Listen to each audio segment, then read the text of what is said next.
Ladies and gentlemen, Garfield and friends. We're ready to party. We're ready to party. We're ready. I hope you bring lots of spaghetti. I'm scared. Come on in, come to the place where fun never ends. Come on in, it's time to party with Garfield and friends. Dancing, Fiesta, romancing, siesta, samba, la bamba, ay caramba, disguises, surprises, and pies of all sizes. Come on in, come to the place where fun never ends. Come on in, it's time to party with Garfield and friends. Come on in, it's time to party with Garfield and friends. Garfield and friends. And pay attention. There'll be a test at the end.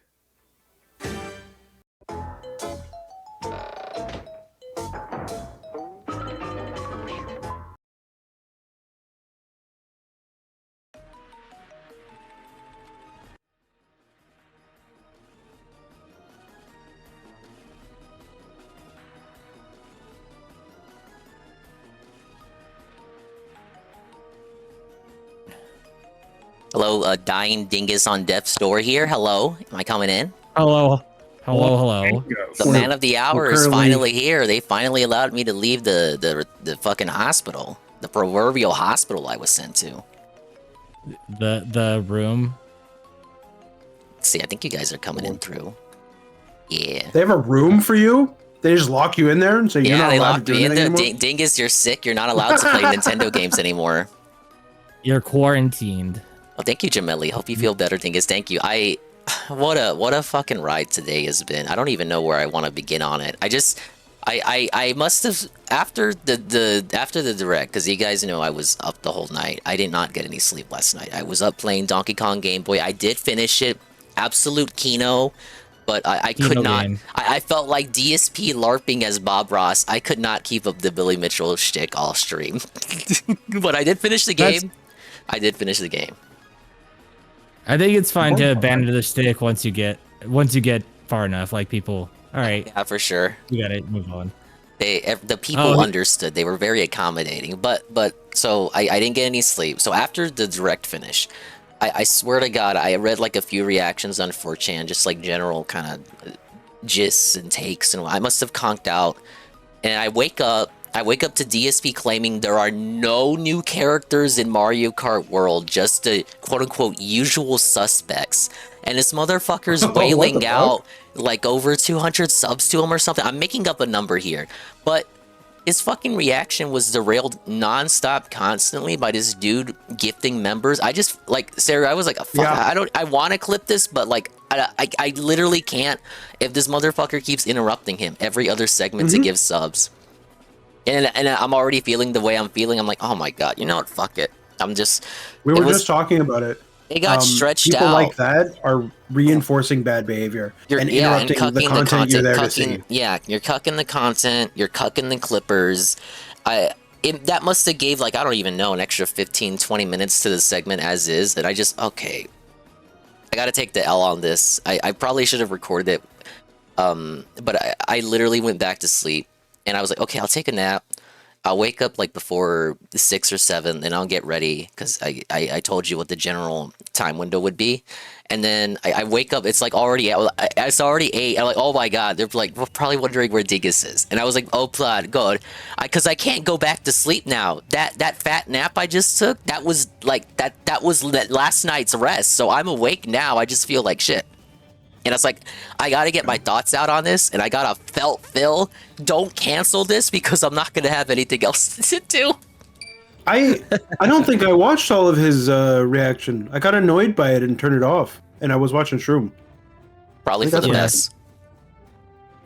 You know how he said that there were no characters? It's because he looked at the fucking website, right? And they didn't show any of the new characters. No, they showed Goomba. There's a render of Goomba, and he said that as he was looking at Goomba, he said there were no new characters. What a fake fucking fan! What kind of Nintendo fan? You look at Goomba in a cart, and you have absolutely no reaction whatsoever. You're a fucking dunce. That's right. I said it. You're a dunce.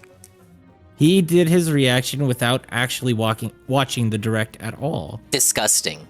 Just reading the website to us like Dora the fucking Explorer. There were so many details in both the Mario Kart and the DK trailer. He didn't even talk about Kirby. Did you hear, Seru? He said Kirby Air Ride was a remake. He said Kirby Air Ride was a remake. This guy is stunted. I'm glad I didn't he is watch it. retarded. He did not. He said it was a remake and not a sequel, not a new game. Doesn't count. And he didn't mention the new Hyrule Warriors either because he just skimmed through the website. And Hyrule Warriors and Kirby don't have websites ready. So he poorly told us about Mario Kart and DK and Duskblood, but he did watch the Duskblood trailer. But the games that are like first party did not watch the trailer for. They had websites ready, so he Dora the Explored us the website, and there's so much detail that you miss by just not watching the trailer. Mario Kart, you miss all the new characters. DK, you miss all the new characters there. You miss like all the mechanics. It's what a fucking waste. And this is the content that his fans get. His fans get this content, Seru.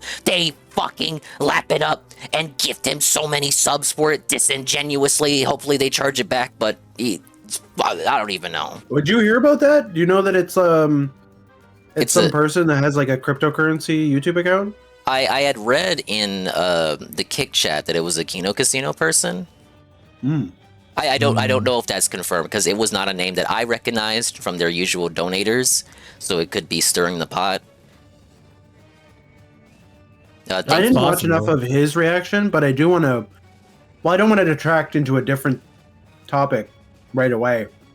But there's another person who has made comments not so kind to Nintendo, and I would like Worski? you to sweep for Worski. Okay, well, first up, big ups to the gotta Dingas, bring up Dongas, and Swollen double underscores who are here to my funeral here, existing in the now, and the Dingas, Dongas, and Swollen double underscore ones who will be existing in the immediate and far-flung future. We got Alpha Elite, and Snow, and Delorio, Kurono, Jay Frosty, Alpha Elite with his 3-stream streak, Jameli, and everybody else coming in, and D-Side. The take from Worski is expected. If you've been paying attention to Worski on like the after show, especially when he lets his opinions kind of more freely hang out, unrestrained, Worski's take makes sense. I'm a little bit peeved by it because it's so absolutely Worski. It's unsurprising, but also like uninformed. It's like, okay, so what is the take?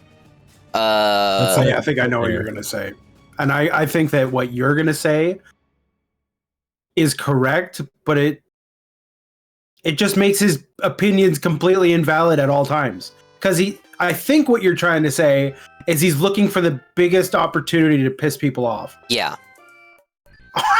It's kind of what they pay him for, but here are his thoughts. I don't know. This is my worst impression. Okay, good. You can read it. Just watched the Switch 2 Nintendo Direct. What a letdown there, bud. 90 USD per game there. Only Mario and Donkey Kong are new. I'm already seething just from that sentence. Upgrade the Zeldas to do something emulators have done for years, and tons of games I could already own or could buy on Steam or PS5. No thanks there, bud. Oh, and Pokemon, but that looks like trash. The greatest reveal about the Switch 2 is I know I'm not gonna waste any money on it. Fuck. Yeah, bud. I love the fucking emulator Ridiculous. complaint. It's like, oh, upgrade the Zelda to do something emulators have done for years. Okay, Worski. Okay, I guess we're just not going to give the games any enhancements. What are they supposed to tell their customer base? Download fucking Ryujinx? Yeah, that's a fucking strategy for success. Hey, Saru, sorry, I'm not going to officially upgrade Breath of the Wild to be 60 frames because you can already do it on Yuzu. What kind of strategy is that? Go download Yuzu if you want to play Breath of the Wild in 60 frames. Now, Yeah, Okay, I've because fans can do it for years, it means we don't have to do it officially. It's like you're giving them an excuse to be lazy. Okay, we don't have to upgrade the games because you fans have figured it out like years ago. Huh? Retarded. Well, Go on. that's also vastly overestimating the amount of people that actually like emulate games. Oh yeah, Or who Like, have that- machines that are capable of emulating that game at that frame rate. especially as we Right. head into the next generation, to have like to No. be able to emulate at the consistent frame rate with all the trimmings and all that, all the lighting, the shading, and whatever. Thank you to Eddie43, 24 months. It's tier 1 for 28 months. Here's my tribute for your free funeral. Good night, Thank you Precious Head. for covering the costs. Dingus Dingus, is you wanna fired share- up. Do you want to share chat? Oh yeah, sure. Go ahead, send the thing. I completely I'll forgot. send the thing. Good night, Praise the Sun. Good night, praise that sun. Good See, night. D-Side praise says that sun. that's why they were waiting on Tears of the Kingdom. I heard, Sarah, you said you had played Breath of the Wild, but not Tears of the Kingdom.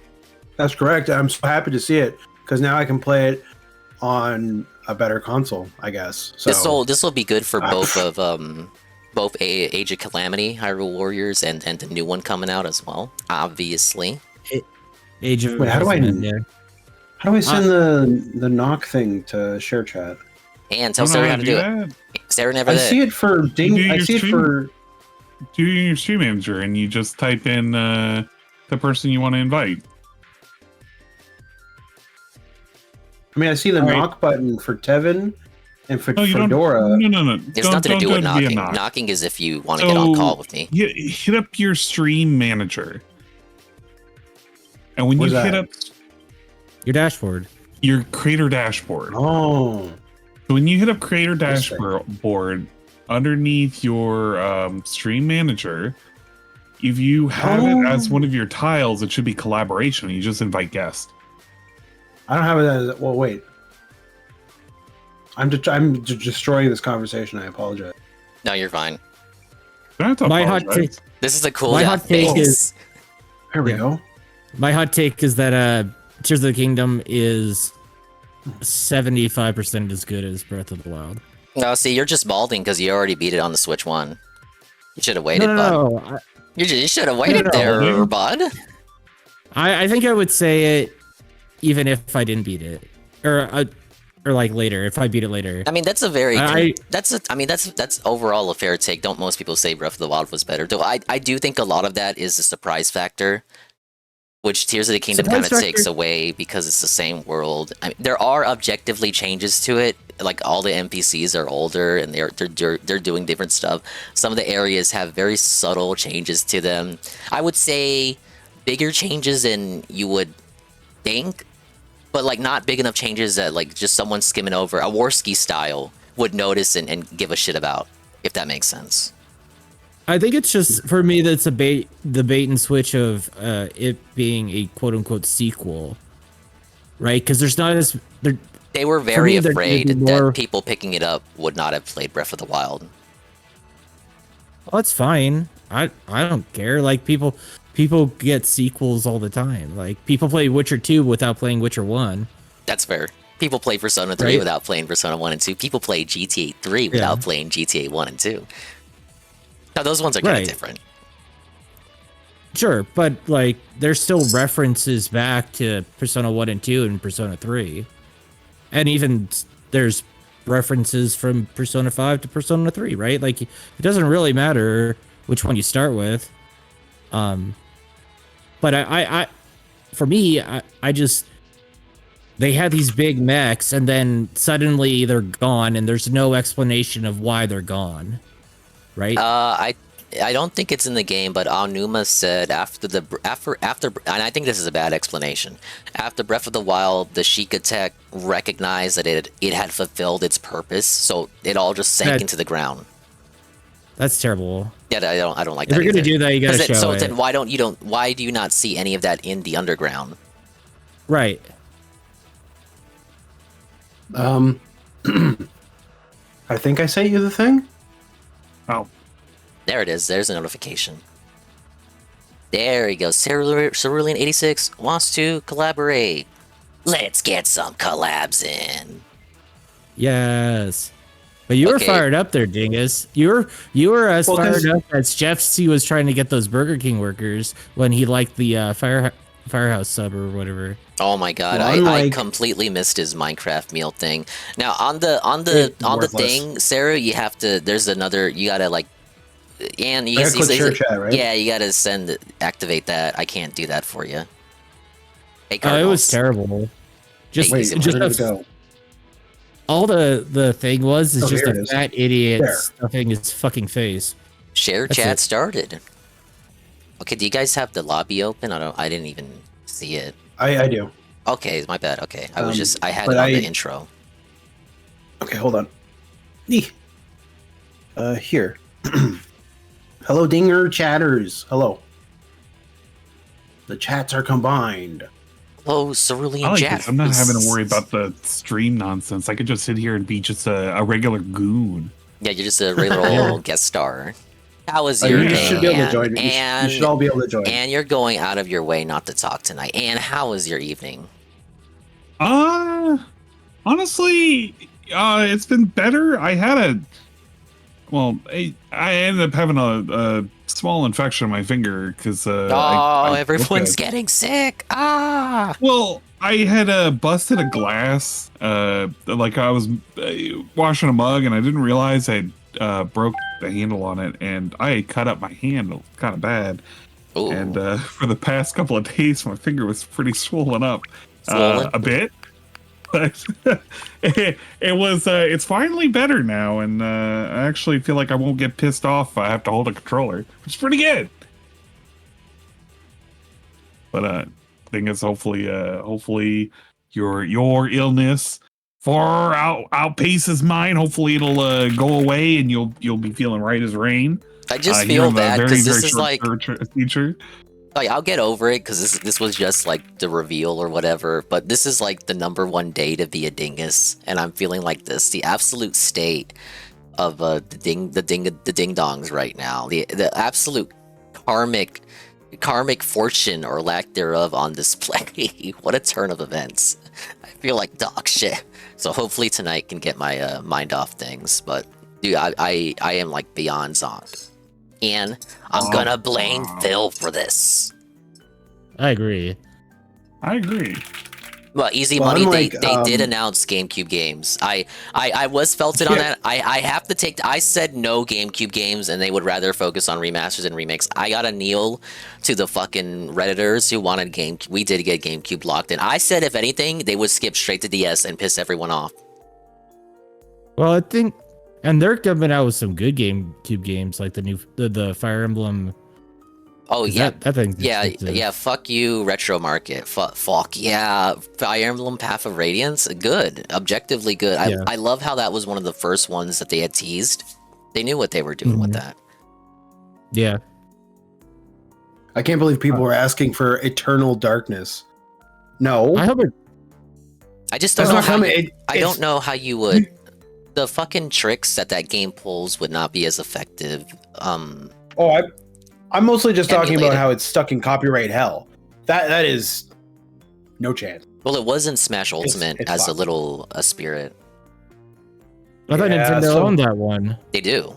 Yeah. The developers. I don't I know the know developers about went that. out of business because they used the Unreal Engine without a license for like a Wolverine game. But they never had the rights to Christopher Eternal Van Ness. Darkness.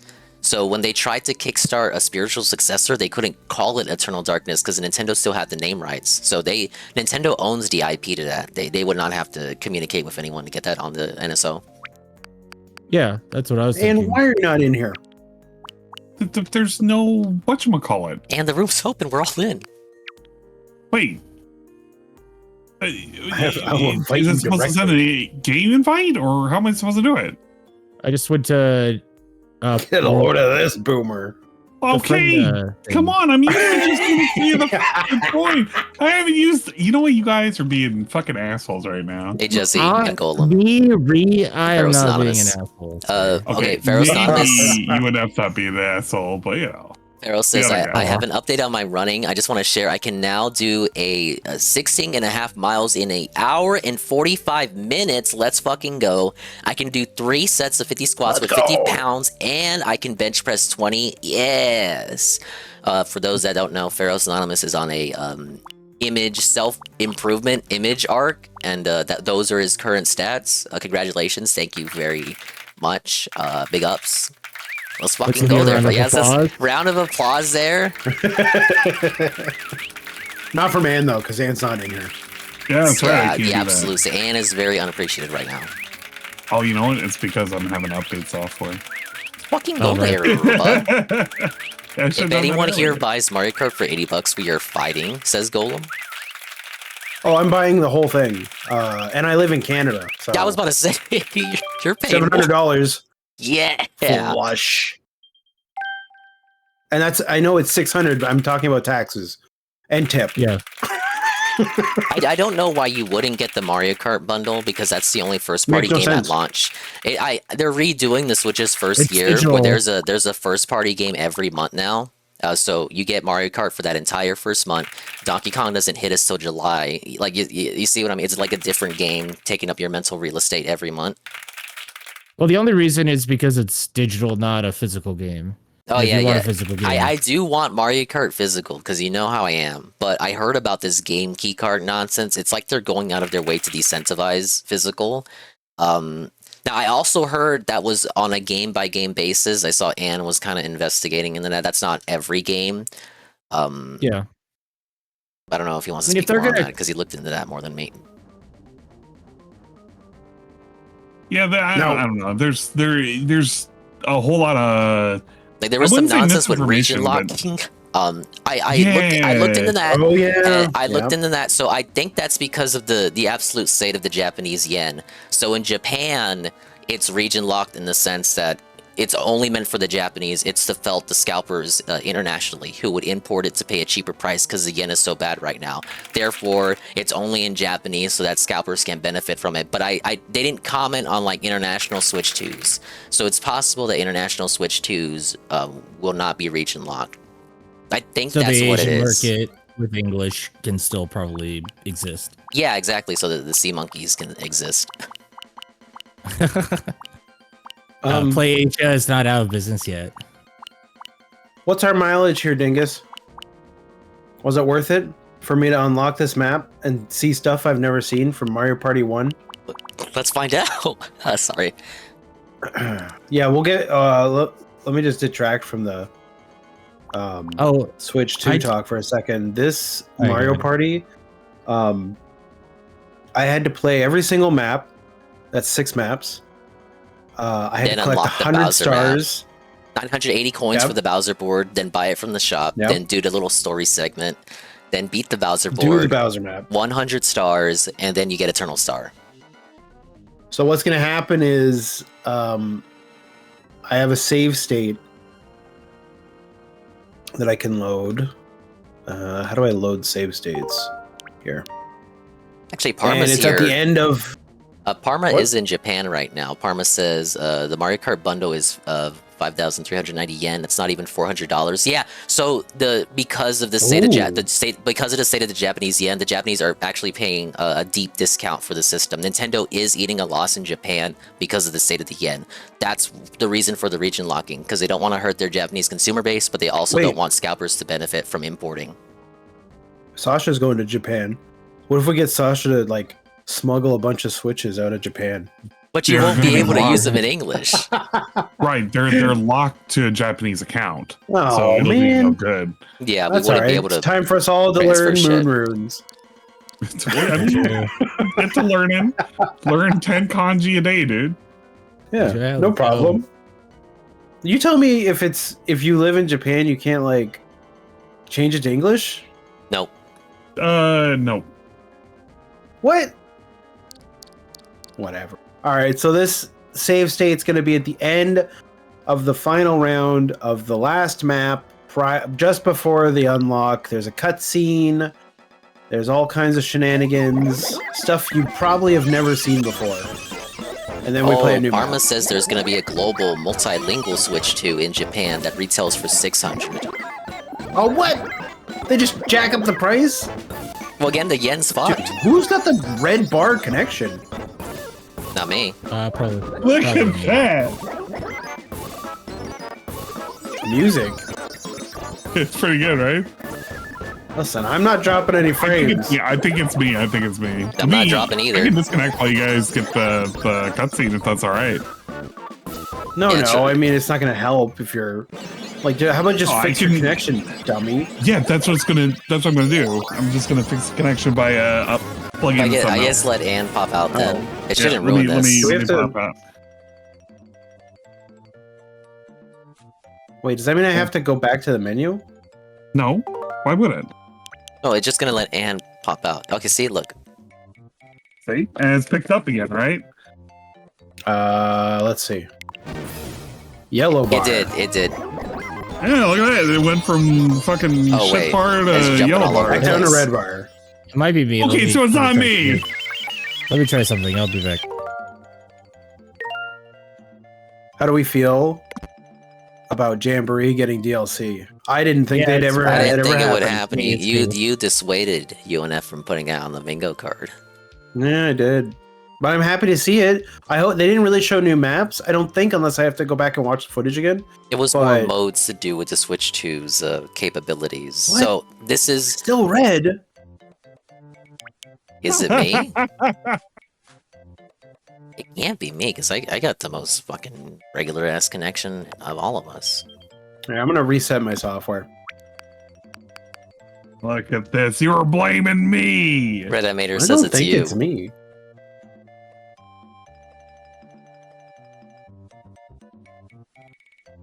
It seems like, okay, so as they stated on the website, some of the enhancements for the Switch 2 versions will be straight up free. Of course, Pokemon Scarlet and Violet, understandably, is one of the free ones. Then you have the ones that are a bit more substantial and meaty, the upgrade pack ones that are like specifically defined as such. And I think what they're going at is, if it's just a res FPS bump, you won't have to pay. But if it has content added like Kirby Forgotten Land or Mario Jamboree, then you have to pay for the upgrade pack. Same thing for Zelda, except Zelda's is a bit more smaller in that there's no like added campaign or like actual story content. So it's just that's added in free with NSO.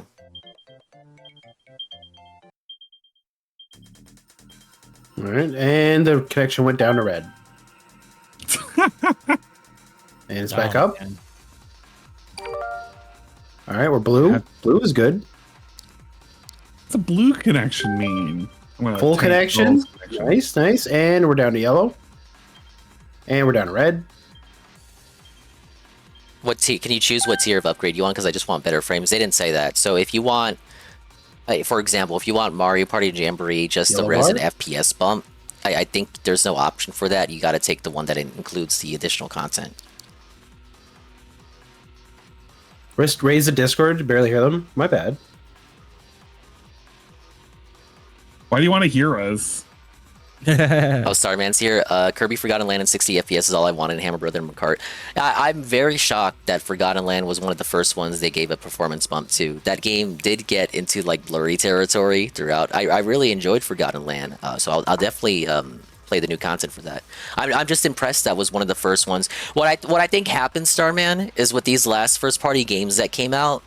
For example, HAL puts out Forgotten Land, and then Nintendo is immediately like, okay, now don't work on anything else. Just give us a Switch 2 version now and add some content in it. Now, relative to PlayStation and Xbox, I do want to give the big ups to Nintendo for when it comes to making the Nintendo Switch 2 editions.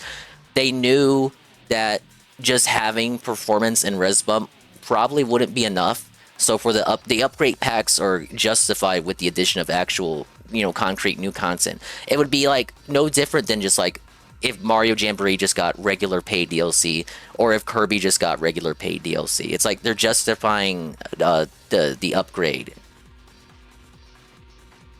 Okay. Because if it was just straight, all the audio. If it was just straight res and FPS bump, I think people would be upset if they had to pay for that. And thankfully, as I noted, it's the ones that are just only resolution FPS bump, you don't have to pay for, like Pokemon Scarlet and Violet. Can hear you enough. Thank God. Z-A will be the first mainline Pokemon 60 FPS since Emerald. Hopefully it's consistent. All right, that's three. That's 3 bars. It's just the map. It's just the map. I'm going to cope and say it's just the map. Where's you? It's the connection. It's fine. Don't worry about it. We don't need connection. We're supposed to sweep for Nintendo tonight. This is fine. This is acceptable. I love no, the it's Switch. Not. The Switch 2 How will about fix that this, bros. Yeah, how about that frame rate though on the Discord that was call? one of my immediate observations. Okay, Discord on Nintendo. It is Nintendo catching up with everybody else. I do like the concept. However, we don't have the hardware to be doing game sharing, like sharing your screen on Switch. We don't have the hardware for that. That is a terrible slideshow. idea. Fucking PowerPoint slideshow. I asked this earlier in my stream. Do you? I foresee VTubers trying to make use of how to get their model into the camera. How would you do that? Mode. I had theorized a few ways. One that I came up with immediately that does not require any technical stuff, right? Is that you have the camera point at a display that shows the VTuber model. Oh, kind of like when they go to conventions. Like when they go to, yeah, okay, I got it. Just like when they go to conventions. Put a Fumo, yeah. I'll put a Kirby plushie in front of my Ken. Yeah, why not? Yeah, I mean the problem is if they're using the camera to do the motion, like, the video controls, I guess.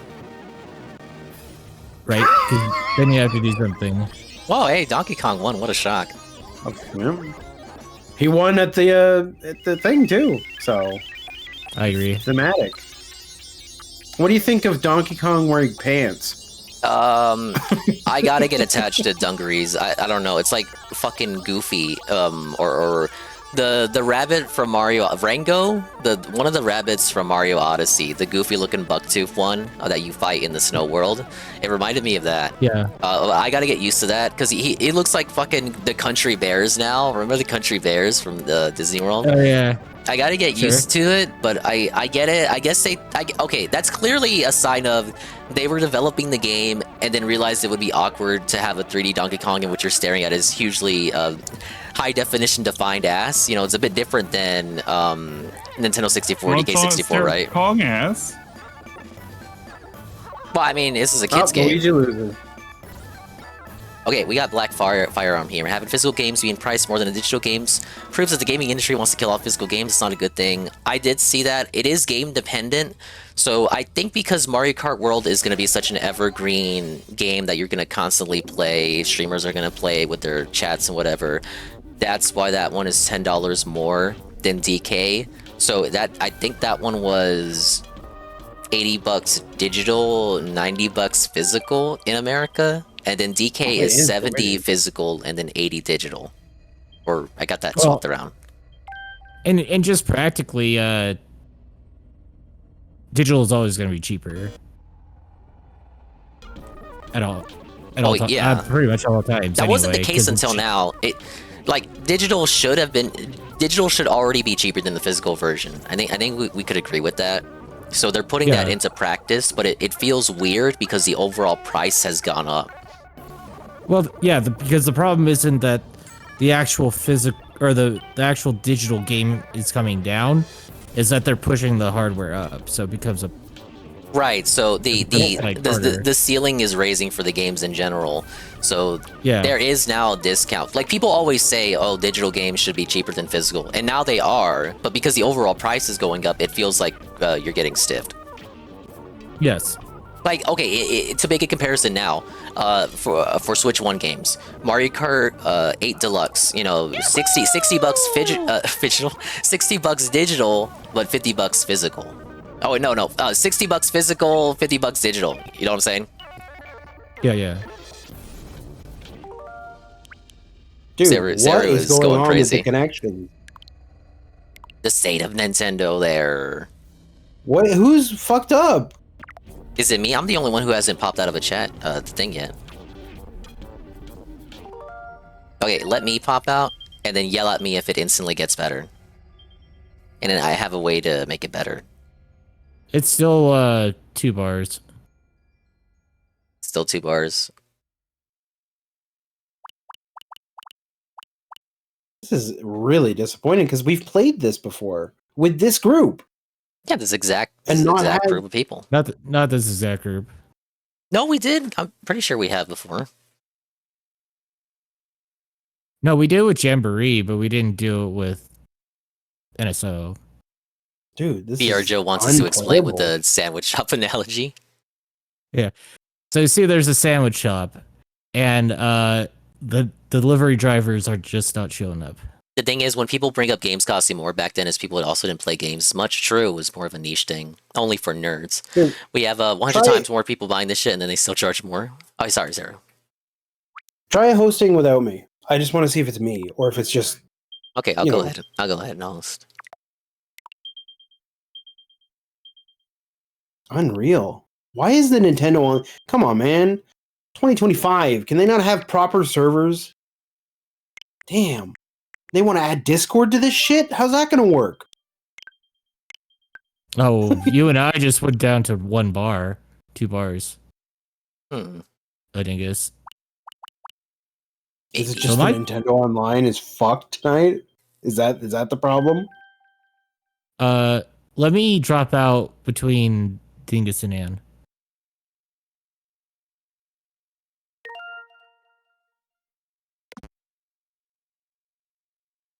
Three to 4 bars with just me and Ann. All right, let me get in there. I'm on the... It's like pin the tail on whose connection is shitty. Well, I'm in a rural town on the other side of the country, so that might just be it. All right, let's get Sarah to diagnose.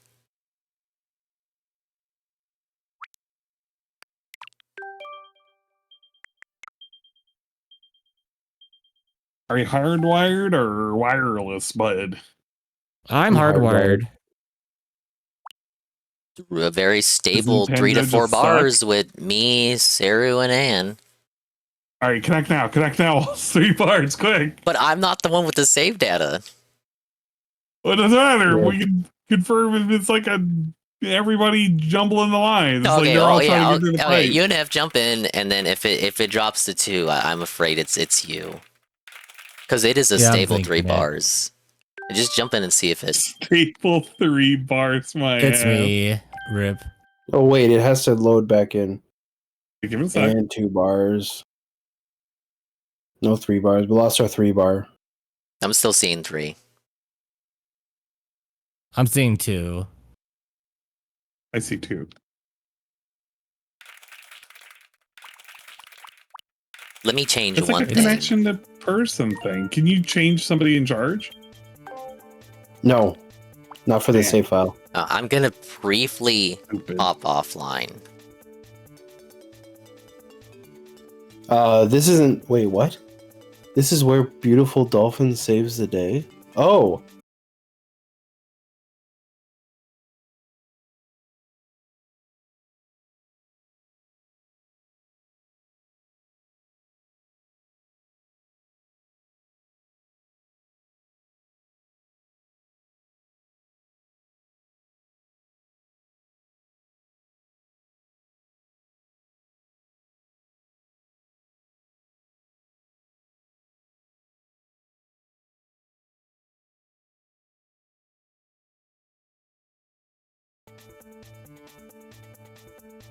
Hello, I Hello. am in existing. You guys are coming through. Hello. Yes. Hello, yeah, we can hear you. Oh, we're 1 bar, just me and you and F. No. Yeah, you and F, your connection. What the hell? Like I said, I'm in the small town, kind of in the middle of nowhere. How you doing, dude? To So people in that's the probably it. Dingus chat, did that reset the VOD? It wasn't gone for more than a minute. No, you're currently at I don't- 42 minutes. Okay, I don't thank you. think it's your connection, Dingus. It's you and F. All right. Ow. You're blaming him. He's right Well, there. then my solution is you and F just stays, and we put a computer on, and I turn the screen sharing on for my That's capture. disappointing. Yep, life is disappointing. Get that ass banned. Watch, it's not gonna get better if he drops. I'm gonna tell you right now. Discord merchant Alright, ban let's someone let else's. him Somebody ban someone else. Who are you trying to ban, Discord merchant? The bad connection. All right, what's the connection now that I It's left? yellow bar now. It's yellow and blue. Let's just So it blame did go up. Nintendo. I'm gonna blame rural towns of America and having bad infrastructure. Rip. Not fair to the rural towns. But the fuck the World inconsistency of it is the most disappointing thing, because as UNF noted, we played this exact group on Jamboree countless times. Like UNF's done a lot of Jamboree games. I'm not here, so I did have to move in the last Oh month yeah. to a smaller town. So that's probably what Yeah. happened. I will make you a computer and just stay for the conversation, and then because I can't stay up super late. We gotta get rolling. Alrighty, rip me. You can. I got it on the thing there. I'm live. See, I see it. I do hate rural areas. All right, so look, Toad doesn't know how to spell. Crazy Which is- that Dingus alright. is still alive somehow. I was zonked out for half the day, Discord merchant. I don't even know what direction is up and what direction is down. Look at that. So I'm only getting like 25 megabytes down, but I pay for a gig down. What the fuck? Yeah.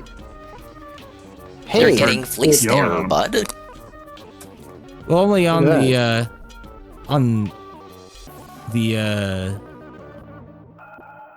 the console. what do you think, Dingus? Is this intentional or not?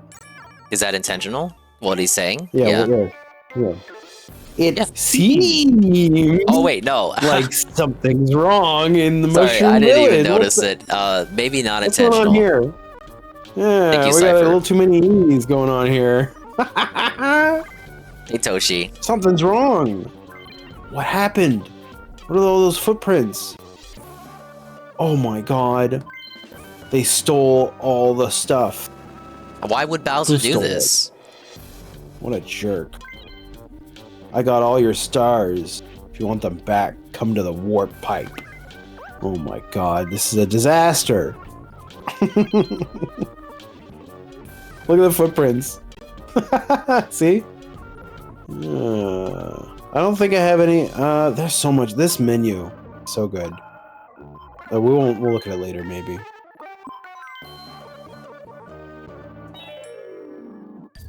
I don't like this menu music. I actually do.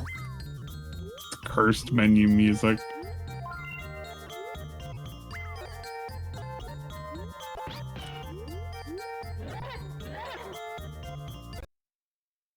Ah.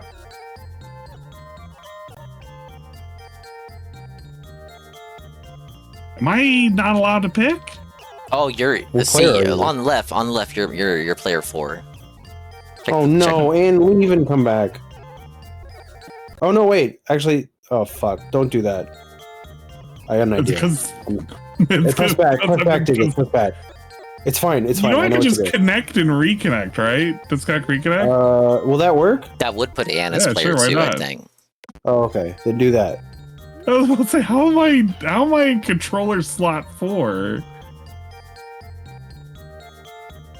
I mean, I could just set the teams, set the game, You know, and then as soon as If first player... it's not lagging with you two, you guys can do it. And I could also hang out too with you and F.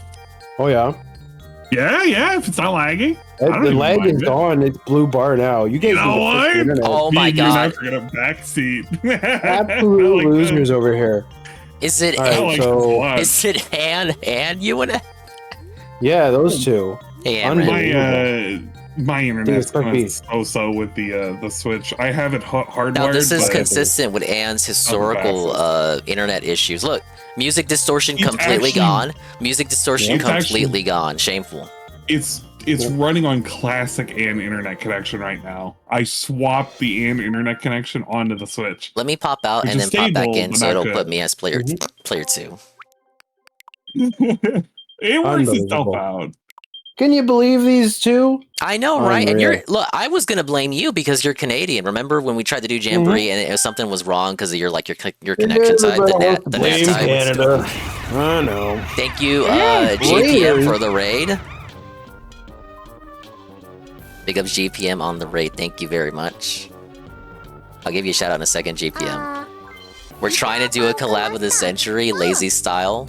While we talk about the Switch 2 presentation. Look at this guy. You like this guy?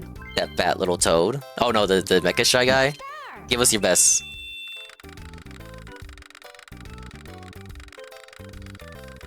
Do you know apparently the speedrun for this only accounts for 3 positions on the C-stick? I did not. In a pyramid shape formation, because that's all that's required in order to count as a spin. Wow. I didn't make it very That's far. some bullshit. Well. Where's the other guy?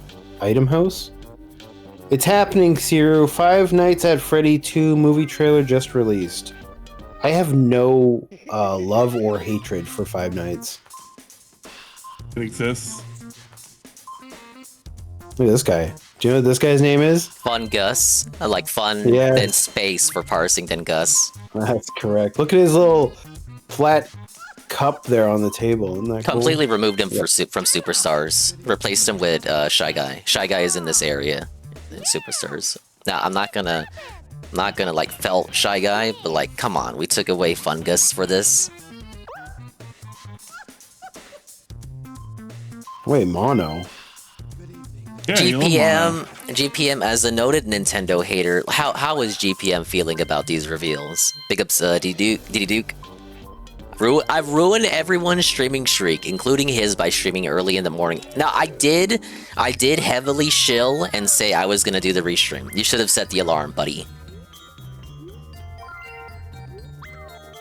Look at it, like, music distortion just completely gone. Unbelievable. The Can you absolute believe state. these two? And I disconnected. I disconnected from the stream and like switched one thing. It had nothing to do with me. Yeah, Dingus. Way to go. What do we do here, Dingus? Do we put them on hard? Do you want to suffer? I We mean, could. I mean, think like, we're that's the only way masters. to make this. Yeah. It's the only way to make this make sense. All right, hit us with Eternal Star. No, I don't want to play Eternal Star anymore. No, what? wait. Really? Oh, you're forced to, because Bowser stole the star. Yeah. It's part of the plot. Mandatory. You have to do Eternal Star now. That's correct. What are we thinking here? If you, 35? we can do 35 if you want. It's a Mario Yeah, Party we'll do 1 turns don't last long. I Check can't stay that- for check- 50, but Yeah, no, of course. I don't think I could either. Check that out, guys. Check it out, Starman. Music distortion completely gone. Not the Canadians' fault. Not my fault. It was these two jokers here. We're catching so much flack. UNF is like crying in the corner right now. UNF's downstairs. Look at He's Bowser. Look at, can downstairs we talk crying. about Bowser hanging out there? Did you want me to Wait. read, Saru? no. Here we are on the giant star. On a giant star. I'll be this Bowser. star was broken up by Bowser. And he even wrote graffiti all over it. What an asshole. What a dickhead. Oh, and here he comes. He's coming in to say hello. This cannot be permitted. If I ever lay eyes on Bowser, why I'll... But Bowser... Belted. Ah! Long time no see. I am Bowser Guy, back from the fire. I come bearing no grudges. I have scattered all those precious stars you've collected. Act. If you want to put this big star back together again, you guys, you'd better try and get back all of your stolen stars. But to get around this broken star, you must use warp machines that I made. There's no other way. Can you figure out the warp pattern? And you won't even find Toad here. To get a star, you must defeat my cohorts, highlighted in red. Be very afraid. Come, my cohort. You won't believe who it is. His little Koopa kid. Oh my god. Isn't he frightening? This is my cohort, Bubby Bowser. Okay, cohort, the rest I leave to you guys. He'll be our host instead of Toad. I'm the Great Bowser's cohort, Baby Bowser. I'm gonna give you trouble. Well, let's see, what's next? We must determine the turn order. I'll read what you posted in a second, GPM. Because I asked GPM what he thought of everything. Big money, big money, big money, stop! Oh shit, I'll take it. Last place, I'll take it. Let's go. Damn. And you said you had all the items enabled, right? Mm-hmm. Okay. All the items. That Those will are be hidden the order blocks, of mostly. turns. Last is a present from Bowser. The last battle has begun. Whoever gets all the stars back will be the Eternal Star. Oop, my Okay, bad. so 7 Baby Bowsers. I'm sure you already get the gist of it because you said you watched that video. Oh yeah, that video is awesome. You should watch it sometime. It's not just about this. That video is what got me into this, but there's so much in that video. The Our White Goose video on Mario Party 1. Alright, let's see. Is Wario gonna get it? No, he doesn't have enough. Okay, let me scroll up to see what GPM posted. Okay, ladies and gentlemen, we have GPM's hot take on the Switch 2. I think the Switch itself is cool, the graphics look nice, and I don't think $500 is that bad. I was saying it couldn't be over 500 personally, but 85 euros for Mario Kart isn't for me. I'm also very disappointed that there aren't many games on release like Donkey Kong. Looks amazing, by the way. I think they're staggering out on purpose so that they don't front load the system with the first party releases and so they don't cannibalize each other. Because they know the people who are interested in Mario Kart are also going to be interested in Donkey Kong. But other than the greed of Nintendo lack of games, I'm excited to buy one day, just not anytime soon. Also, I'm not a fan of open world Mario Kart, especially the racing to the race, but it might be fun. Just usually open world means they are out of ideas. Reminder reminds me of Mario Golf Super Rush, where you were rushing after you teed and then you rushed to where your ball landed. All right, let me fuck this up. It's been forever since I played this one. I noticed GPM didn't say anything about Kirby. I know, right? Right, so switch to it justified for me. About Kirby. That's right. Okay. Great. Okay. Here's a debate, guys. Especially maybe Ann and UNF, since you guys aren't in the game. Fuck, I was terrible. What would you? Okay, but here's my question. What would you say to someone who says, "Oh, 500 for the bundle with Mario Kart? Why would I not just get a PS5?" What would you tell them? I would just go around one by one. How are you gonna play on a fucking PS5? You just name 3 games that are just worth buying for the PS5. Wait, we got God of War, Ragnarok, Spider-Man 2, Death Stranding, and Death Stranding 2. That's upcoming, ain't it? We don't even know if that's gonna be good. It's this You're year. looking at the plate, and there's a dude behind a curtain right now. He could be dropping trow. Oh, we know, Ann. You don't get it. We know. Oh yeah. You guys know. That would be Ann's response. What games would you play on it? Sarah, what would you say? Before I answer, look at this little guy. Look at this. Yeah, the little marker on the board. You're gonna make me cough up a lung. But yeah. Wait, on the what? What console? PS5. You were just. I said the question was, Saru, what would you say to someone who says $500 for the bundle with Mario Kart, because you're obviously gonna want Mario Kart. $500, I could just buy a PS5. What would you say to this person? PS5 has no games. Okay, but it plays the games that it does have better, and it'll get the multiplats that Switch 2 is getting. What? Yeah, but it doesn't have any games. Okay, but like PlayStation and Xbox aren't about exclusives anymore.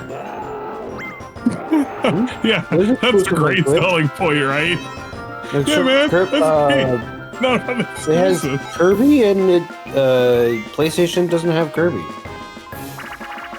Okay, I'll accept that response. UNFW, what would you say to someone who says $500 for the bundle with Mario Kart? I could just buy a PS5.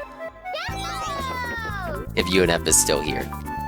I think he stepped away for a second. No. He's yelling at his ISP right now, and he's telling them terrible, horrible, anti-Semitic things. I mean, like, I would be pissed too if you were promised a gig and you're only getting a couple megabytes, right? Yeah. I get 50 megabytes, but that usually is enough. Oh, shit. Yoshi, no. No, but come on. How many nice things are there on the Switch? There's Mario Kart, there's Kirby, there's Mario Party, there's the Donkey Kong game that's coming out. New Zelda Hyrule Warriors. Yeah, I don't like Hyrule Warriors, but Zelda. There's I think that will be good because, okay, a lot of people just shat on Tears of the Kingdom for the story, and that's obviously going to be supplemental to Tears of the Kingdom story, so you could potentially fix the issues people had with its story with that game. You got Metroid coming out soon, and you get to play Metroid. You get to play a Pokemon that's actually running at 60. There's a Pokemon game coming out. Yeah, but I don't even want that Pokemon game. I want a different Pokemon game. And it's obviously a stopgap for Gen 10 for the 30th anniversary. I hate that X and Y is being butchered for a stopgap. Yeah, it is unfortunate as X and Y's biggest defender. I know for most people who are here who would emulate or purchase a retro console, like you wouldn't care about the GameCube thing, but that's huge for some people. Yeah, again, it goes back to what Worski says. Okay, you can just do it on an emulator, so Nintendo should just never officially do it. They should just cuck their fans. They should just tell their fans straight up, oh, just go emulate it. I think that's a retarded argument. Like, that Nintendo can't do something officially because emulators have already solved the issue. Yeah, and don't get it confused with emulation is bad. I love emulation. The issue isn't whether or not I like emulation, but how accessible is it? Yeah, the issue is, like, there's just the argument that Nintendo cannot do something because the fans have already done it. So they should just never provide that service to their customers. So families that like if you have like kids and shit that have a Switch, they just can't play GameCube game. Like, what are you saying exactly? I just don't get it. I get it, but I don't get it. It's an argument that does not logically compute when you parse it. Yeah, most kids aren't gonna go, like, and I mean younger kids aren't gonna go and get an emulator and then hook it up to play online. But if you put it on the NSO and they can go hook up with their friends and play like this, and their friends aren't, you know, have an internet that's coming out of a third world country. Yeah. You know, one of the things that they could help with preventing the internet problem with several of those people are making sure that we have the proper connection in the back, which they're adding. It's good. Oh yeah. We have an official Ethernet connection. It's not dongle. I mean, the OLED already had it. That's what I'm playing on right now. That's why I'm not having any issues. So it's still wild.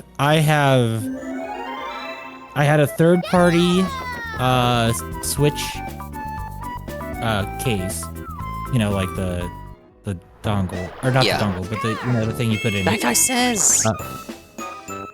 And when I switched back to the OLED model, I did not have any change. And then when on the same network, my PS5 gets 800 megabytes per second. Ooh, you guys went too fast. You know, what's probably happening, UNF, is we're suffering from the fact that I think the more people are connecting, though, we're all from different parts of the US. Yeah, but but even still, I should be getting. You should be getting the full gig that you're paying for. On the Switch in particular. Wow. Was it rumbling before when it was my turn? Holy shit. That's the power of the rumble pack. Let's go. Oh, sorry, I was interrupting you. But like I said, the other consoles on the same network connected to the same router don't have or are getting the gig. It's weird. So like my PS5 recognizes that it's on a gigabyte network, but the Switch does not. The power of the Switch one, baby. Ladies and gentlemen, GPM 1 month at tier 2 for 17 months. Let's get some applause, Saru. Let's get some applause for GPM. Chat, let's get some applause. Get your swollified, please, claps. No, Luigi's winning. Don't clap for that. Luigi Bros? No, clap for Luigi. Yeah, this guy, this is the Ann surrogate here. Yeah, I'm winning by proxy right now. Switch to payment fee. Thank you, GPM. God, Luigi's already winning. This is terrible. I like where this is going. I don't even have to play the game to win.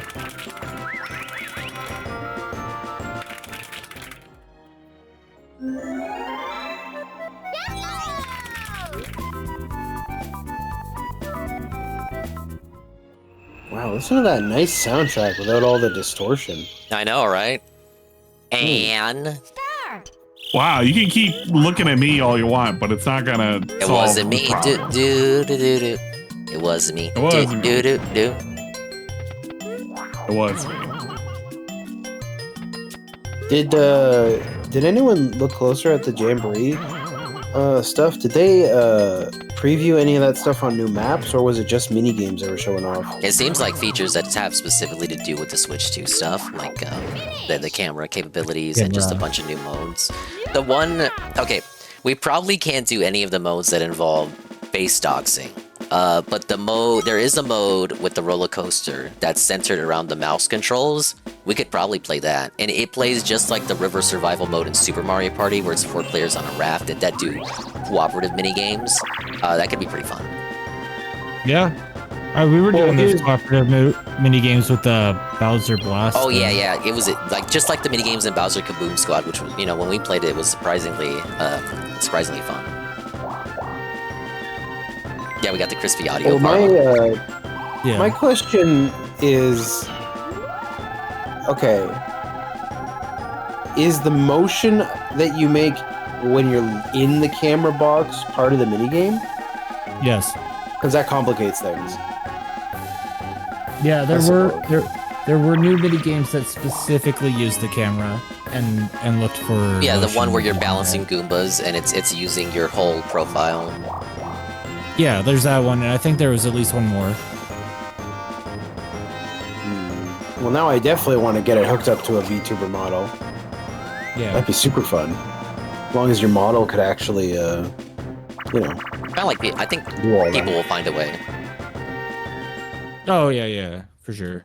People are innovative. One thing I did like to go off Jamboree, but Bravely Default Remastered. That has to be multi-plat. Oh, for sure. But yeah, good I'm to just have that surprised announced, some recognition there. Then the only one left is Bravely Second. No! Oh my Wait, god. why would it be multi-plat? Bravely Default? Oh, unique game jingle there. Yeah, why would it be multi-plat? What do you mean? I think it would be. Well, so one of the draws for Bravely Default was the fact that you could do the whole Street Pass. And technically, the Switch can accommodate for that in a weird, stupid way. Alpha Lead says Bravely Default 2 was multi-plat. Well, right, that's different though. I didn't know it was multi-plat, actually. That's new to Bravely me. Default 2 is... Bravely Second is still on the 3DS.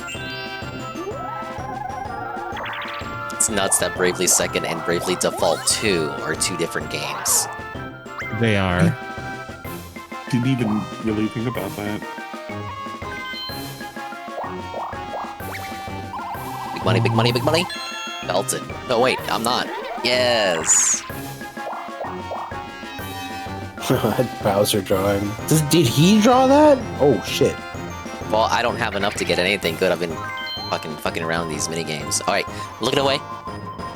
Oh, it might just be. steal from a computer. So the Square Enix website does specifically mention the Switch 2, so it might be only on the Switch 2. Oh, look at that! Look at that! Thank you for the 5-bit cheer. June 5th for Nintendo Switch 2. Who knows if they'll port it though.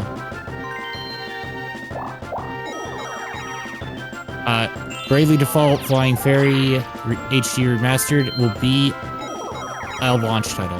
JPM says, does anyone know an app or program that translates my spoken English to Japanese? I'm getting a multicultural following. I think there's a way to do it. Alright, here we go. Ask Parma. Parma's in here right now. Oh yeah, Parma might have something. Oh wait, yeah, Parma does. Parma does have an application for that. Ask Parma JPM. And Toshi uses the same thing. I know which app. I just don't know the name, but Parma and Toshi use it. Yeah.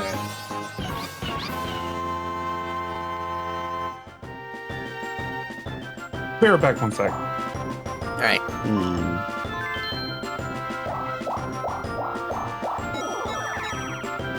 What was the stream table's opinion of Phil saying basic hot sauce was too hot for him?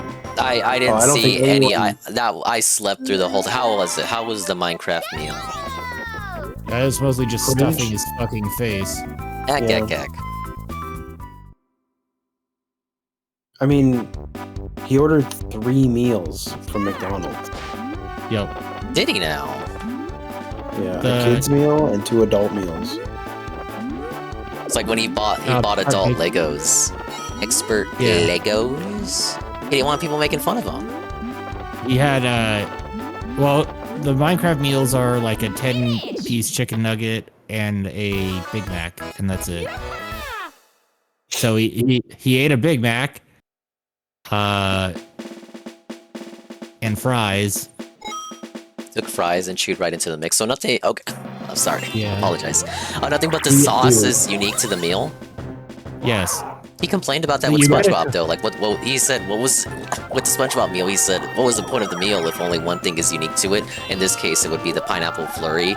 But with Minecraft's case, it would be the sauce. So why is he hogging out over the Minecraft meal? It's just like only the sauce is unique. Because he comes in on DoorDash. He's also had the chicken McNuggets previously, so I don't know why this would be any different. It's not. That's the thing. There's nothing different besides from the dipping sauce. It's like, okay, cool. Give me your 8 out of 10 and then smash it on your cutting board. Why would you willingly choose red? I have no idea.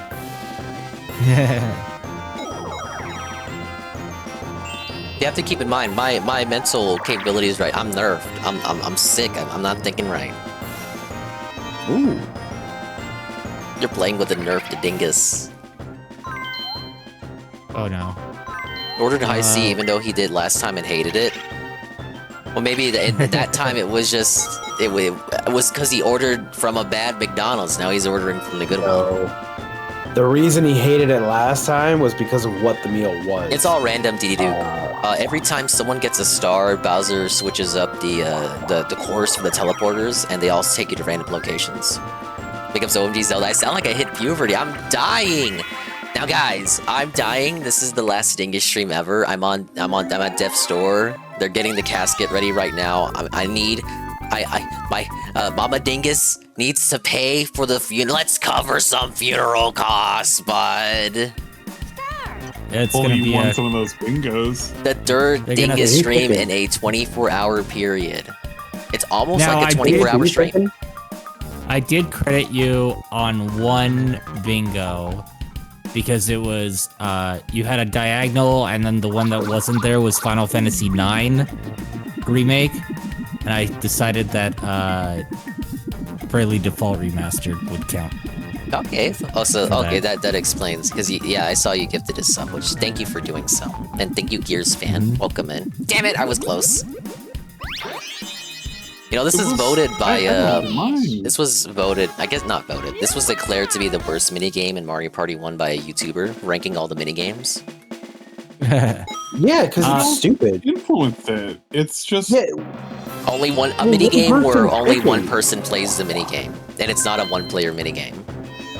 Yeah, it's dumb. Absurd. Now, if the other players got to see it and change the pipes around, and then the player who chose didn't, there you go. That's a game. Yep.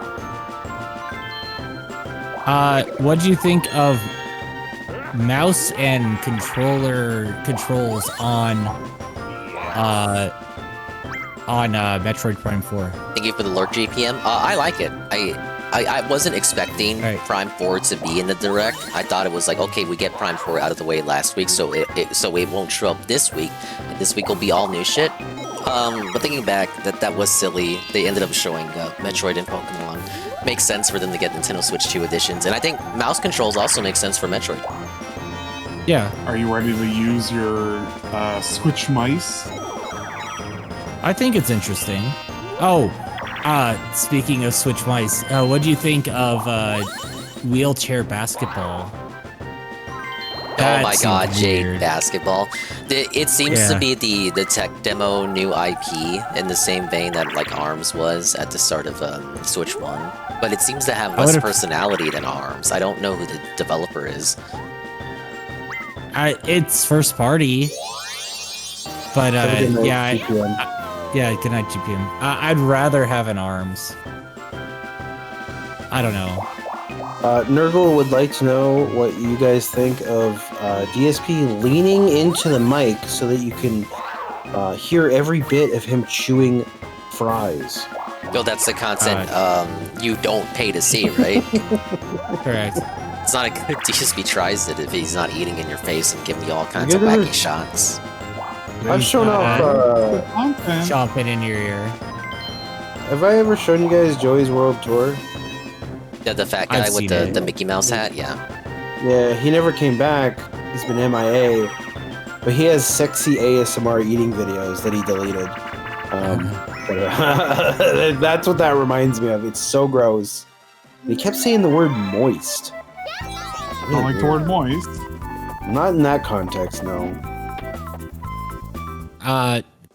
As far as the third-party game, I did call EA Sports. That was always going to be there. I enjoyed that. Yeah, just something that I didn't even think about till like when you suggested it. It makes sense. You got to get that stuff in there. Yeah. Enter the Gungeon 2, I'm really looking forward to. I really enjoyed Enter the Gungeon. Silk Song. They're Silk claiming Song- Silk Song will be Silk released Song this for year. Switch, Silk Uncle Song Luigi, what actually an showed asshole. up. Apologize, ever. Silk Song showed up. We're fucking in. Silk Song is here. And they're Yeah, claiming heard it'll that be one this before. Yeah, they're claiming that it will be released this year. I think if for any Heard direct that to one show it, before. to show it in any direct, this would have been the one to show it. But it's unfortunate that it got resigned to a sizzle reel. I kind of think that that's really what, unless it gets closer, then we'll get a launch trailer. But it kind of just deserves that at this point. Yeah, I guess. Oh, good. Maybe like a segment in an indie direct or something. Yeah, I figured that. We're getting a new 007 game. I feel bad because during the Hitman segment, in my react, I was saying, okay, they're gonna show a new Hitman and he's gonna be black, and he's gonna be black. So during the GoldenEye part, I was like, he's gonna be black, he's gonna be black, and I heard the Bond theme and I was like, okay, Black James Bond, Black James Bond, because that was like a rumor, Black James Bond, come on, Black James Bond. Yeah, Idris Elba or whatever, that guy. So yeah, Goon says, what was the yeah, Dinga's take on $80 digital games, $90 physical? I watched the VOD and Dinga just said sheesh and moved on. Well, you know my take then. It seems to only be Mario Kart though, because look at the price for Donkey Kong. I didn't look at the website till after the fact, but Donkey Kong is 70 digital, 80 physical. My cope was Goon. This is so brutal. Yeah, it is. You just gonna do this? Yes, I'm just gonna do this. You already stole 10 of my coins. Get away from me. Stop it. That's my money. I need it to buy a Switch 2, you fucker. But to respond to Goon, we had said this earlier before you came in. So in general, don't people usually argue, Goon, that digital games should already be less expensive than physical games?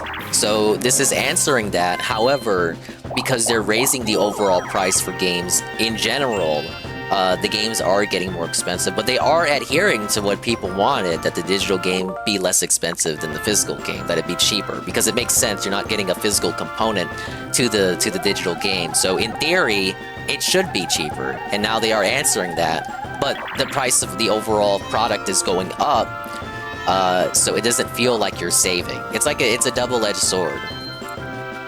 yeah. Now, D-Cypher says the $90 games are in EU. I guess I gotta look at everything again. I thought it was like game dependent and that there would be a $10 difference, but I saw some people arguing that it was only for Europeans. I assume that, but I haven't seen any US listings. Yeah, I think they're waiting till the 9th. It's gonna be really funny if it ain't the $20 amount that everybody's been crowing about, and it's not gonna be less funny if it's 10, but it's like this is the whole people jumping into shit way too like. It's because they're looking for shit to be mad about, but also Nintendo not being transparent on the price was very apparent. Like the price for nothing was shared. Probably because they pre-recorded it in advance, and maybe the prices were all determined last second. That's my only cope for it, other than them just being sneaky on purpose and then not wanting to disappoint people by showing prices like in the actual direct. Yeah, probably. Just the a case of it being tariff pre-recorded. stuff. Yeah, and tariffs. Yeah, the tariff stuff. But yeah, we talked about it earlier, where like the Japanese will get a discounted one, but it's only for the Japanese region. Yeah. But yeah, go on, Unif. Sorry. Oh. No, I had a separate thing. The welcome tour, I can't believe they're making us pay for everyone. that. That's the only objective negative. Even Arlo was baffled. Why is that not a launch pack-in? Yeah, it should There should be a launch of thing Nintendo right now on the Switch and let you look at what's coming up for your. Like it's an advertisement game. Why would I pay for They this? should hire you as the marketing manager. It should give you a reward for playing it and Okay. getting hype about the console. they're trying to get Goon is sold. answering about the difference in prices for the games, but you know the high mercantry. Like you're right, the digital game should be cheaper, so we're going to increase the price of physical, so digital is less, but really nothing is cheaper.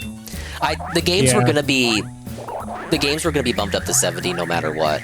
So I guess I'll reserve judgment until I see for sure like what's the case, because now people are saying, oh, it's only Europeans that'll have the $10 difference. I'll have to see if retailers put up listings. They said pre-orders go live on the 9th. Yep. Okay, but I'll stick by that cope. We're gonna call it a cope. I'll stick by that suite. That the games are getting more expensive, but they are overall adhering to what people wanted. That digital games be cheaper. Yeah. To answer you, Nurgle, I saw all of the people I don't like talking about like the I called it. I had a rant on it earlier. It's totally unrelated, but I don't know. No, Wario's got to start. Like certain people trying to make the event about themselves. Were you seething at Review Tech? I watched Shroom watch Review Tech, and Review Tech was so disinterested in anything that was new until the FromSoft game. Well, Elden Ring, he pogged out on that one. I don't get why you would pog out on space. Elden Ring I'm when sending you already all have a you PC. bums back to the start. Bowser just calls me a bum. You are, well, He's a bum! Where's the why? takes one to know one. Wow, look at me, I'm a little guy.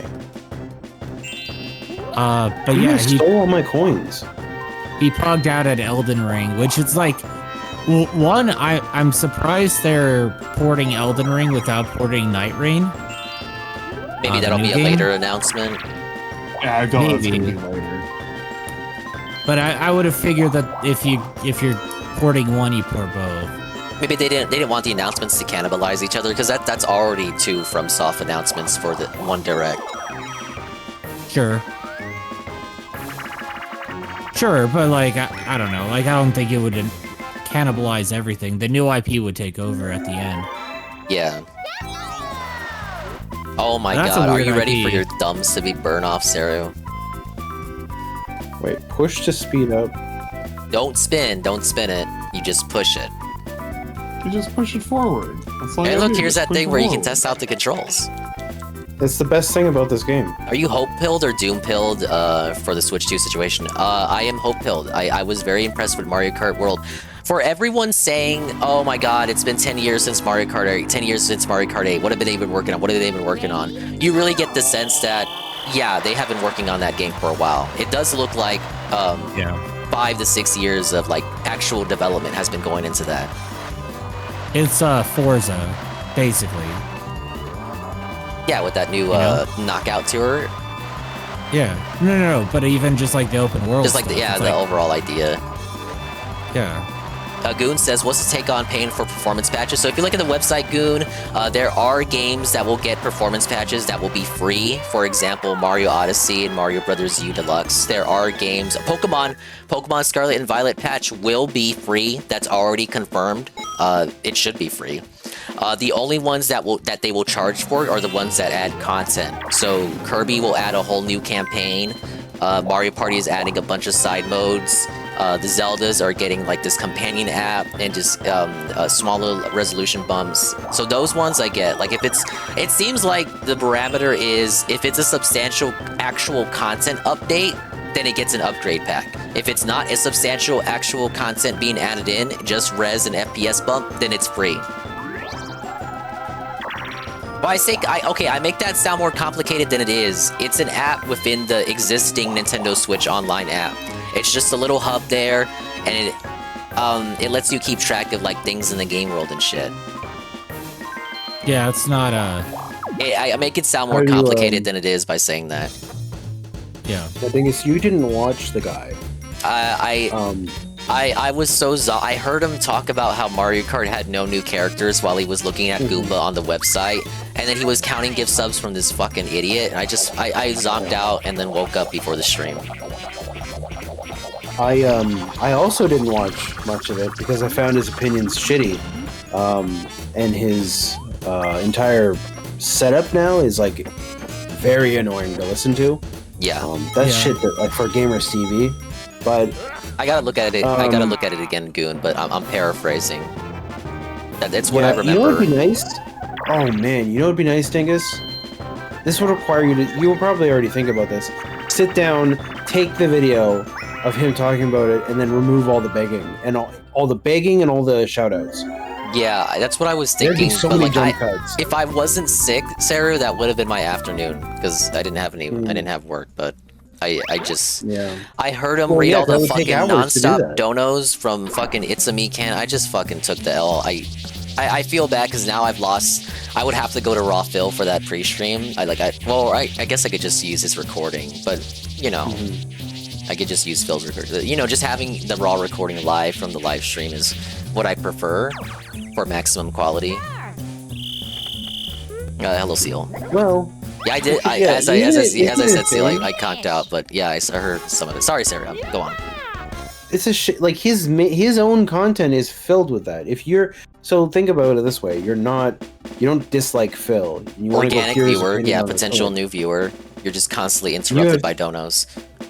You have to go watch all that garbage. And he actually dunks on the casino for doing dono reading segments. It's like that's what people want. Dedicated segments where you read donos. So the people who don't give a shit about donos can like take a second to go get a snack, go take a shit, you know, just go walk around. It's like I would say that's better. Yeah, if you get donos as often as you know they do.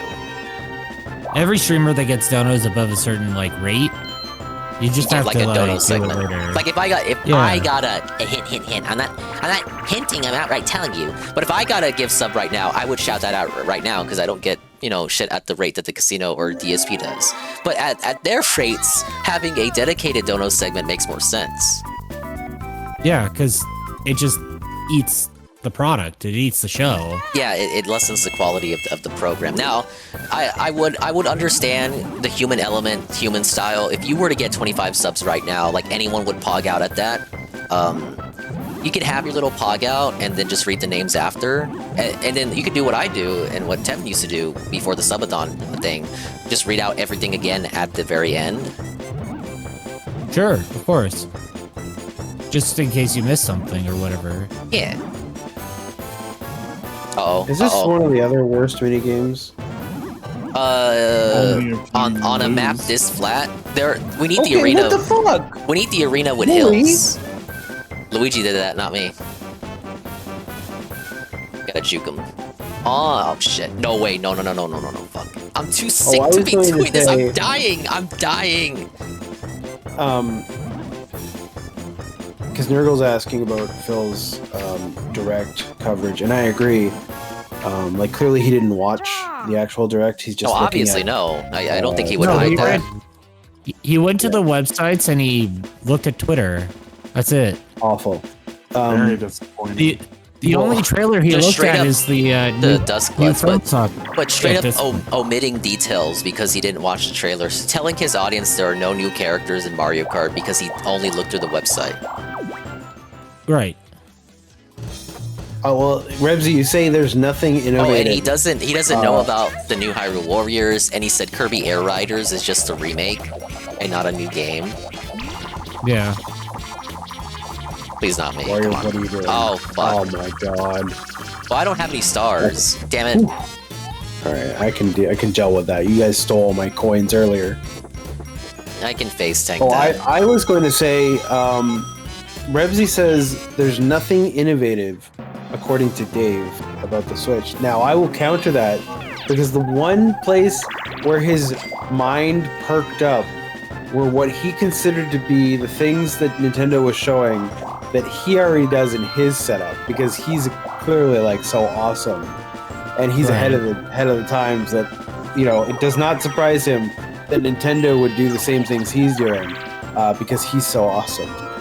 So the Discord stuff, it built into Nintendo, where you can have your camera show yourself with background removed and all of that, and like the improved audio and all that. The Zoom meeting technology. I think that was needed for Nintendo because, they've been asked when it comes to communicating between friends on consoles and no voice chat or nothing. So we finally have that. We're bringing back Download Play. We've not brought that back. We've not brought that up yet. Download Play is back under a new name, Game Sharing. That's cool. Yeah, they were talking about that at the last direct too, if I recall. Oh, I want to say Cyber. So I put down Skyrim as it, but if I really thought about it, Cyberpunk's the new Skyrim. Gotta work together, Sarah. Yeah, press B to toss me. It's cooperative. That's kind of sad to think of Cyberpunk as the new Skyrim. Do you know what I want to say in argument to that, UNF? Sure. Not that you're wrong. I just want to say there's another Skyrim, and it's Hitman. That game. Oh yeah. How many years has that fucking game been around? That was my first observation when I saw Agent 47. I was like, okay, I know Hitman 3 is a bit newer, but I'm pretty sure it's like the 5th time they've ported Hitman 1 and 2 of the newer trilogy. Because I like the joke is that Skyrim shows up everywhere, and it's like, well, I would say Hitman is the new Skyrim. So does Hitman. Yeah, Hitman and Cyberpunk. I was so ready to see Black Agent 47 though. Come on, he's the last straight white male protagonist. Oreo might lose. I'm actually really excited for Bonanza. I think that looks great. Okay, so I haven't seen all the discussion yet. I've seen the DK Otis that I watch on YouTube seems to be impressed with it so far. Other discussion I've seen, people are disappointed that it seems like they're stripping away the old Donkey Kong's identity, and now they're making him into another generic hero type character. So I'll say that we're not as obsessed with DK, so I guess we just don't see it that way. How are we feeling? Is Donkey Kong as an identity, as a character, being erased? Where we no longer have rare DK? No. I actually just feel like it. I actually feel like it's. I think, and I'm assuming, but to me, I see DK origin story. That's what that looks like to me. It looks like why is because you start Donkey Kong Country 1, and he's got the bananas. Yeah, he's got. How did he get the bananas? He's already got his place. He's got Diddy. They're friends. Okay, but where was he before that? And if you look at the trailer, right? It's like Koopa's or not Koopa. King K. Rool's not even in it. Yeah, right? so I get what you're saying. So no Kremlings, Diddy's not there, Cranky isn't there, he doesn't have his banana horde yet. You're saying this game is how he gets his banana horde. And there was that 2D side-scrolling bit where it looked like Country 1. You're saying this is the origin story. Yeah. If you look at and this is, I have to go back and check, but the island's under construction, which means that the island becomes DK Island at the end. Exactly. Yeah. That's what it looks like to me, at least. I could see that. So if it doesn't work. Yeah, if they want to connect it to the country games, they don't have to at all. They don't have to at all. That's what they did. Okay, so the Odyssey team's first ever game was on GameCube, Donkey Kong Jungle Beat, and that debuted on GameCube without any reference to the country games. It was their attempt to have DK stand out and pursue his own identity without relying on what came before. And I think we're seeing a kind of a restart on that, but not to that same extent where just like everything is gone. I do agree with Sarah. It seems to be some sort of origin story from what little we've seen so far. Yeah, I think like DK's been dominated by the country games for so long that to the point that people don't even feel like people are questioning whether it's right to distance DK from that. That's how intricately tied he was to the identity of the country games, and whether it's even right to do something new and disassociate him from what came before. Now, we already had a little bit of that existing already with the Mario movie and just all this other stuff that's been going on with DK, his new design and whatnot. I'm gonna be real. I like this direction. Maybe that's controversial. It's a hot take there. I have no problem with it. I like the new DK. He's much more expressive. People were doom posting about the new design. I was like, just let me see his expressions. I'm not gonna say much about it till I see what kind of emotions and faces he makes. Because there was all this shit about, oh, they're changing his eyebrows so he can be more expressive now. Because old rare DK could only ever be angry or seething, which isn't true anyway. But I think they loosened the tension on his brow so he could be more expressive, and I think to pay homage to Miyamoto, the old DK design. This new design seems to be a marriage of the Miyamoto design and the Rare design, and I think it's not the movie design, because the movie design is just going off that same marriage idea. I think it's taking inspiration from what the movie did and also benefiting from the success of the movie. It's like that shared, they're benefiting each other, mutual benefit. So you see DK's design, you're like, oh, it's DK from the movie. Yeah. He's the guy. There he is. Yeah, it's for the kiddos. You know, they see Rare DK now, they're like, oh, why does he look different from how he looks in the movie? But like, even beyond the design, I just like the direction of the game itself. Right. Like the fact that he can just like break anything, and use anything in the game can be broken. Now, I was saying this for months leading up to the revival. I said this all throughout Expand on December. Whenever people would ask, hey, Dingus, do you think we're going to get a new DK game? I always said, if they bring Donkey Kong back, because it's been so long since Tropical Freeze, it can't be a side-scroller. If they bring DK back and it's just a side-scroller, people would get upset. People would feel underwhelmed. It has to be 3D Donkey Kong, and they fucking did it. Now, I think the issue is, how do you do 3D Donkey Kong and not do DK64 again? How do you separate it from 3D Mario? Because if you look at DK64, it really is just that collectathon aspect that Mario 64 started. So how do we bring Donkey Kong back, put him in a 3D environment, and how do we make him stand apart from 3D Mario? How do we make it so you're not just playing Mario Odyssey 2, but this time featuring DK as the playable character? And I think what they settled on makes sense. It's the same kind of differentiation that you see in the side-scrollers. So Mario, you have standard platforming, real tight controls. It feels good to play with Mario, whereas with DK, it's a lot more intricate, a lot more kind of expert. Like, the levels are harder, it's weighty, platforming gameplay. That's how DK sets itself apart from Mario with side-scrollers. And then if you want to toss in Kirby in there, Kirby's like slower, more easy flowing, floaty gameplay. Just kind of like that feel-good... that feel-good shit to Kirby. But you get what I'm trying to say, right? It's all about trying to make the IP set itself apart. And I think what they decided for 3D DK, I think it works. It feels like this is something that DK would do. So you need to have it set apart for DK, but you have to make it in character. Does this feel like something that DK would do? And I think they did succeed at that. Yeah, I agree on that. I think it kind of is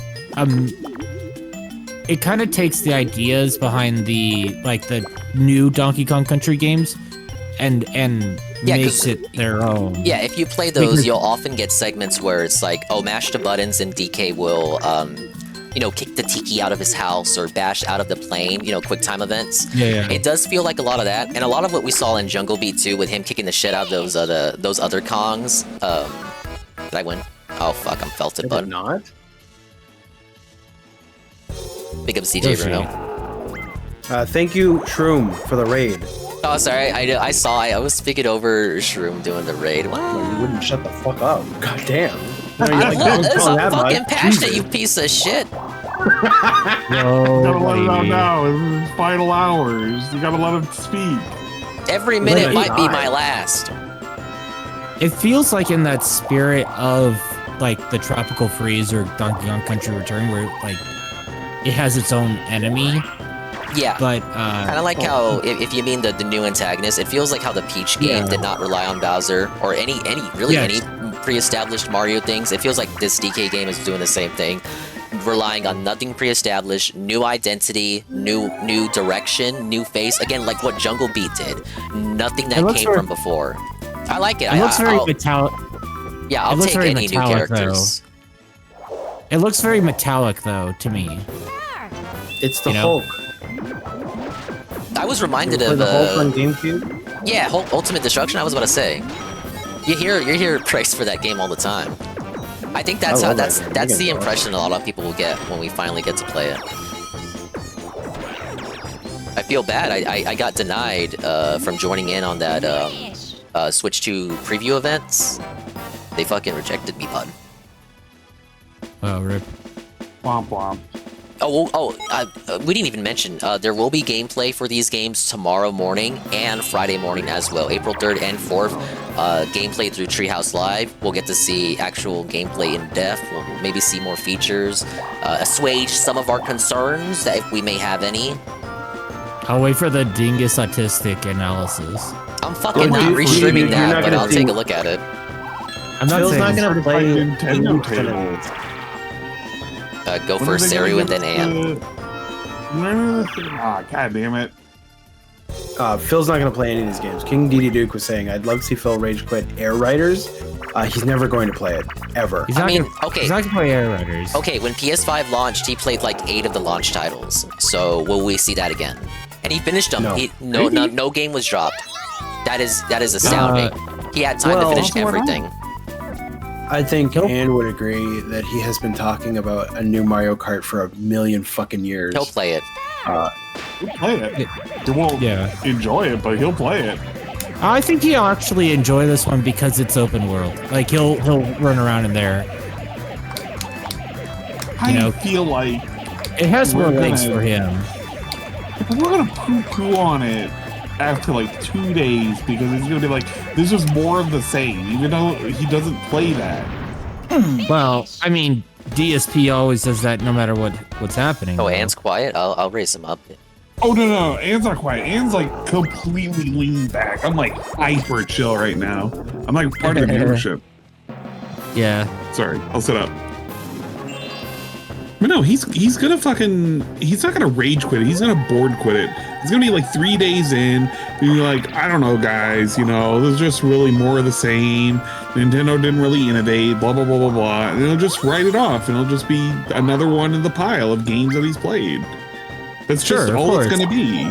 But I mean, like, you could say that for every game he plays, right? Like, that's not a unique experience. Well, yeah, exactly. And that's just what it's gonna turn out to be. It's just, I'm not here for that. I'm not here. I wanted to just shit on the game and just be done with it. No, he's gonna fake fan for at least a couple days, I think. Will you look at a mode for Mario Kart World, like roaming the map and just looking at stuff? And I said this, where was I watching? I was watching Shroom, and I said I can't wait to watch Dingus play this and just drive around maps, autistically analyzing all the details. I'm gonna do that. That's exactly. I saw in the trailer they drive over a Shy Guy and it bounces him up. I'm like, oh fuck, that's cool. I know I enjoy 10 that, out of and 10. Phil will hate that. He won't even acknowledge it. He'll just be like, he'll have fun with it for a few days before the miasma sits in, but he won't show you any of that cool shit. Well, he'll just be aligned to objectives. Like, he'll be the normal thing. Or he will, like, autistically, like, go to a small area and, like, look at everything, right? Like, he'll like, look at every flower or whatever. J Frosty is saying... characters that come from Doki Doki Panic. Yeah. And then... J Frosty is bringing up the pre-orders that you need 12 months of Switch Online and then 50 hours of gameplay. Now, I thought DSP would hate on that, but he actually looked at it as an objective plus because he's afraid of having to settle for buying from scalpers. I'll just end up doing it from a regular retailer, but I guess the Uber Nintendo mentions are being prioritized. Well, I signed up. Explain that again. You need to get it directly from Nintendo. The pre-orders next week on the 9th. You need 12 hours. 12 months Nintendo Switch Online. You need to be on the 12-month plan, the annual. And then you also need to have 50 hours of gameplay logged. To felt the scalpers. It's not. I thought DSP would complain, but he had no complaints for that. I think that's fine. He falls into that category, doesn't he?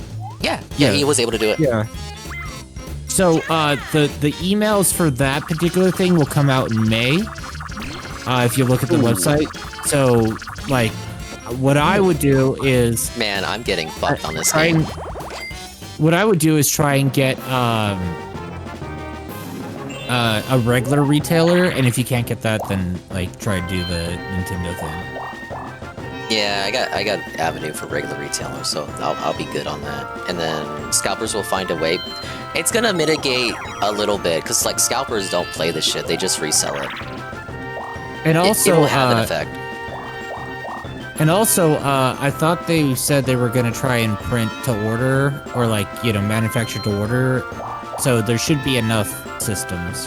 I thought they said that they're gonna flood the market with so many that there won't be an option for scalping. Yeah, Right. That's where I was going. It'd be like the people who scalped the seems like the Wii U smart thing and then to they do. couldn't get rid of them.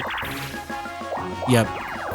So they just eat a loss on all of that stuff. So, with this all going on, and I think for a lot of people, given the backwards compatibility options, they're gonna sell off their Switch One, right? Are you guys gonna sell off your Switch One? No, I'm keeping mine. I'll probably end up trading in the OLED. So I did I did sell off the PS4 when I got the PS5. I don't know if I'm gonna do that. Big ups Luigi going straight for the big one. My palm money. Oh my god, my palm. I'm too sick to be rotating my palms. My palm. Look at the fucking Saru try to steal it, you bitch.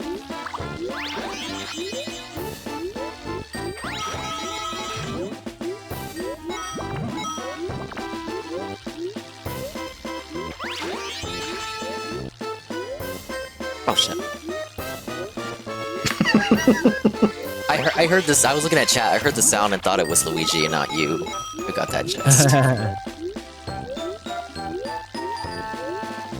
How do you feel about Kirby?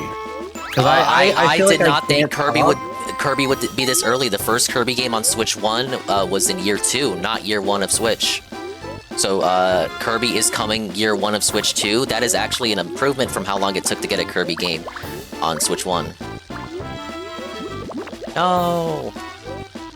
Kirby I is don't feel like I fucking can here, talk about it bros. because it's like I'm gonna buy it no matter what. So what am I gonna do? What am I gonna say? Oh fuck! Come The on! hell? You pushed me up. Damn it, Thanks, Luigi! I won't fake fan over Kirby Air Ride. I've never played it. I actually have an incentive now though. I'd like to play it on stream since I've never played it. To like beat the main game or something. That was So, awful I might in Air try it Ride out. when we played it. I'm aware of the I didn't game, but like it. I hadn't played it until we tried it on Dolphin. Me too. It was my first experience with it. I didn't like it, but I also think I didn't understand it. Weird system of a lobby and then races. I don't know. It was very odd. We'll see what they Well, change. Sakurai's idea was to, he's a funny little man. His idea was to make a racing game that only needed to use one button. He was challenging himself, you guys. It's an interesting idea. What about the other Kirby news? That we Forgotten Land. I had said earlier, I'm very surprised Forgotten Land is prioritized for the Switch 1 upgrade packs. I don't think that was on anyone's predictions or bingo lists. That game did have some performance issues, just like, minor frame rate dips, and it was also very blurry. That's a game where there's so much going on in the background and the scenery, but as a result, the resolution took a hit in order to display all that good shit. And what they showed off for these new areas really seems to indicate that they've addressed that, because there was so much focus on shit in the background that's obviously supposed to show off, the Switch 2's capabilities. Yeah, I'll play that. I like what they saw. I think they decided to try and get at least one from every franchise that they owned. Yeah, the, I think the major ones that they still support. I said it earlier. It seems like I think what happened Mario, was it's a good some of these IPs, they put out their final game for Switch 1, and then Nintendo told them, okay, work on the Switch 2 edition. You're not getting DLC, but we'll include whatever content you put as part of the Nintendo Switch edition, this Switch 2 edition. Okay, yeah. Like in the case of Kirby here, this new content feels like it should have been paid DLC, and now it's part of a paid upgrade pack, coming with the res bump and the FPS bump. Yeah, I saw you say that in the morning stream, Delorio. Yeah, I predicted it would be 3D. DK. Wario, what are you doing? He's done this twice. There's He's no on Bowser's hard. I don't Face know when- Award.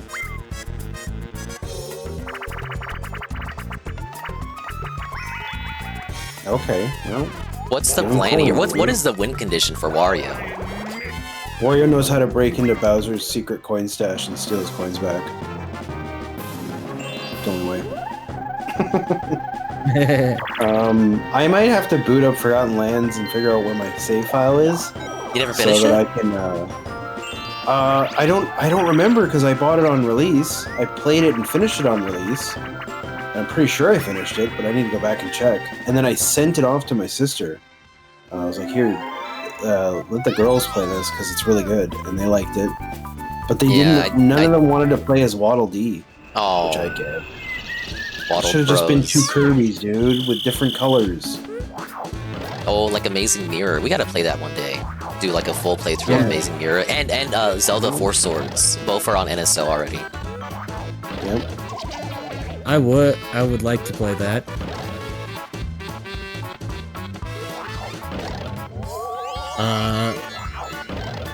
Why does Street Fighter show up? Like, why do they even come? Amiibos? I was surprised. Oh, Amiibos. Well, I was surprised because I thought they'd do like a Monster Hunter over Street Fighter. Oh yeah, Nintendo and Monster Hunter are like deeply connected. Yeah. Oh, Luigi fucked it up. He's not gonna have enough time. Wait, no, he will. He will. He's got it. He got it. Ooh. Oh.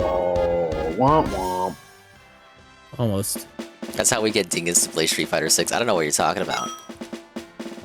I bought Street Fighter 6 on sale. And I still don't want to It play does show the relationship between Nintendo and Capcom that, you know, Luke and all these characters. I think Luke and Kimberly and who else? Someone, they're all, Jamie.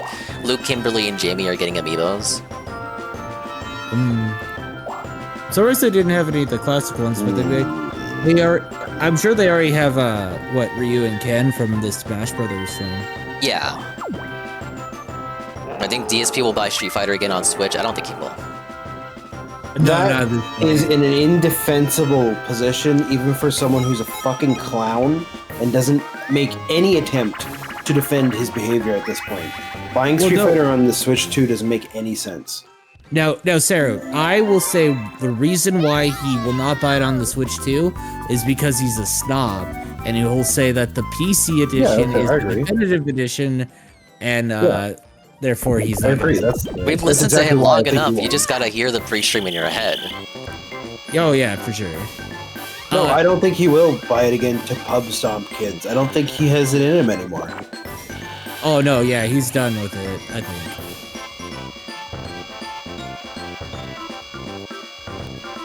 No, I foresee with the release of newer games and a new console, I kind of feel like Street Fighter's gotta go, man. 2 years of this shit? Remember 2 years ago when we were like, bet he drops this fighting game in 3 months. You wish that would happen. Later. He does for most of them, right? Like Tekken was gone. Fucking Fatal Fury was gone before the game even came out. King of Fighters was gone. Mortal Kombat was gone. The other Capcom collection was gone. The Darkstalkers collection was gone. The Marvel collection was gone until we found some people to play with. You know, the people, his old hate army lieutenants. Oh, it's all of my buddies from the FGC days. They are all respected and all well known in today's society. It's like a free 30 coins for Luigi. We're not gonna. We don't. They don't get to talk, and we don't get to know who they are. Yeah, isn't that great? You get to experience what it's like to. I don't know. Have people that DSP knows exist in the same realm as DSP. I like how they mostly beat him, though. That's funny. No, they were just... Phil was just holding back. They're his buddies. He doesn't want to emasculate them. I mean, he try-harded with someone he talked to, the Brian top tier rated. He tried hard and tried to beat that guy's ass. How is this fair, Sid? That's like a free 30 coin just for existing. That's wild. Dude, Mario Party 1's crazy. I wanted to say, outside of that new FromSoft, there's no games for Phil on that console. There's nothing there for him. You know what I mean? Well, I guess in DK, but that's not coming out with the console on. What's he gonna do? Play Mario? with friends, with his viewers? No. No. Are you fucking kidding? He'd get online for a little bit. Yeah, sure. I've seen that before. I've seen that with the Forza games. He goes online. In fact, go look up the This Is How You Don't Play Forza 4 Horizon, because I made it. And he goes online, loses a game, and quits because he can't rewind function during an online match. He's a little bitch. He can't do racing games because he can't cheese him. He's a little coward, and he doesn't have any friends. You should just use it as a first-party box. Thoughts on F-Zero GX coming to NSO? Shocked that that's one of the first titles confirmed, when like not even Sunshine and Double Dash were on there. They'll come later, obviously. Glossing over Pokemon TX? It's XD. I think so too. XD. XD, idiot. Yeah, that game. Nobody talks about that game. I never played the GameCube ones. Nice job, Luigi. You idiot. Softball bish. I press B. You liar! Nah! Oh, what? I pressed B. Yeah, so did I. I think the computer just hacked us. I'm Wario. I just won. That's me. Someone's asking who's Luigi. Well, you are fat, so it's fitting. No, wait, no, Anne's not Luigi. No, never mind, it's computer. It's wow. I could have know. taken that, but, you know, okay, whatever. Well, I mean, it wouldn't be a believable story. It really wouldn't be. Coliseum isn't hard, but level scaling his ass. Says Golem. I never played it. I thought it was just... well, I knew it had a single-player adventure component, but I thought it was just the GameCube Stadium. The GameCube's version of Stadium. What? Okay, here's a question. With the launch of NSO having GameCube, this is it for everybody, people in the call, and everybody in chat. What's the multiplayer game you want to play with friends on your NSO GameCube? There's so many. There's a few. Oh my god! What if they bring out? What if they bring out Fantasy Star Online? That would be a good one. Time Splitters, absolutely. Mario Party 7. Yeah, of course, Mario Party Double Dash. I kind of wish we would get special versions of games, like NSO is fine. I just like something with better lobbies for Smash or something. Chowda says Eternal Darkness. Doing extra work? Yeah, I guess. Eternal Darkness, man. I mean, I like Eternal Darkness. I played it a lot, but... Oh my god. Luster. Let's fucking do this. Let's fucking go, bud. Facelift, please. Bowser Revolution, this is good for me. I don't think that's good for me. Oh, it is good for me, because, hey, 40. Fuck Luigi, bish. Sofa. I'm glad I'm not Luigi. This isn't unrelated to, any of the Smash news. How much... Smash news? Listen, it's late. Any of the, Twitch news... how bad is Smart Guys gonna be tomorrow? Terrible. It's gonna have Mersh. Yes? It's Mersh. And he's trying to say it's not Mersh. Yeah, he keeps trying to say that no one knows who it is, but he's just gonna be lying. No, if anyone in the chat doesn't know who Mersh is, it's the guy who said Medicare is faking his cancer. It's also a guy that had a stroke about female cops. Female cop. What was the cause of the stroke? Was he like smoking something or inhaling something? Yeah. Yeah. What was he doing? Galaxy gas? What was going on? Duster? Is he tough? He huffs? Yeah, does he huff? Yeah, we're huffing. Oh my god, there you go. What the? Clean shot by Wario. Damn, Wario, what the? So he's really just gonna, like, if he has merch on, we're gonna have another cat scenario. No one guessed it, and they literally did. Yeah. Just don't lie about it. I guess. Well, he's got to take the L because he wants by the to. way. He doesn't want to spoil the surprise. Yeah, you guys guessed it, but I'm a LARP like you didn't guess it. Think about it. For months in advance, people knew about that fucking cat. What was it? What was the game called? Judgment? It was the one that's like not Yakuza, but is kind of like Yakuza. Yeah, Judgment. Yeah, Judgment. And he was playing that, and people were doing it like in the middle of his break segment or something. They were like, "Phil, I heard something jingling. Do you have a cat?" Cat? No. What do you mean? No, I don't have a cat. Phil, you're scratching your leg, or you're scratching something down there. What are you doing? Oh, I'm just scratching my leg. I don't know what you're talking about. Beardson is the third guest. Yes. So, there's the modern version of that where people were like hearing a bird in the last like 2 Yeah, that's weeks. the modern. That was That's the on modern day unconfirmed. bird chirp. Oh my Still God, star, technically please. unconfirmed. Technically, I don't have any unconfirmed. stars. Big ups.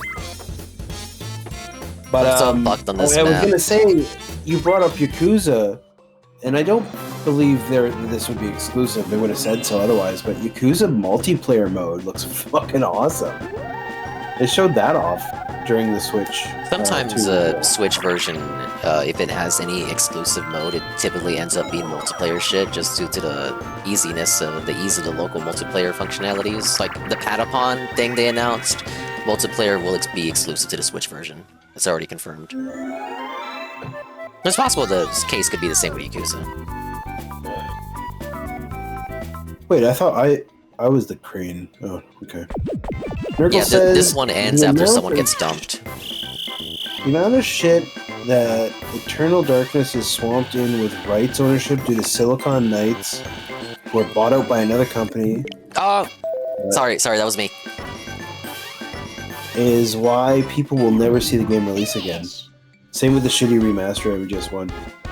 See, I expressed the same thing. I was sure that Eternal Darkness 1 is stuck in copyright hell, otherwise we would have seen some form of re-release. Well, Nurgle, it was represented in Smash Ultimate without any attribution to the developers.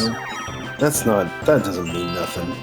Yes, it is, cause like they gotta put like everything. Like if it came from something Nintendo didn't develop, it'll be in the start screen. It's like, hey, like Disney, Kingdom Hearts, like Disney's name, Disney's copyright is in the title screen because Sora's in. So just as an example, they will have to do the attribution. Yeah, but it's not on the same level, right? So my thought is like the copyright for it is not as complicated if it's just a. It's not the same though, in my opinion. It's not the same thing, a playable character, but you're still referencing the game. You still have to credit the people.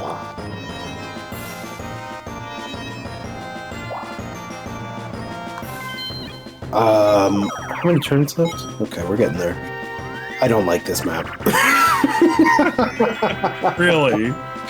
Listen, I was had a happy to see feeling. it, and I'm happy to unlock it, and I'm happy to see what I guess a credit screen is what's coming up for Mario Party 1, which I don't know if I've ever seen a credit scene in Mario Party. It's just too much random gameplay for you. Good God! Here, I have a thought, Dingus. I want to throw at you, okay? Yeah. All Mario Party 1 games that require... What the fuck is he doing? It's supposed to be him laughing. Poorly. All games that require you to rotate your stick Get removed. could easily be replaced with mashing A.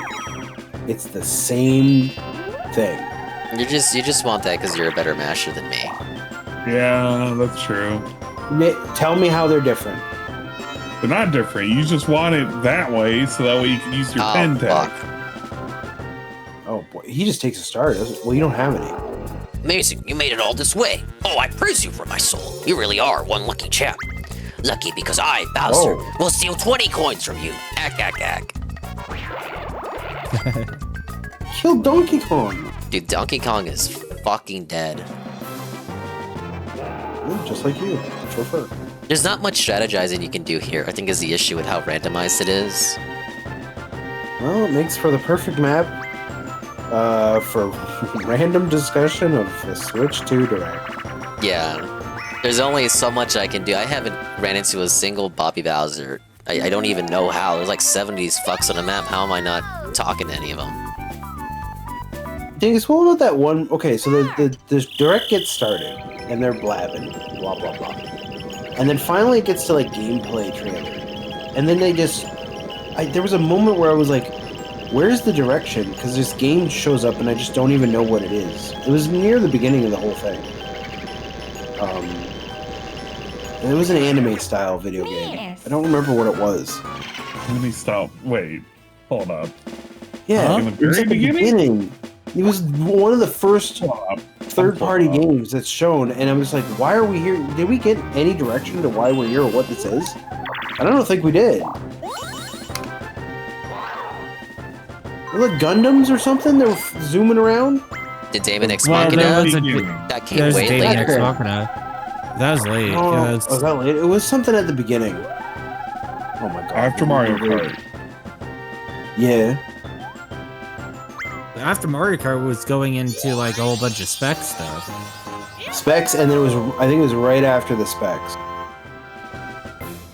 And think they you're didn't talking give about it- Damon X Machina. I mean, the first one was Switch exclusive for a long time. Yeah. Yeah, I didn't know what that was, and I just didn't care. I don't know what that was. Not So after interested. Mario Kart, you had the C function, how to chat with people, right? He's misremembering. Yeah, He's talking yeah, about the mecha game that was a lengthier trailer. Yeah, I don't know, man. I don't know where you may have seen it. It's You the sure mech it's game. in this track? It's the mech game. That mech game looked like garbage, but it's not for me. Man, whatever that mech game is, just catching strays. Well, you're getting into I the did third not party care for the stuff. story or characters in that game. It took itself too seriously. The gameplay was alright. Oh, there it is. It's after Hades, too. You're like skating around and you're fucking chopping shit. Arsenal. Probably Yeah. what it is. Arsenal. That was Yeah. it. Arsenal. The hell is Arsenal? Let's take a look. Arsenal game. Not You Arsenal really the thought. team. Do you mean Arsenal the football team? No, I did not. Oh my god. Everybody's getting a star except for me. Are you I fucking joking? Suffer. Suffer. Hello, Span Dog. How you doing, dude? Yeah, it's Delta Room, Borderlands 4, Hey, Pim Pam, I'm Civ still 7. dying. Then you had some 2K games, a Survival Kids Oh, man. game. What the? I can't find anything about this. Because I'm an idiot. Star Seeker. It was David X Machina. I'm telling you, it was Damon X. Do you not believe me? Am I Yeah, fucking half gaslit asleep over too. here? I'm half asleep too, Yeah, man. Demon X I'm like, Toxica sequel. Yeah.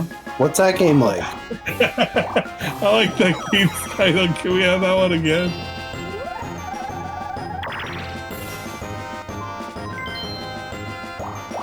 I'm gonna run into a Bobby. I'm finally gonna run into a Bobby, but I got nothing to work with. Like there's no strategy for me right now.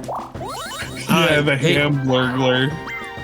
And You said that today. Yeah. Rye Drake 1, we're getting Wild Hearts S. Oh no, fuck no, we're not playing that. Fuck you. Ahead of time, right, Drake? No, the answer is no. We're not playing that dumb game that I don't want to play and you don't want to play. You're gonna tell me you want to play. That's just cope. It's not cope. NC It's not game. cope.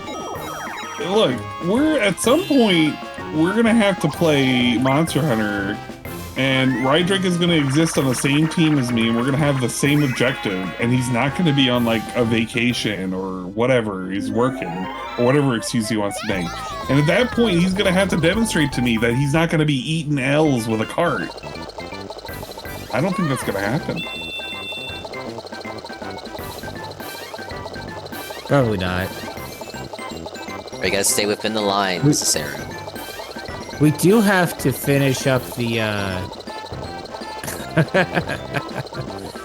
we do have to finish up the last Arkveld fight. That's like 2 seconds. So it's not going to take any time whatsoever. I'm not even in a rush, honestly. The game just kind of exists for me. I play for enjoyment value. 0. How did they do? But can we talk about like how is that? They fucking went out the lines. They calculated based on whether or not you finished the damn thing. How about that? That's number one. How am I 73 but they're 93? How are they fucking tied? I don't even know. You have as much as me, 0. How big is it to have mouse control for the next Mario Party game? I know we're in the Jamboree, but like, man, those mouse control Jamboree games look fun as fuck. So can you just like conceptualize for me how that's going to even work? Just how about this? Not Jamboree games aside, just in general. What is the play area for the players supposed to be for this mouse control nonsense? What are they imagining? Yeah, I don't know.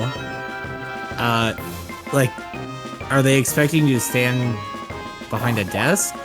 Oh, wait. No. If you think about it, the Japanese market, right? Yeah. You've got the little table that's like, you're kneeling beside the little table. So that's that. That's what they're thinking.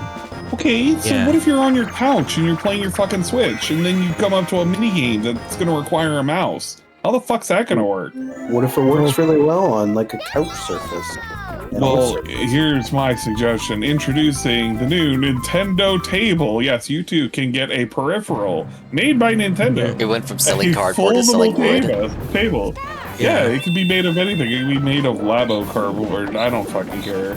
But like, now you two can own a thing to make it where you'll have a flat surface, something you've never had before, and you can use it for your Nintendies whenever you want to play a mini game on fucking Mario Party. Stop stealing my money! We share it. Yeah, dunce That's Felter. what's gonna happen. Like, with whole Metroid with mouse support, or fucking Civilization with mouse support, or any of those games, right? So, what do they imagine? Are they gonna imagine like a situation like me where I have an L-shaped desk and I have like 2 areas in which I can put my, like, I'm actually holding a Switch controller paddle right now, and I'm like running it around on my fucking desk. They expect me to do this? How's it gonna work for a shooter? Like, no. Did anybody even think about that? No, they did show that off though. It's gonna have. You're gonna use the trigger and kind of fire with a click. Yes. And then the other hand. Weird. And then the other hand is going to be like a regular controller because they did show that in the Metroid Prime 4 section. Do that with your hand right now, and tell me that feels natural and not You got weird. big hands. I don't. It's gonna I'll be probably weird. be fine. I'm not going to say that. Well, what if I ask you this question? But they did show it off. What if, because there's always some third-party bullshit out there, you just buy a mouse and keyboard for your Switch too. And you just put it at your desk, and you and it's wireless. Now we're getting the race to a fucking PC at that point. Yeah, exactly. For me, fuck it, I'll put that. Yeah, give me a Switch mouse and a keyboard. That would solve all my problems, probably. I don't even hate the idea of having a mouse built in. I'm just like trying to logistically think of how this is going to operate, because I feel like, I don't know, I feel like it's not going to work in practice for all the games that you want to try and make it work for. I think it'll work good for a couple of games, and everything else will just be awkward. Well, yeah, course, like wheelchair basketball. So I timestamped the Metroid thing so you can see what they did.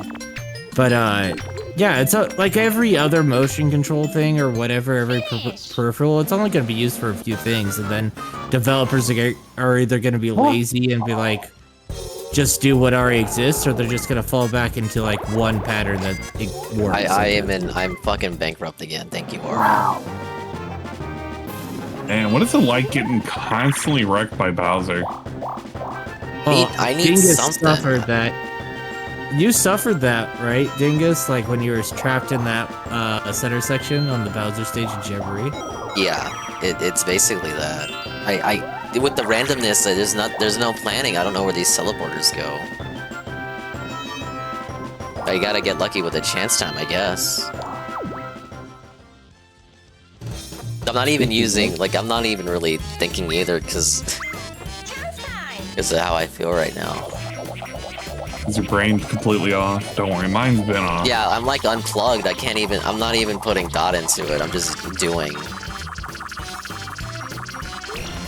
Thanks. Well, I guess the whole new tariffs thing got announced. Oh yeah. So there was reports that Canada would reduce or remove tariffs if the United States would. Yeah, of course they would. Yeah. I don't see why they wouldn't. Our fucking prime minister is a former CEO of a bank. Of course he would say yes to that. He went to Harvard for, I think he went to Harvard for financing, or something, whatever. Yeah.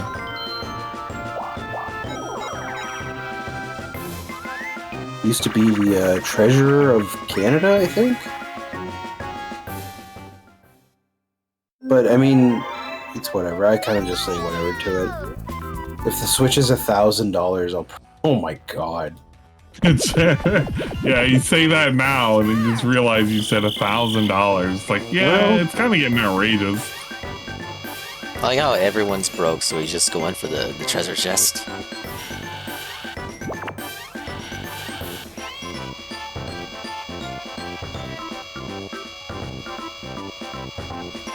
And I'm gonna reiterate what I said in Baby Park. Mm-hmm. But should the day ever come, not to foresee the future with Phil, but if the time comes when the death of the channel is more apparent, I really want you to use that image of him dead after playing, going to work once with his, what's it called? Inzoi? Yes, Zoe or whatever. I look first day on the job, dead. Yeah. There's something poetic about it when you think about it. Truly. Whoa! Well, he just laughs at you.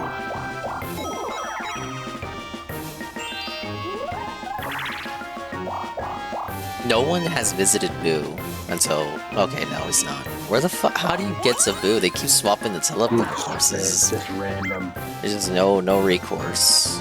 What do you think? Worst map?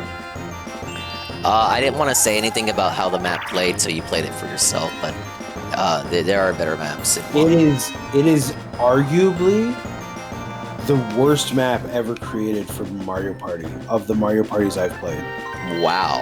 And you played the space map in 5. Yeah, this is really bad.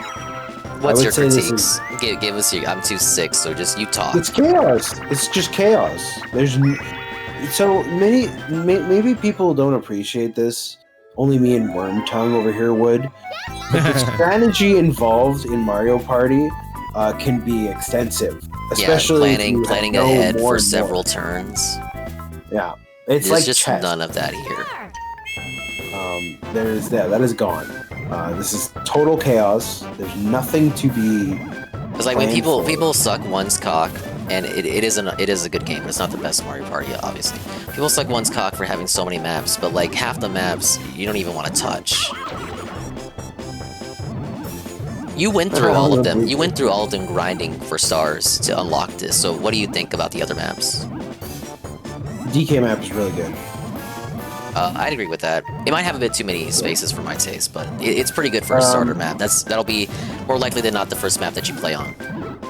It's hard to judge these maps mechanically because there simply isn't anything. Oh, fuck. No, bitch. Fuck. It's Mario Party 1. Yeah, see, It's I'm Mario fucked. Party I've 1. been fucked. I got. Okay, so see, I don't know if you. So, Seal, I didn't go to sleep last night. I stayed up playing Donkey Kong on Game Boy, waiting for this direct, and I wanted to get an hour nap in, but I didn't. So I watched the Nintendo thing. I restreamed. I did 2 streams. Then after, I fucking conked out. I wake up to DSP doing his pre-stream and like counting gift subs and doing a very poor summarization of the direct, and it annoyed me. So I took a nap, thinking that I would wake up before the time I was supposed to boot up for a 3rd time for this stream, and I overslept. But that's been my past 24 hours. I was sick already for the past week. I'm pretty sure you could hear it on the last couple of streams, and it's only gotten worse. I'm sorry, I cut you off, sir. But Seal was curious. I have no fucking idea what I was talking about.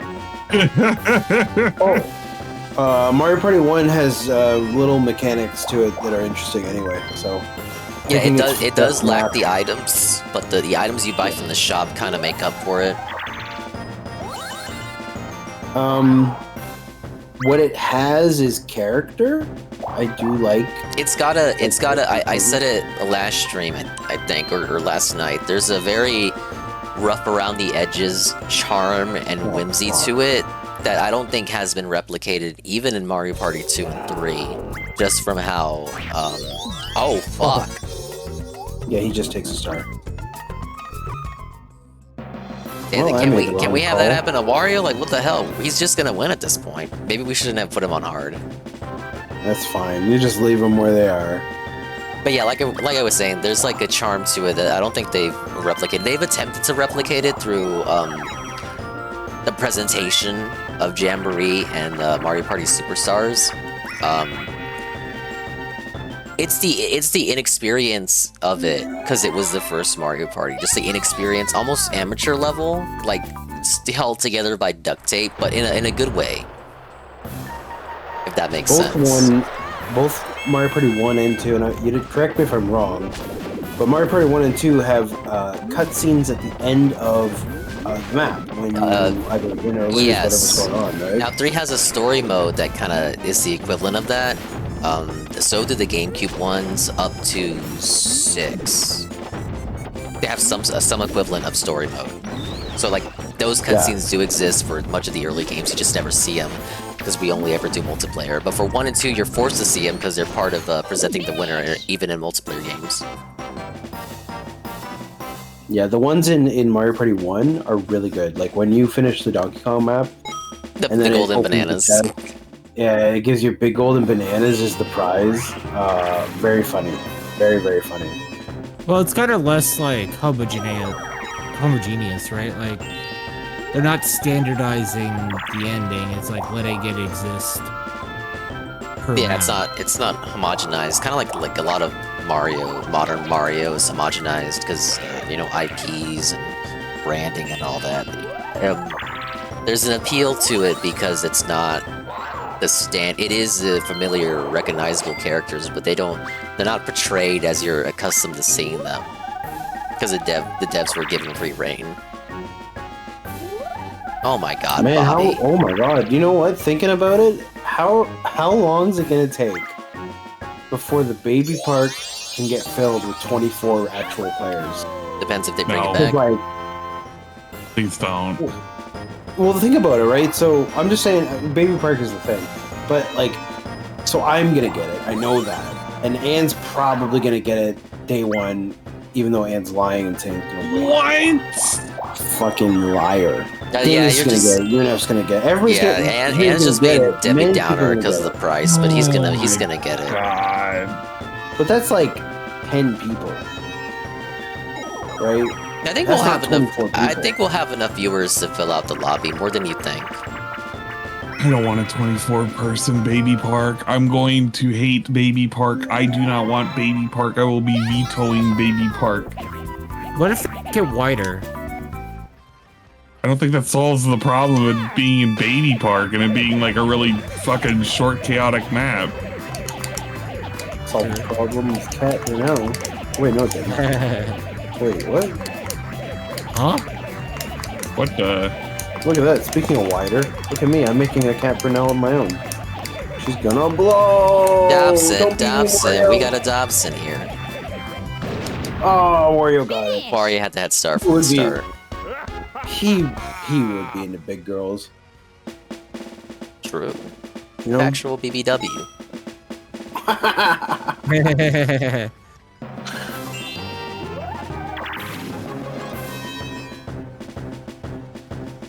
Wait, who can afford? Okay, I can and Wario can.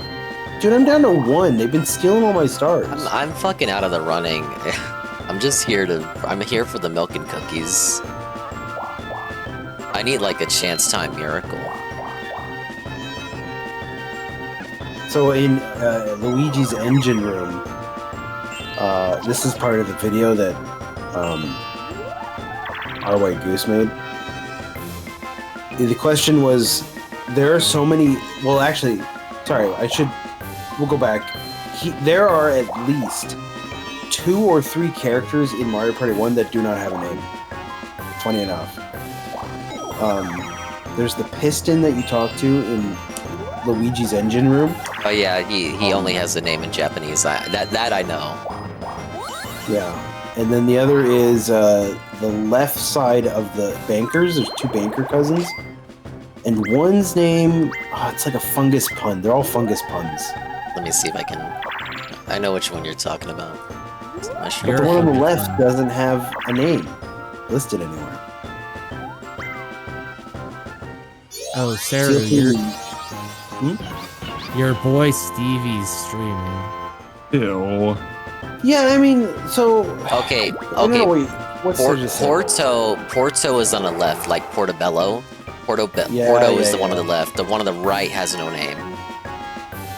And people assume his name is Bello. That would make sense.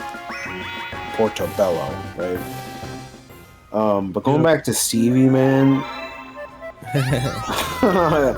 Excellent crash out the other night. Don't expect there to be a video like that anytime soon. He's one of them genuine weirdos. Another view from a distance style. I got. Yeah, I mean, until you don't, and then he freaks the fuck out. That's how I'm treating him. I see what you guys do with them, but it's like, dude, hold on, Dingus. Here's the thing. Okay, hurting anybody. I don't think. I want you to tell me what you think we did. When I say we, it's actually just Shroom, because he's a disgusting troll. You sent the heart emojis via the chat, the thing, and he got annoyed because he knew that indicated you were in the chat. Incorrect. You Shroom just existed. sent him 5 messages in his chat. He told him, "I love Kingdom Hearts. Start the game." I think he may have said LOL, and then he said 2 things, and this set him off for an hour, over an hour. He said, "Did you fake the 1 chip challenge video that you did? And if you know, you know." That part I know because you guys had showed that when we discovered him. Pick up GPM on finishing solo leveling. We dropped that show because that sucks. There you go. Go on. The 1 chip challenge. And then he said, and then Shroom said, "I think you faked it." And for about an hour and a half, close to 2 hours, Stevie yelled and screamed and spit on his own floor, telling Shroom that he was... Don't clean that up. He's a fake person. You're fake. Everybody in the world's fake. The government. By the government. Oh my god, please be something good for me. All stars go to Dinkus. It would be completely undeserved, but can we switch it up somehow? Can we get anything? DK needs to be taken down. Uh-oh. What did I do? Oh, okay, well, give me Luigi gives you a star? Okay. That really changed much. Yeah, well, so where I think Gamer Stevie is real, I'll just say it. PWR is much more aware of what he's doing than Stevie. Stevie is completely unaware. He thinks that he's normal. Yes. He's not normal. Stevie, Alex, Jade, those are real ones. Those exist. They exist. Look, what PWR is a bit. So you believe he's a bit. A lot of people are giving that guy a lot of cover. I'm trading That's a PWR, funny- Stevie, Alex, the same as I would Chester Cheeto. I will be content to observe these people from afar and not talk directly to any of them. But you believe PWR is a bit. It's a funny bit, but it's a bit. He definitely knows what the fuck he's doing. I don't know if it's 100% a bit, but he knows the attention he's getting, and he's just farming it.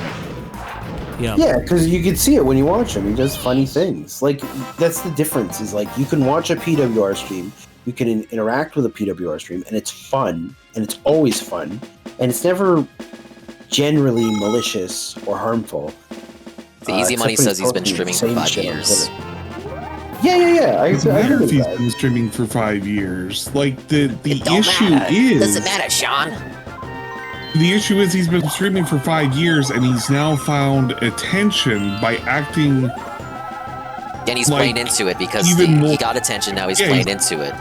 He found the recipe to success. Why wouldn't you play into it if you saw, oh, I'm getting attention for this? Let me ham it up even more. No, I get it. And it doesn't even matter if his intelligence is not reflective of a normal person with, like, a functioning member of society. It doesn't matter that he's probably, slow in the mind. Fucking DSP plays in this shit. I don't even think he's slow in the mind. I think it's a legitimate bit. I don't think so. Do you know what it reminds me of? I think he's an idiot, and I think he's playing up to it because people give him attention. That's all it is.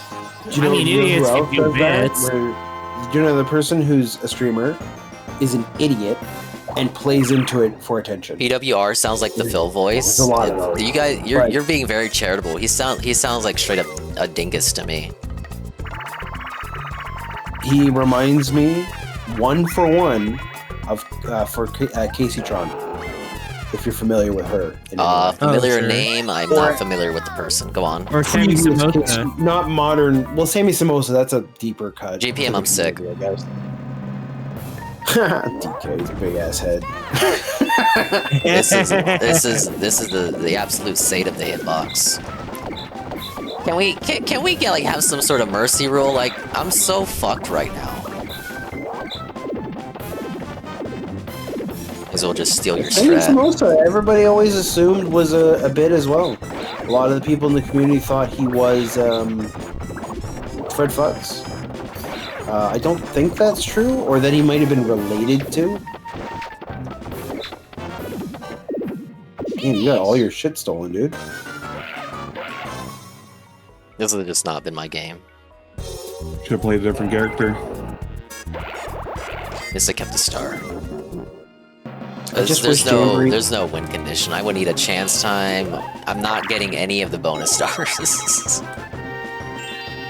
They're giving DLC for Jamboree. My other request would be custom rules for maps. Yeah. Let me make decisions about what's in play. Yeah, GPM. Like, okay. Ann and UNFW aren't playing because of the connection issues. This game is just me and Saru. It's better that way. You would have hated this map anyway. It really would have been not much different, except you guys would have playing the mini games. I don't want to get bullied. All right, this is just perfect enough as is. Just watching the suffering. This map is genuinely awful. Oh yeah, the maps. You said the DK map was fun. What are your other thoughts?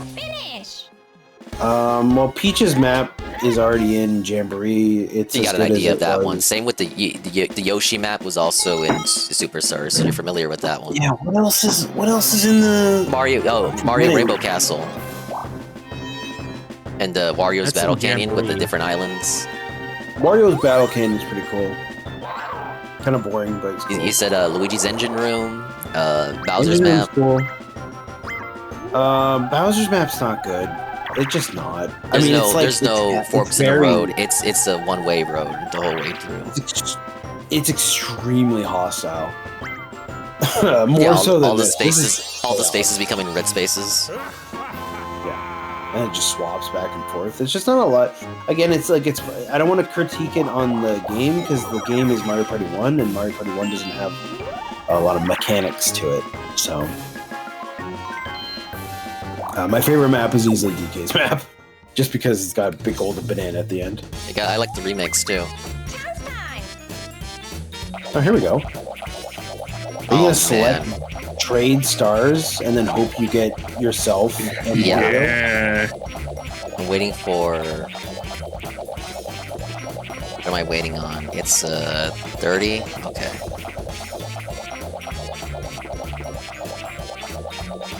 Sorry, I'm fucking.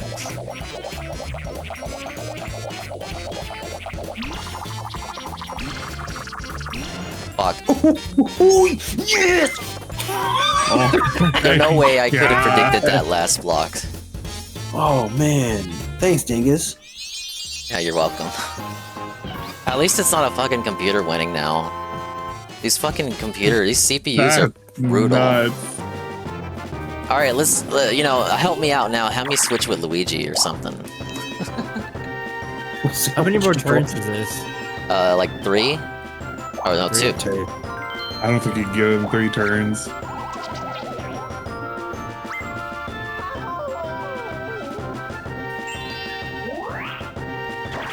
Angry Joe did a rant on Switch 2 prices. When is the last time Angry Joe liked anything in video games? Oh shit! The warp space reactivates chance time. Okay, go for it. I just want it would be funny. Okay, hold on. Yeah, memorize the position. Let's Sarah think. So it's 30, 10, and...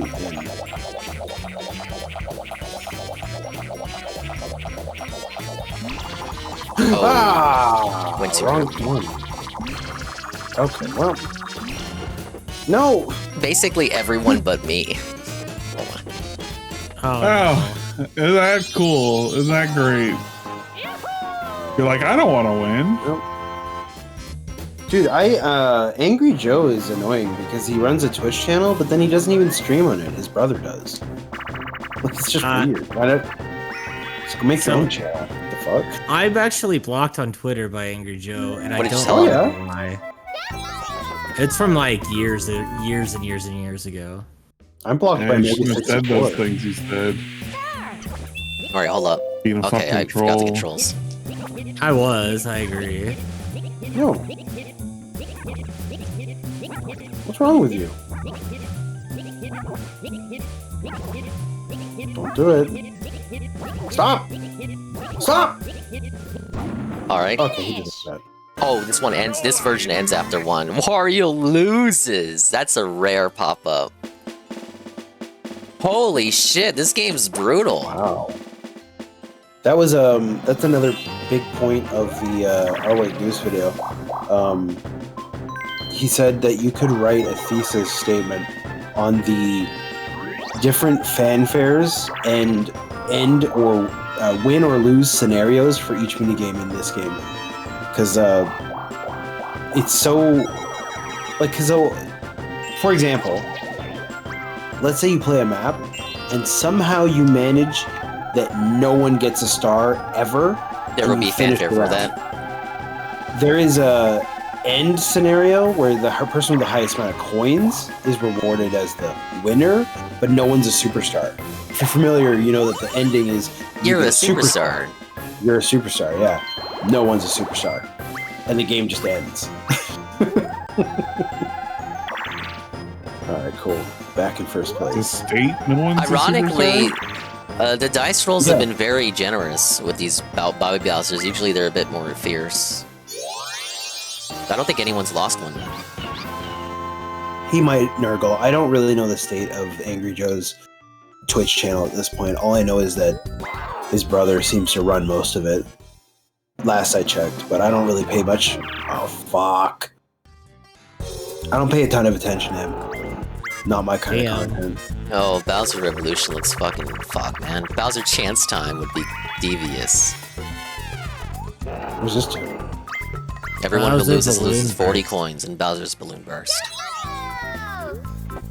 Oh my god. How exciting! Thank you for the follow. Following me, as sick as I am, I appreciate it. Thank you for clicking the heart. Dude, you're going for it. Holy shit. What's your strat here? He's focusing. Whew. We got that rhythm. Yeah, welcome in, and not Ann Lee, but Ann, the guy who's in the chat. I am very sick, but I'm playing Mario Party con mis amigos, and we're talking about the Switch too. They're talking for me. The less I have to talk, the better for tonight. You've been hijacking all the conversations. This You've has been yapping. like smart guys. Dingus is dominating the chat. Smart Oh, there we dinguses.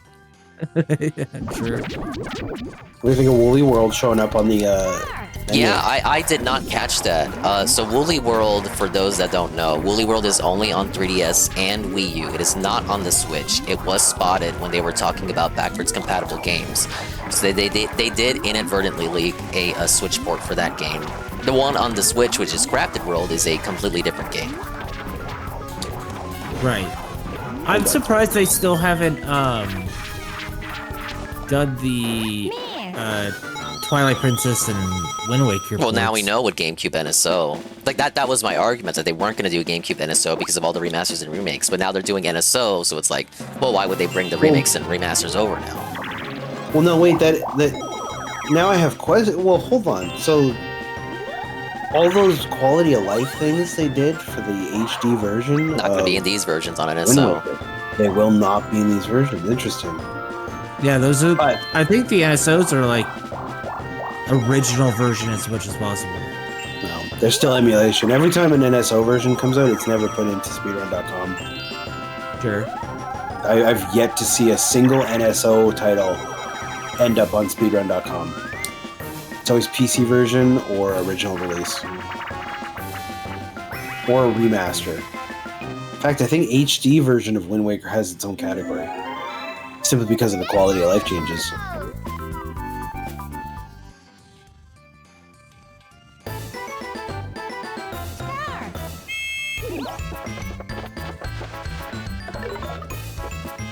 Don't you do it. Don't you do it. Why? Why would you do that? I just told you not to do it. The decisive final game, and that's what you choose to do. That's right. That's right. That's right. That's right. Was Twilight Princess HD based on the Wii version or the GameCube version, if anyone knows? I would assume the GameCube, so they don't have to flip the map. Yeah, because I know about the changes that the Wii version makes from the GameCube version. So I think Wii U was based on GameCube. Anyway, like NSO, when it gets it, it will be the GameCube version. Mr. Fun says GameCube, Yeah, I believe, no motion controls. No motion controls, and also you'd have to look at what hand Link is holding the sword. Oh, of course. If it's on. Yeah. Luigi just won the game. Yeah, Luigi took minigame star. Oh wait, hold up. Oh, but you probably don't have happening star, I don't think. Oh no, you got it. Dongman. Okay, at least it wasn't a computer. Let's go. One a Mario Party. Stars. Saru is the superstar. Alright, we can see credits. How's everyone say today? It's been going. I've been sick all day, so I've been sleeping in and out, in and out. It's pretty good for me. I have to call off work, I think.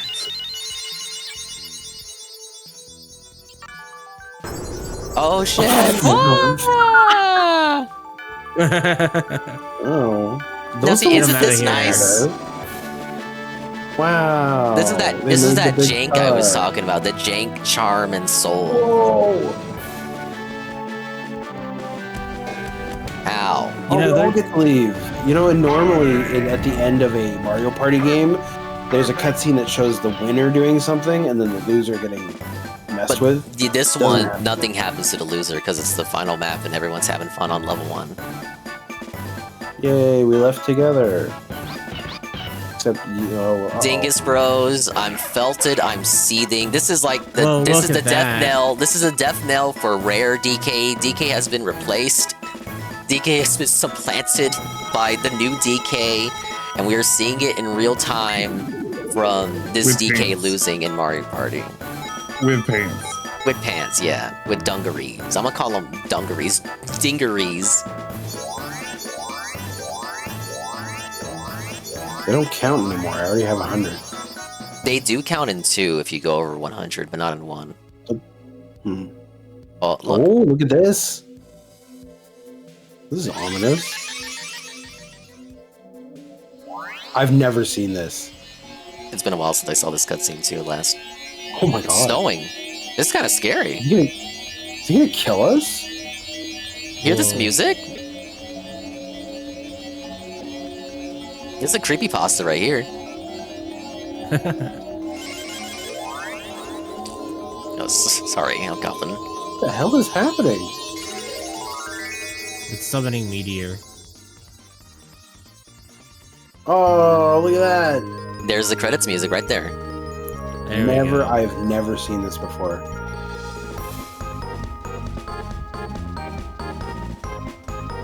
Oh, it's the guy! It's his party. One guy worked on all 50 mini games. That guy's a hero. Do you know how much of the games are owed to his planning? Oh, okay, we had 3 planners. Okay, there you go.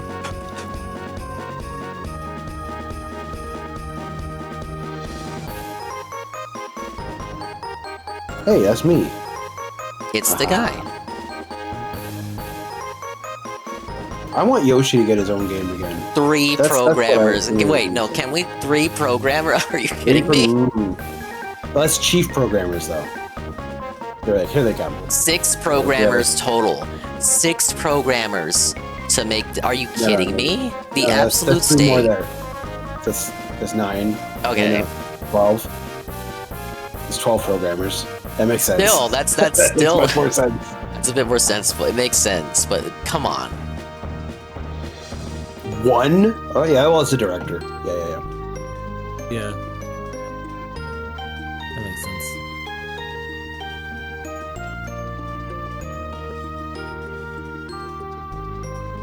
Are there credit scenes like this for 2? There are. You just never see them. The remix. Yeah. I highly recommend Goose's video on Mario Party 1. If you I'll haven't watch seen it. It's in the playlist. I really should have watched it yesterday when I was like zonked out and listening to the Muppet. Dude, the Muppet pumped out like 10 videos. The Muppet's the most excited person. He's pogging out, man. He's always been my go-to for silly game news and speedrun stuff, and I think he covers it better than others. Hey, Carl. Oh man, Other Carl people took a can- big fat L.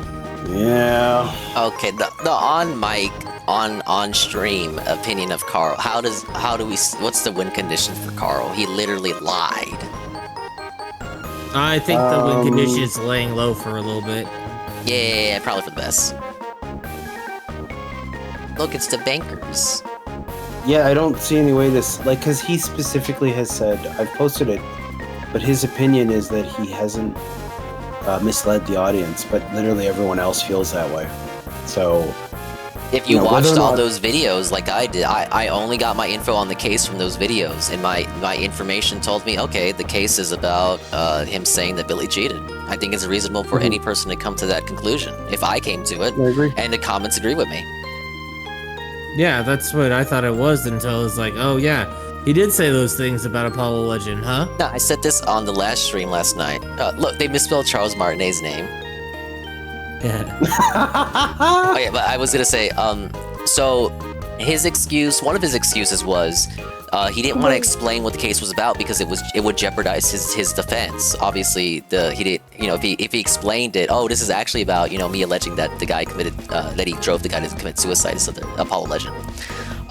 He said another excuse that he used was that he wanted Billy Mitchell to explain himself in his own words, what the case was about. So there's this clip out of Billy saying Carl is leading you, and this was from years ago. It's a clip of Billy at a convention saying Carl is leading you guys astray. Carl is telling you that the case is about one thing when in fact it has nothing to do with that whatsoever. He was alluding to it being about the suicide. Now Carl insisted the cheating was very relevant to the suicide allegations. The judge and Billy hard disagree on that. Now, again, Carl was like, I'm going to have Billy explain to you what the case is about. I will not explain it because it will jeopardize my defense. So you have the clip of Billy saying Carl is lying to you. And it's like, okay, Billy explains himself in his own words. But if you watch Carl's portfolio of A-logging content on Billy Mitchell, the profile that Carl constructs of Billy is that he is a liar, he's a cheat, he's a scam artist con man who cannot be trusted, who is not honest. So I think it is very disingenuous of Carl to say you should take Billy at his word when he explains what the case is. I didn't want to explain what the case is going to be because it's going to jeopardize my defense, but I will allow Billy to explain what the case is about in his own words. Okay, I get that, but your portfolio of content on Billy paints him as someone that cannot be trusted. So you want your viewers to take Billy at his word when he tells you what the case is about, or rather what it isn't about. You want you to take Billy at his word when he says that Carl is misleading you guys, but your entire content grooms the viewer into believing that Billy can't be trusted on anything. Well, I think that's what he was trying to do at the outset, right? Like, you can't trust him, you can't trust him, here's his own words. Well, that's just wrong. Like, he was trying to dunk on Billy with that play, right? Yeah. Like, Billy is just still lying to you, even when I say, like, here's his words. We are the superstar. I miss Let's that lady, go. dude. I miss her. Wherever that lady is, she's probably dead. Probably. But yeah, that's my take on it. It's like, I'm just disappointed, Carl. I'm not even frustrated or angry because I didn't have anything against her. That was my sweep for Carl on Sunday before the verdict came out. I was like, I don't have anything against Carl. It'd probably be funny if he could lose and get humbled a little bit. And now I'm just disappointed that, like, he was a good YouTuber known for, like, being reputable, credible, doing the research, doing the investigations. And I don't know how anyone walks away from this saga if you've been following it without feeling like Carl had misled them. Well, alright. So if the suit was in the US, like if Billy tried to force Carl to come to the US to fight this, I think Billy actually loses. Which is ironic because Carl said he had the advantage from the case taking place in Australia. That's just untrue. Like, EU and Australia have some draconian speech laws. I would not want to be in a defamation suit in those countries if I'm the defendant. Oh, absolutely not. It's like Noel said. Noel's take was, if you're in Australia, you deserve to get raped. I don't know if I go that far. No, yeah, I wouldn't go that far. Be curious to see what he like, says Friday on that. You can't say much. Like, they're going after, like in England, they're going after people's Facebooks. It's like, come on, you can't talk. Right. These are countries, or in the case of Australia, continents in which you are persecuted for your language online and what you say. We have social media situations of, like, people in Europe, also various European countries getting arrested for saying the wrong things on Facebook and Twitter and the like. And I don't know how Carl did not put that into.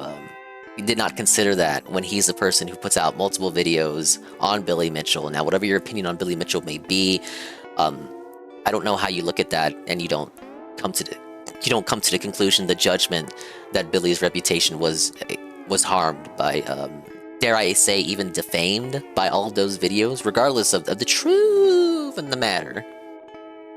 And I think the big part for the judge was just how many videos Carl did on Billy. I think like, I think a large part of it was piling. making an example out of Carl, saying that Carl truly thought he was the one with the lance trying to slay the Billy Mitchell menace. And That metaphor really speaks to me because if you look at all those, if you go back and really comb through those videos, he does kind of see himself as the savior who has to defeat Billy, who has to make an example out of him, who has to embarrass him and show the world what a fucking loser he is. But it's like, dude, he's an old man who's kind of lashing out because he feels like his generation of gamers are being forgotten and being replaced by speedrunners and esports people. Like, at least that's how I kind of see it.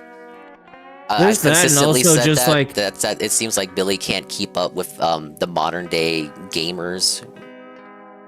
Well, sure, of course. Like, no one really gives a fuck about like Donkey Kong anymore. I'm sorry. Yeah, like, oh, you got the high score in Donkey Kong. Okay, whatever. But I just saw the Counter-Strike fucking top 8 finals, and you're a loser. Yes.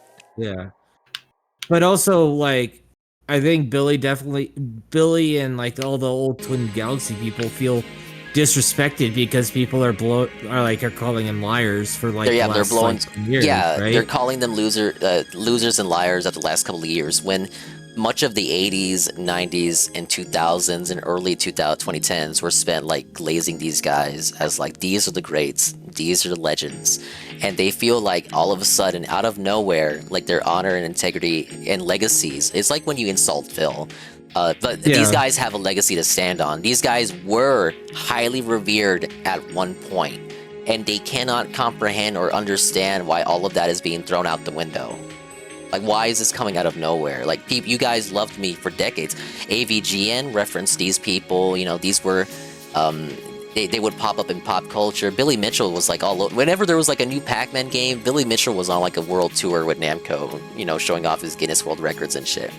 These guys were respected, and I don't think they don't understand or comprehend, like, why is the prestige going away? Like, why do you guys hate me now? I don't understand. Yeah, I mean, like, you had like Todd Rogers, right? Like, he was supposedly called Mr. Activision, and then How you doing, people started looking into his scores and going like, what the fuck, dude? This is I think bullshit. A lot of it is a symptom of gaming as a niche being a lot smaller back then. You know, you were still ridiculed, mocked, and criticized. You know, people would call you a nerd and a loser for being into video games. And now, as it's grown more mainstream, and in my opinion, it's gotten way more easier for anyone to become a content creator.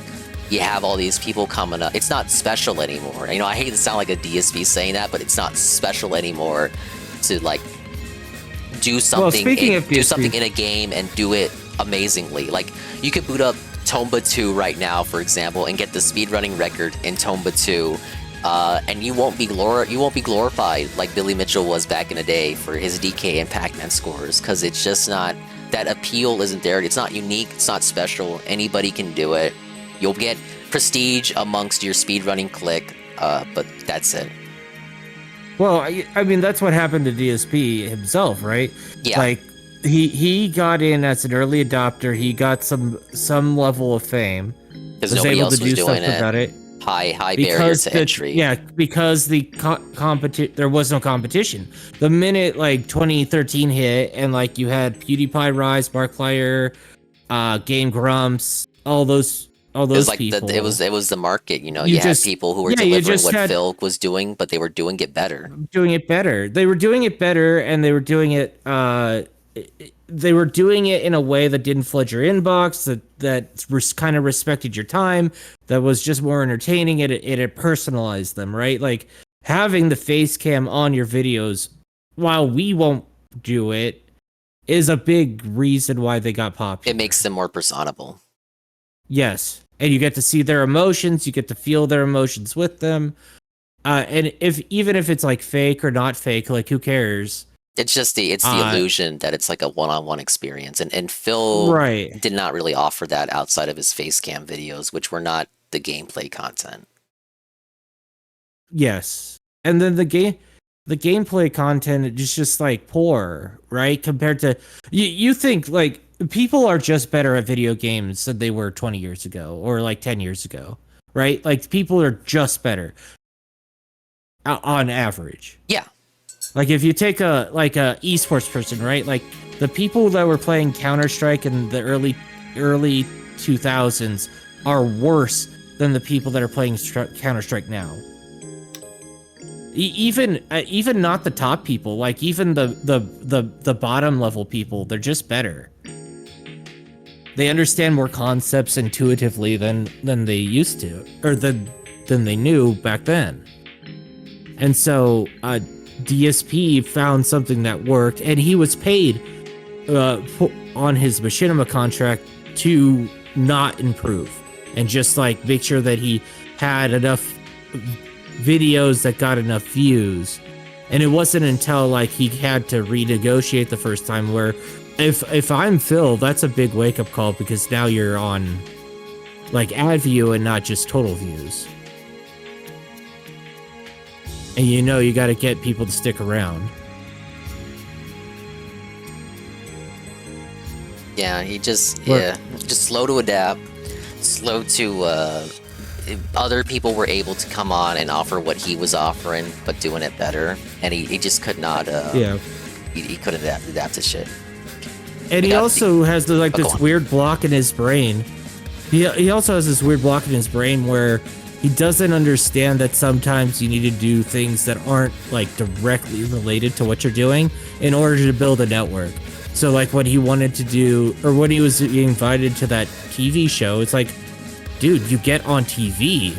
Even if you don't like win or whatever, you're still on TV and you build a network, idiot. Because if I was asked to go on to that like WCB or whatever, the video game competition that Justin Wong was on, like you have to say yes.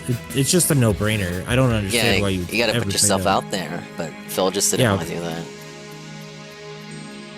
Now on screen on my stream, I have the new characters from Mario Kart World. People are combing through this trailer, and some of these you guys have not mentioned yet.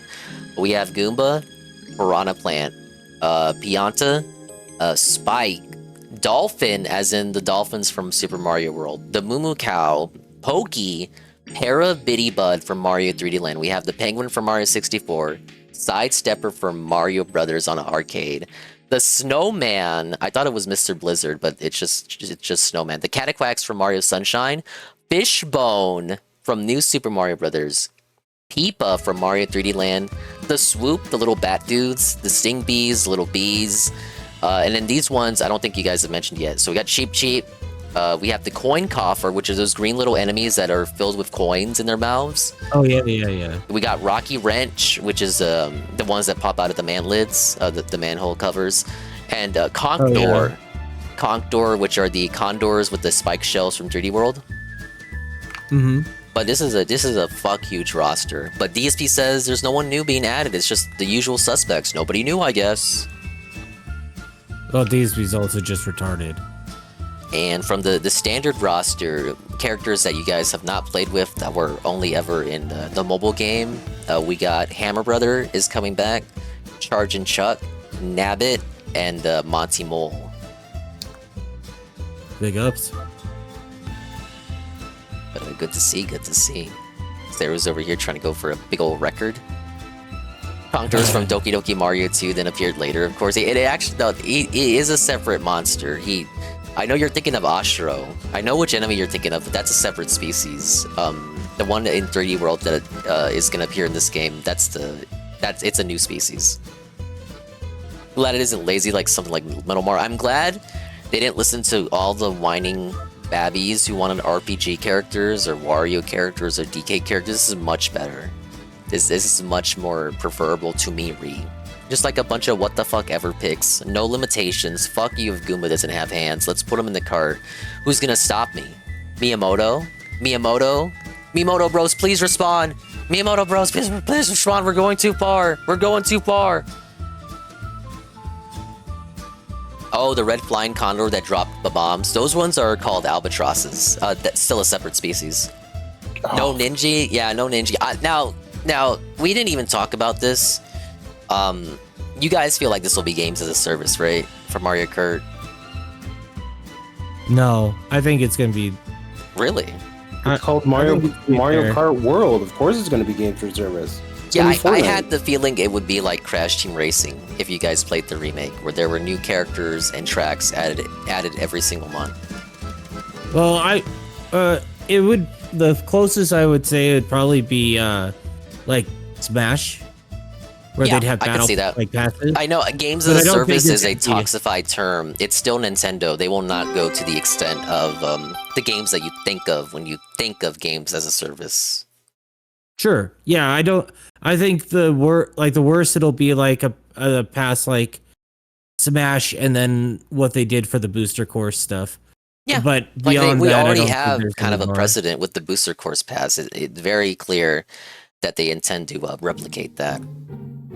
But it's so when I think of games as a service, I'm thinking something like Fortnite or League, where the ongoing content drives sales of of like specific items in the game.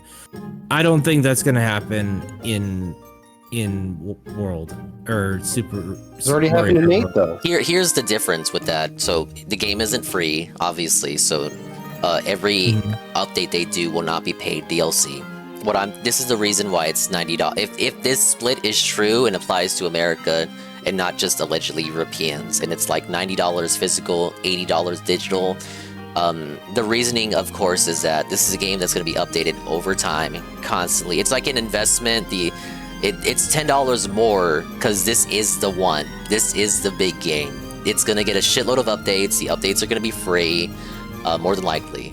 And this is a game that streamers are going to play. You're going to always be playing this. It's got the evergreen value to it. I know it's a bit crazy at first glance that it's $10 more than what the standard MSRP for games seem to be. But I have no problem with accepting that. Just in general, the games are getting more expensive. Like, wow, what a shock. I'll take the L on that. I think we all saw that coming. But for Mario Kart to cost $10 more on top of that rise in MSRP, now I'm not gonna say it's cool or that's based on sucking Nintendo's cock, but I'm not scratching my head about it. Yeah.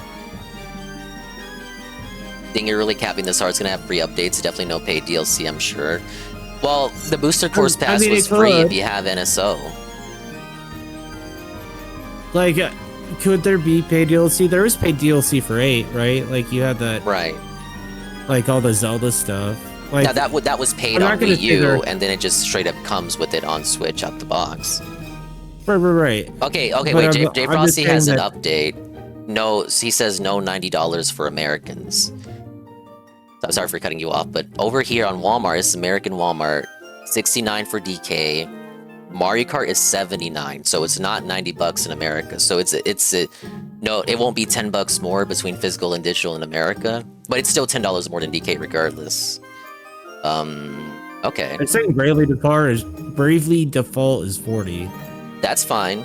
It's a 3DS game. Yeah. So that might be something that's exclusive to Europe, where it's $10 more for physical games in Europe.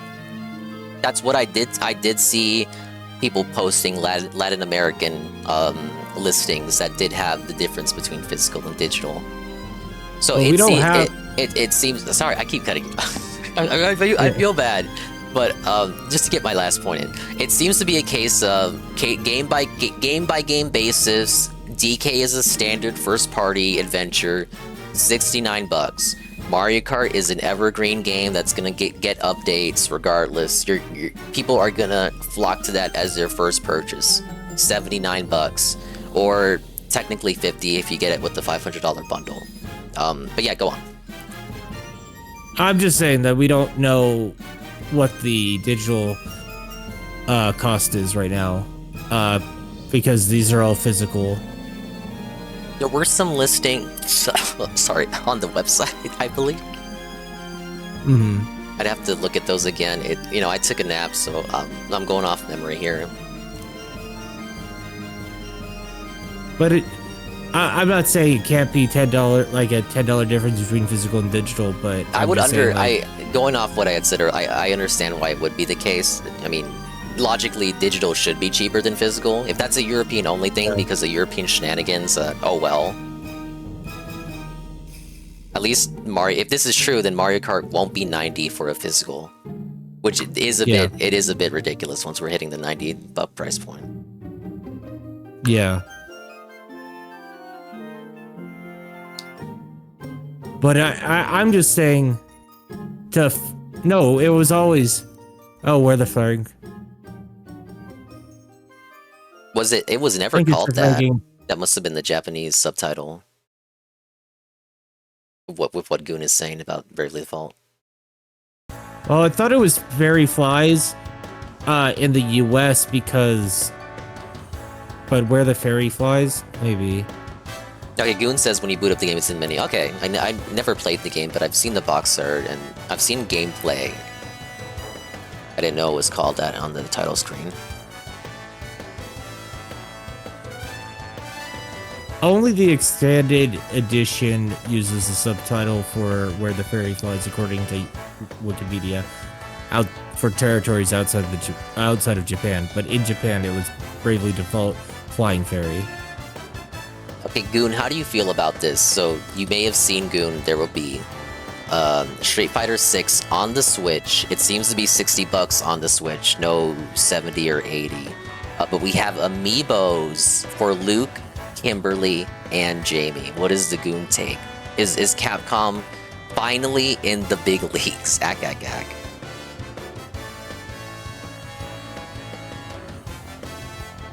This includes 26 characters, years 1 to 2. This is like, I assume this is the equivalent of the arcade edition. The Street Fighter amiibos are $30 a pop, presumably because it's third party, so licensing covers the licensing costs, I would assume.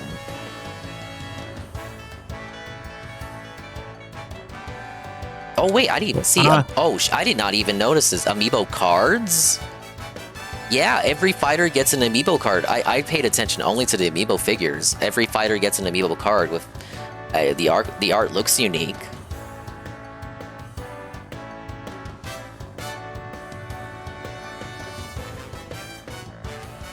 Capcom is pushing for more Luke, Jamie, and Kimberly, even though no one's playing them in the sets. Safa. But Ryu and Ken already have amiibos as is. Sounds like they need to buff those characters if they're gonna sell amiibos. Goon says is actually a good deal, $60. You get 2 seasons of DLC. Yeah, that's not that bad. They could have, I mean, Capcom could have put it at 80. They actually weren't acting like themselves for once. Expects Dinger to get it. Is that... People don't play Street Fighter anymore. Oh, is that Very true? low-viewed Well, game. DSP told me nobody plays Street Fighter. But It's true. the Just because Phil hardcore said it people... doesn't mean it's not true. Yeah, Phil said Well, the sky is blue. All games have that drop off, you know. Why do you think that's the case, Sarah? Why do fighting games just not appeal to the casuals? Because it's too hard. It's too hard. But Street Fighter 6 is People easy. fall off. If I ask Goon right now, Street Fighter, he would say Street Fighter 6 is like the easiest Street Fighter. Easy? Okay, go win a fucking tournament then. Or try to climb the ladder. Once you start into like playing it more, you really have an opportunity cost there to like play that or play anything else. And so you have the tension of like you start getting harder competition and other things coming out. So that's just the barrier for most people to stick around. Is the barrier for entry and the investment. Like, if you want to get good at it, you're going to have to put an arm and a leg in. Now, Phil has argued that before, and I feel like when Phil argues it, it's kind of like what he was saying the last time he had, like, a talk with that other FGC dude. It's like, when Phil says it, people want to argue against me. They want to say I'm wrong. But when FGC people say it, people were like, oh, yeah, you actually have a point. So does Phil have a point? Do people argue with DSP on principle even when he says the right thing? I say yes. Yes, and the reason is... It's not what he says, it's how he says it. I'd also argue in this particular case, it's also what he's saying. Because he's taking it from the opposite direction. He's not looking at it as like, oh, there's an opportunity cost to doing it. He just wants an arbitrary barrier to keep people that don't want to put in the time out of it. Like, just like, hey, you have to like... This has to be the only game you play for a couple months. Yeah. Now, Goon gives a rational response here. Easy would just... Oh, easy as in Street Fighter 6 is easy. So when Goon says Street Fighter 6 is easy and, you know, not that hard, he says easy would just be in comparison to older fighting games. Even a fighting game with simple controls wouldn't be popular over time with the general population. I would agree with that. And this is even if you consider Street Fighter 6 put in modern controls. But if you use modern controls, you're not dominating over people who use the fight sticks. I mean, the same thing's gonna happen to like Marvel Rivals as well. Like it's gonna, and the same thing happened to Overwatch. Same thing happened to Counter-Strike. Same thing happened. To the noobs get filtered out, and it's just only the sweats are left. Right now, Marvel Rivals has a really high casual appeal because it is all those recognizable characters. It's got great IP branding. It's not woke, and it features white men and women getting married for costume skins, among many other such things and the like. But once it gets into that kind of general rhythm, like just the general operations for how content is going to be playing out over the next couple of years, people are going to fall off of it once it stops being flavor of the month, and then you'll have just a standard kind of flock of players that play it, and they're going to get better over time until it turns into Overwatch, where only sweats are playing it, and you're fucking playing this game, and some guy you don't even know who lives in Bolivia is screaming at you because you're not playing support. Yeah. But I mean, it also like matters to single player games too, right? Like, look at Balatro, or like you'll have an initial surge of popularity as it releases, and then 3 or 4 months later, you'll just see like a drop in Steam numbers or something. I'll use Steam because it's like the easiest way to get data. Yeah, I'd say Balatro's kind of in there right now. Like, people will keep playing that and will continue to play it, but you don't have people playing it every day now. Yes, and also, one, there's not as many updates, but even if you look at something really popular like Elden Ring or Baldur's Gate 3, it's a market step down from their peak, right when it released. Goon says Marvel Rivals, Overwatch, and those team games are so casual people can still play and blame their teammates for losses. True. 1v1 game like Street Fighter 6 is you losing, and it's hard to blame other stuff. Now, DSP will find a way when it comes to Street Fighter 6, but I am picking up what you're putting down. I do agree with that. Well, of course. Like, it's easier to mitigate responsibility off to a team member, right? But my point isn't necessarily like a person feels more responsible because they're playing a one-on-one game. I'm just saying there's a natural half-life to the existence of a game because so many games are coming out anyway. The opportunity cost to stick with one game is high compared to just moving to a new game. And there's so many games out there. There's only so many hours in the day. It's like, okay, if I want to put hours into getting good at Street Fighter, I pretty much can only play Street Fighter. Yeah, I know Goon. Yes. Goon does play other games, but he doesn't play. He's able to play Street Fighter 6 and balance it with other games. But we're not seeing like Goon at fucking tourneys and shit. You know what I'm saying? It is possible to play it and be generally good at I would say Goon's pretty good at Street Fighter 6. So it is possible to play it and be good at it, but you won't be winning tourneys unless you make it your life. Right.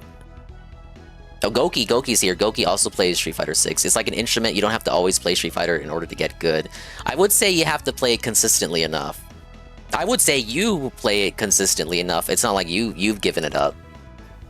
Well, it's like all right, to not bring up Dark Souls, but I'll bring it up. Like, there exists a skill level you have to meet to be able to enjoy the game to its fullest, right? Like, you have to, in Street Fighter, you have to be able to do your motions. You have to do your combos correctly, to get above the barrier of really enjoying it. It's same with Dark Souls. Like, you have to understand how you move and how the enemies work, and like when you can actually go in and attack. Like, exists some level of skill you have to have. Yeah, Pancake Mix says muscle memory and execution. Absolutely, it's like getting that drilled into you. That would be me and Crash Team Racing Remake, which I played every day for about a year until they stopped doing content for it. But my fucking hands were fucked after that year. But I had the rhythm down pat for just about every track in that game. But it was just constant. That game is just drift in threes. Or, get your lines right. So either drift in threes or drift in twos, release your driftings, and then just start immediately pivot into another drift cycle. So if you're drifting right, and then you can only drift twice before there's a turn or something. Okay, you pivot, drift left, and then drift right. You're just drifting nonstop, trying to preserve your boost. Because so much of that game is drifting, get the boost. You have reserve boosts, and then the reserve boost is what keeps you on your speed. So just a lot of that. So I get what he's talking about, you know, muscle memory and just learning that shit and getting it drilled into your head. Otherwise, you're not going to get good at the game. And Jay Frosty's right. Like you have to put in the time to actually like build a habit of learning whatever skill you have.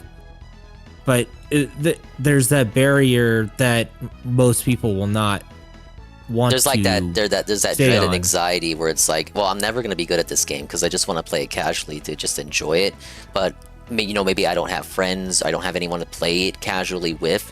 So it's about striking a good balance between keeping those people there, casually playing, without feeling forgotten or left behind by what it's eventually going to turn into, which is a community of people who are so good at the game that they just swamp these other guys, and it just, you know, it kind of like filters them out, where they feel like they can't get enjoyment out of it because they're not willing to put in that investment to learn the game. They just want to fuck around with it. And there'll always be like more people playing casual than ranked. Like that just is natural. Like ranked anxiety exists. Just to like not even want to go there and just want to make sure you have fun with it. Yeah, Cogger says there are people who do no training at all and reach master fast, like Phil. Well, right. There's people that have natural talent, so the barrier is going to be lower because they can intuitively understand the concepts. Yeah. Right. Dude, this Jade game was like, what were they thinking? This looks like an alpha. I don't know, man. Like that just seems so weird. If that is first party, but like I almost can't even believe it. And we don't even have a date but summer is coming up. How do we have a date for DK but we don't have a date for this game? Summer is like, is that August? Is that the August game? It just looks like a parody. This is definitely the ARMS of the system, but somehow has less charm and personality than ARMS ever did. Yeah, 'cause like everyone's like these gray automatrons. I don't know. Like I don't understand what they were thinking with that one. Let's see. Aquasaber says, never touched a rank in Melty Blood, rather just have fun matches with Anne and then get stomped by Rave Sage. Yeah. That would be a way to have, like, there are ways to have fun with it without going into the hardcore situational styles. But in your case, you would require friends. So Aqua was salvaged by having people to play with. Master in Street Fighter 6 was dumbed down. Street Fighter 5 and 4 ranking was more in tune to actual fighters. They went to casual rank. They went to casual rank wise, even though they know it by having to create a whole new master level, which I think he's referring to Legendary. Even Capcom admitted they fucked up. Well, I mean, you keep more people playing when you have number go up, right? Right. It's about the illusion that you're getting better at the game, even if that might not necessarily be the case. Like, people need to feel like they have something to work towards, but you also need to have that number go up feeling. So that's why you have them in master, and it's like, oh my god, I feel I'm a master in the game. The game says I'm a master, but I still have shit to work for. I can work for legendary. Whoa, legendary? That's even better than master. It's about keeping that feel good. You got to keep them happy, keep them in that ecosystem, have them keep playing and working towards something better, and feel like you progress to it. Yeah, feel like you progress to it. It's player retention. People left because it was too easy. They got there and then said, "Okay, peace, bye, Felicia." Maybe we should have a new. There's definitely that. Legendary. I don't know how prevalent that was, but like that's also like people achieved a goal, they hit the checkbox, and then it's like, okay, what else? Yeah, you did everything that there was to do in the game. So, you know, some people, these are the completionist people like me, where it's like, okay, I did everything there is to do. I'm not really into replay value. Like, for me to replay a game, it's got to be a couple years. Like, before I go back to a game. If I'm complete with it, I'm complete with it. I put it down, and we give it a rest for a few years. So for me, if I was to reach legendary rank on a character, I would consider, okay, I did what I set out to do with the game. I'm satisfied with my experience. Let's move on to something else. Boone says, how expensive are amiibos? So they launched at like $12 a decade ago. I think now the standard has gone up to 15. The absolute state of inflation. The Street Fighter ones are 30 because they're third-party amiibos. I think that's the case. Why? So Capcom's being Capcom, and but yeah, usually they range between 15 to 20. The bigger ones will go up between 30 to 40. Like the Zelda Guardian from Breath of the Wild. I think that one was one of the ones that were more expensive. Capcom should have grinding for cosmetics, but all the Street Fighter cosmetics are for the Avatar characters. Is that not the case? I thought people would see when every Street Fighter 6 update was just cosmetics for the Avatar for World Tour. Was that not already the case? All right, I could not care less about the World Tour thing. Yeah, Goon was saying it Just earlier. like- I didn't read it, but like Capcom's story modes are just like, it's kind of just there for them to say that it is there. I think it could be good, but it's just like, okay, who cares? No, you could put effort in and have a real good, immersive Street Fighter story, but I think they ultimately know that in the long run, again, it's thinking long term with the situation with DLC seasons and all, they know what people are actually there for. It's kind of unfortunate. Yeah, the story doesn't sell. You would probably have to make know? like a side game or a spin-off or something. Yeah. Or a story narrative aspect to learn more about the characters. And it is a shame that we don't have more opportunities like that. It's not like Street Fighter doesn't have a diverse cast of characters that people, consider to be iconic, that don't get as much screen time outside of those whack story modes. Yeah, Tekken 5 had a beat 'em up with the main, Jin, I think. I would say that's what Mortal Kombat does do right, is the story mode. More people tune in for Mortal Kombat for story than the multiplayer these days, and I think they know that, too. Like COD? Yeah, exactly like COD. But when they take out the campaign, people want to have a fucking fit with COD when they remove campaign like they did in Black Ops 4. But then when they put in campaign, nobody plays it or gives a shit about it. So you don't actually care about single player content. Like, I'm sorry, you guys, but that's just what I've noticed anytime they've attempted to remove the campaign, is that people want to have a hissy fit about it. But let's be honest, you guys, you're not playing campaign like you did on Modern Warfare 2 back in the day. Nurgle says, for me... yeah, I mean, if you don't... Oh, yeah. Sorry, go ahead. For me, due to my family living when I was a kid, we didn't have much, so I had no choice. But there were a few that I would replay due to how much fun they were due to how much fun they were. Like, the one I would go back on a lot was Alien vs. Predator 2.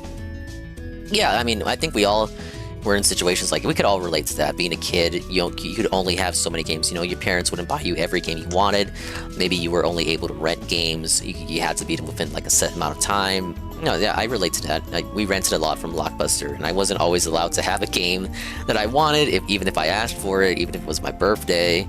And kids don't really have that experience now due to the higher accessibility. You have streaming services. You have games are just more affordable now. The asterisk, in the sense that there are more venues to getting games. I'm not talking about brand new $90 releases, but you can walk into GameStop, you have a PS4 or something given to you by your brother who has a PS5. Walk into GameStop, you go to pre-owned, Horizon is fucking $6. It's like a AAA game that was $60 a few years ago, now it's $6 for your little brother. You know what I'm saying? It's just, they're more accessible now, so kids just don't have that same feeling that we did growing up, where we just had to buy, we had one game and we had to work with it for months. Yeah. I mean, it also, it's been 30, 40 years.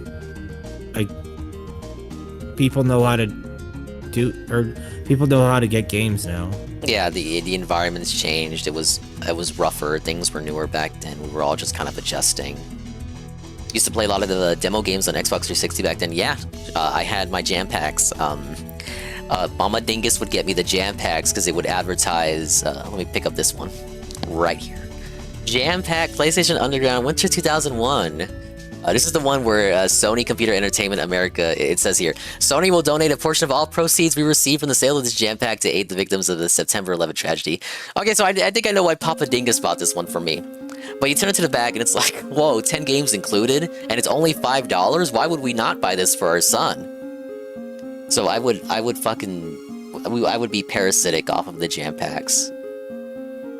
Yeah, so for me, we had a few SNES games, and then we didn't have anything until the Xbox, and even then, that was basically just Halo. And having Hello, fun baby. What else would you get? Fucking Blinks? Ack. A little bit of Splinter Cell. Ah, okay. Big up Splinter Cell. Dude, they should remaster Blinks. Like, what the fuck? Come on. Phil Spencer. We need Blinks. We need Blinks that can be multi-plat. We can get the Blinks remaster. Speaking of remasters, Croc remaster came out today, completely overshadowed by this event. Yeah. Maybe Tevin can play that or something. I never played Croc. I know people who like suck Croc's cock. Croc outsold Banjo-Kazooie. I don't think most people know this. Croc actually outsold Banjo-Kazooie, but it's kind of curious because like Banjo-Kazooie is the one that always gets fondly remembered. But Croc sold more. More character.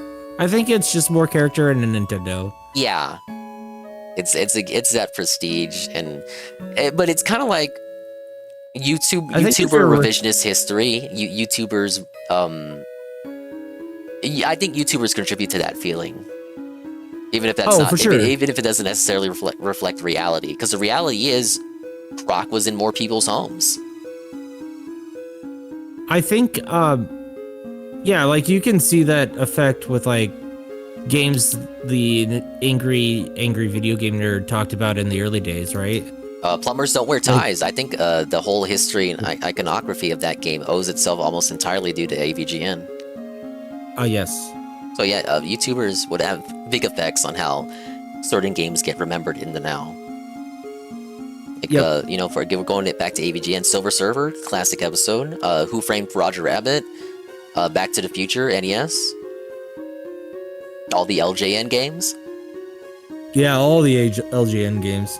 And those just drove sales. Like, people didn't... I don't know. Nurgle says, I played Halo 1 so much as a kid, I was bored and decided to do another playthrough with inverted controls and southpaw controls. Yeah, Halo 1, Cousin Dingus had the Xbox, so it was like the situation where all the cousins had different consoles, so that we would go to each other's houses and play them, because it was just, you know, how we shared games and shit. So Cousin Dingus had the original Xbox, he was the Xbox guy, and then he also had the N64. He's the one I bought my N64 off of. But after he outgrew the N64, he went Xbox, and then I would watch him play Halo 1. And I want to say I remember him struggling in the library. I guess if you played Halo 1, that makes sense, but he could not get past the library.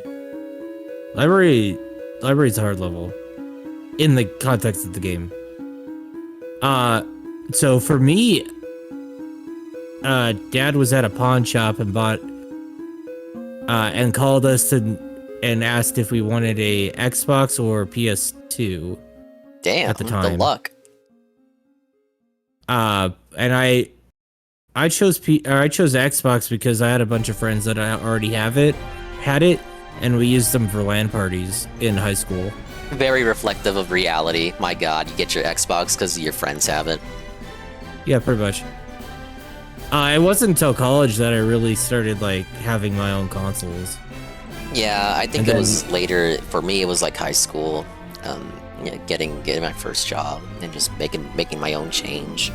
But for a while, it was just, you know, relying on what the family had available. So like Genesis and PS1 had to start with. Brother Dingus got his PS2. I got, you know, hand me down his PS1, but I did get the GBA that launch year. I fucking sucked the GBA's cock all the time, but eventually he moved on. He did not get a PS3. We skipped PS3 and PS4. No 360, none of that. We just fell off of games. So when he fell off of it, I got his PS2. Mama Dingus and Papa Dingus, you know, got me the DS Lite. The janitor stole the DS Lite, got me the PSP. The janitor stole the PSP, and I was fucking cucked until the 3DS. And then pretty sure Wii U may have been the first one where I bought it with my own money, secondhand. Mm-hmm. But yeah, and I had neighbors who had the Dreamcast. My cousins had the Wii, so I would always go over there and play Smash Brawl or New Super Mario Bros. Wii. we ended up giving my Genesis to my nieces, and they fucking broke it. But that's another story. Yeah, It was a janitor robbing Dingus. It was a janitor in middle school. Oh, sorry. Oh no, you're fine. For me, we had a. So I worked for the college for a little bit, and we had a Wii that we kind of shared. And we played that the really speaks to the reach of the Subspace like fucking every place like that. Retirement home, college. Fuck, I've seen cruises with Wii's on them. It was more someone just brought it in and we played Subspace Emissary on it. Okay. But the first console I bought with my own money, I believe, was the PS3. Makes sense. I think another one of my cousins had the PS3, but I didn't see him play it until later on in the PS3's life cycle. So he must have gotten it after it got it like a price cut. But yeah, the cousin that had the OG Xbox, he eventually went to the 360, and then that was when he fell out of it. He never did get an Xbox One. I think we re-entered the gaming scene when Brother Dingus started making money again and had more wherewithal to toss away. He ended up picking up Xbox One S, and with his first flat screen, he was fucking balling that night. I think it was a Black Friday. But he started getting back into it, and then I'm skipping over a lot, but I got my Switch. I didn't get a Switch at launch. I got that in 2018. And that was when they were still roughly hard to find. We had to put in like an order for it. It wasn't in stock when I wanted it. So it took like a couple days, and then finally came through. Yeah, I didn't get a Switch 1 at launch either. I got the Odyssey bundle. Oh, I don't think it was a bundle, but I'm pretty sure I got it like with Odyssey physical at the same time. And I played the shit out of it too. The way I got my PS5 was so Walmart was doing drops on it, and I had to like kind of scam Walmart to be in the cart. Like you had to kind of be in the cart. You had to be in the cart with the item in there when they were dropping it, because they would drop it like they'd drop a bunch and then wait 10 minutes and drop another. Oh, I think I remember this. Yeah. Because it was during COVID, and so everybody was home, and I just got lucky, like having in my card ready to go. When I was able to get mine through the old store. Day one PS5 and Series X, and look at them. What do I even use them for? I play fucking Tomba on my PS5. Astrobot. Oh, Astrobot. Yeah, true. But yeah, I will be able to secure a Switch 2, thankfully. I don't know if I'll do Target or Best Buy or GameStop. I gotta check if Target Minion still works at Target. Maybe he can get me the inside connection. But I have other connections elsewhere if needed. I actually don't live close to a GameStop. I think they go up on the 9th, right? That's every retailer? Yeah. Yes. Okay. Except for Nintendo itself. So what Nintendo's doing is, as you explained earlier, was like you had you filled out the thing of like what you wanted, and then it said, "Oh, we'll totally email you later." But later is like in the middle of May.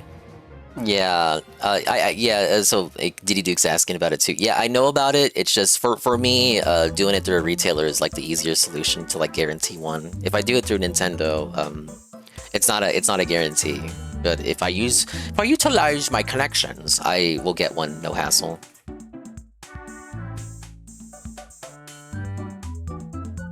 Diddy Duke says they'd rather do it through GameStop. My only thing with GameStop is they're gonna force you to bundle it with shit. Why'd you like the warranty? Where is your GameStop Power Rewards membership? Now, are you sure you don't want to get with the charging stand? I get why they do it. They've got quotas and shit. Like, the district manager's gonna have their ass if they don't bundle it with shit, likely. It could be the case where they're not even allowed to sell it. Like, the computer doesn't even let them ring it out, just as itself. Maybe. Report the consoles on business expenses on your taxes. Now, Goon, you're saying this like I'm being a cheapskate, greedy man, scamming Uncle Sam. But objectively, suffer government, suffer. I'm doing this for my streaming quote-unquote business, bish. This is a business, motherfucker. What you think about it? What you gonna do about that, bish? You can only write off based on your income. Yeah. So why not? But it's not gonna be all refunded. You could separate out your streaming into its own LLC. Bill Burnell Enterprises. Seriously doubt anyone's doing that, except for the larger streamers. Yeah, obviously. I just entered a 1099 and right off the game said, I streamed and finished and completed all that. I mean, you're basically doing what you would do if you spin it off to an LLC. You just start formalizing it. Yeah. But GameStop will give you $500 if you trade in a PS5 Pro. The PS5 Pro retails for $700. Honestly, that's higher. That's higher than I thought for GameStop. Like I was expecting like $300 or $400. Yeah. I saw. Okay, if you guys are thinking about doing it through GameStop, it did leak. I saw this on Reddit. It's like up to $175 for your Switch OLED, and then the other models, you're getting less for them. So that would be another reason to do it through GameStop if you feel like you're not gonna do your Switch One ever again. And if you have the stupid little membership, I'm sure you'll get a bump on that too. Might even be like fully $200 even for your OLED. That's like a fucker. Get in there. Reefer PS5 Pro for $750. I often see like people talking about pawn shops though, and how pawn shops are worse now, because now pawn shops are like they constantly scour through online prices on eBay and shit. But eBay shit is being sold by scalpers, so they're pricing their stuff unknowingly at like scalper prices. Yeah. Yeah, I'm assuming it's a better version of Puyo Puyo Tetris. Better version. It looks identical to the previous one. Oh, it's literally the same game. No one's gonna buy it. Dead online. Don't bother. Overcharging for weird cameos from Sega. Starman's friend will buy it. He does Puyo Puyo streams. Let me see if I can pull it up again. Okay. There we go. Oh, this is one that doesn't get talked about. Fast Fusion. This is the new game from the people who made Fast RMX on Wii U and Switch. This is a very good game, a spiritual successor to F-Zero. Not by the same devs, but by people who obviously pay homage to it. Think of it as like Nintendo's answer to Wipeout, which already was F-Zero, but these guys are keeping a spirit alive. This isn't first party, I think, but it is a Nintendo exclusive. It is a third-party exclusive, I think, through a licensing thing. So this would be one to keep an eye on if you like F-Zero or Wipeout. I can vouch for these games. I'm also gonna point out I know this was in the other direct, but I'll also point out at this game, Raito Remastered. Oh, okay, yeah, this one. What console was this one originally on? PS2. Okay. There was one on the Xbox that they never remastered that nobody talks about. I don't remember, but I know there's one on the Dreamcast, Maken X. Ah, yes, Professor Layton and the New World of Steam. Somehow coming out this year. I'll believe it when I see it level 5, you piece of shit. Which is weird, because when they revealed it, they were so confident in saying 2026, so what fucking changed? I have played every Professor Layton game in the series, except for Professor Layton vs. Ace Attorney. It's because I don't have context for Ace Attorney. But I do love me some Layton. I don't know how good of a game this would be to stream. But this would probably be, like, you wouldn't have the puzzle answers spoiled to you if you played it, like, day one. So it would be a good barometer to test like my intelligence and whether I am a functioning, intelligent human with intelligent responses, or if I get filtered by all the puzzles. Not sure how I feel about the design still. Like, Layton looks alright. They didn't change Layton, but Luke looks like a fucking dingus. Like, what happened to Luke? He used to look like it's a the pupils. Yeah, it's the pupils. I don't know how to. His pupils used to be much smaller. Like, he looks younger than how he did in the original games. Yeah. But he's supposed to be older now. The plot is Layton goes to America because Luke moves to America. Spoiler alert. Luke moves to America after the end of the third game, which is the final in the timeline of the original games. So he moves to America, he leaves Layton forever, you know, they cry, it's a nice little emotion. It's definitely a female gaze style of game. Alright. Despite the art style, like in everything but the art style, it's obviously supposed to tug at the female heartstrings. And then this game is presumably however many years later, he goes to America, he reunites with Luke, and there's like another mystery or whatever. But I'll play this, I feel like I'm gonna get filtered and felted.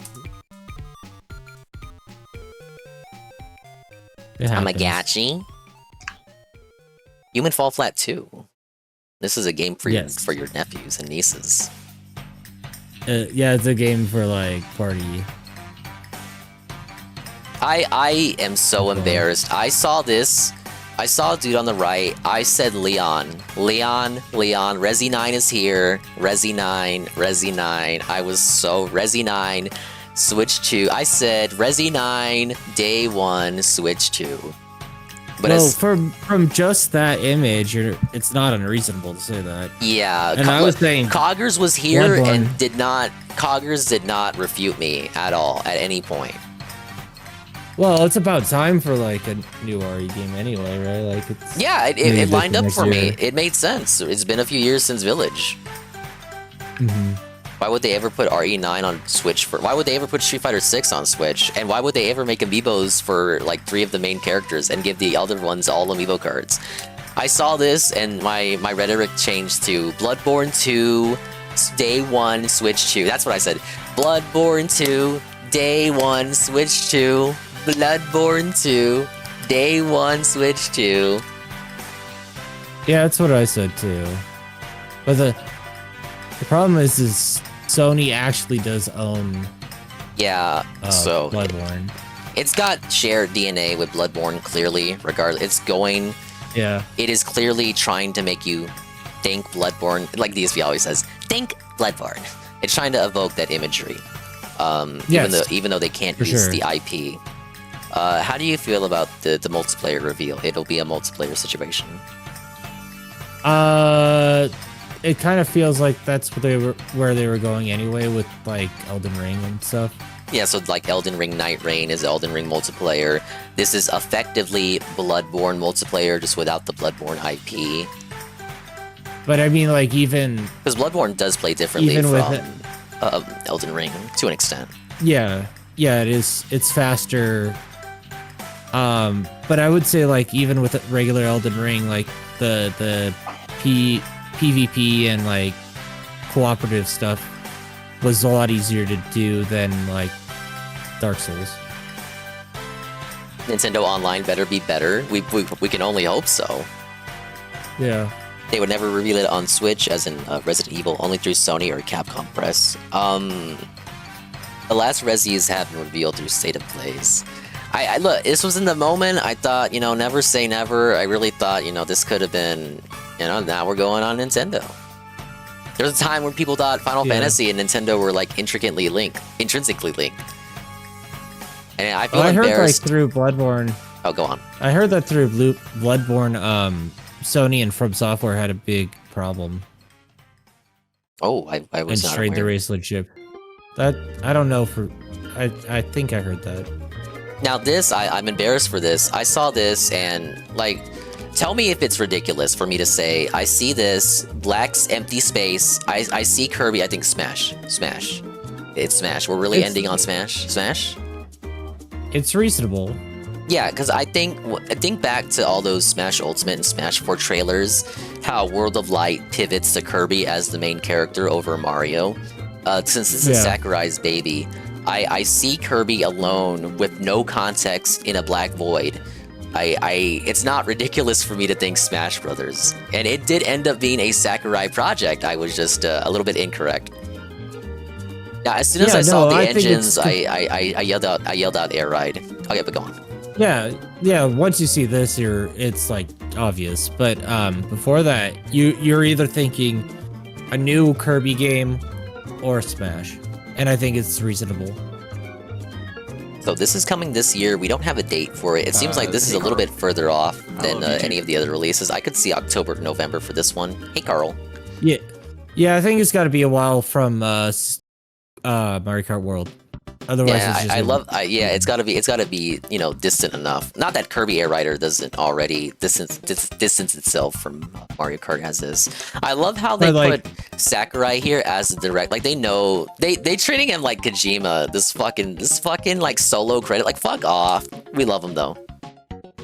Yeah. No, Sakurai's great. But I think they just want to like far enough apart because they are similar games. Not to do the whole DSP of like, why aren't you looking at your calendar? But I mean, they kind of are. That's why they gotta bridge out the first party releases. Don't front load the shit. Yeah. We need one first party release a month, just to keep gamer retention. But it's good. Yeah. Have it far enough apart from Mario Kart. Yeah. Before seeing this, I really thought they were gonna do a Mario Odyssey 2. I think everyone thought like that. Once I saw the bananas, I pivoted to DK, and I realized, oh my god, it's Donkey Kong. And I don't think many people realize it, but this is the 3D Mario team. This is the Odyssey team. Pay attention to the assets and how the characters move around. This is EPD. This is not outsource. This is not second party, third party. This is the Odyssey team. This is their next project.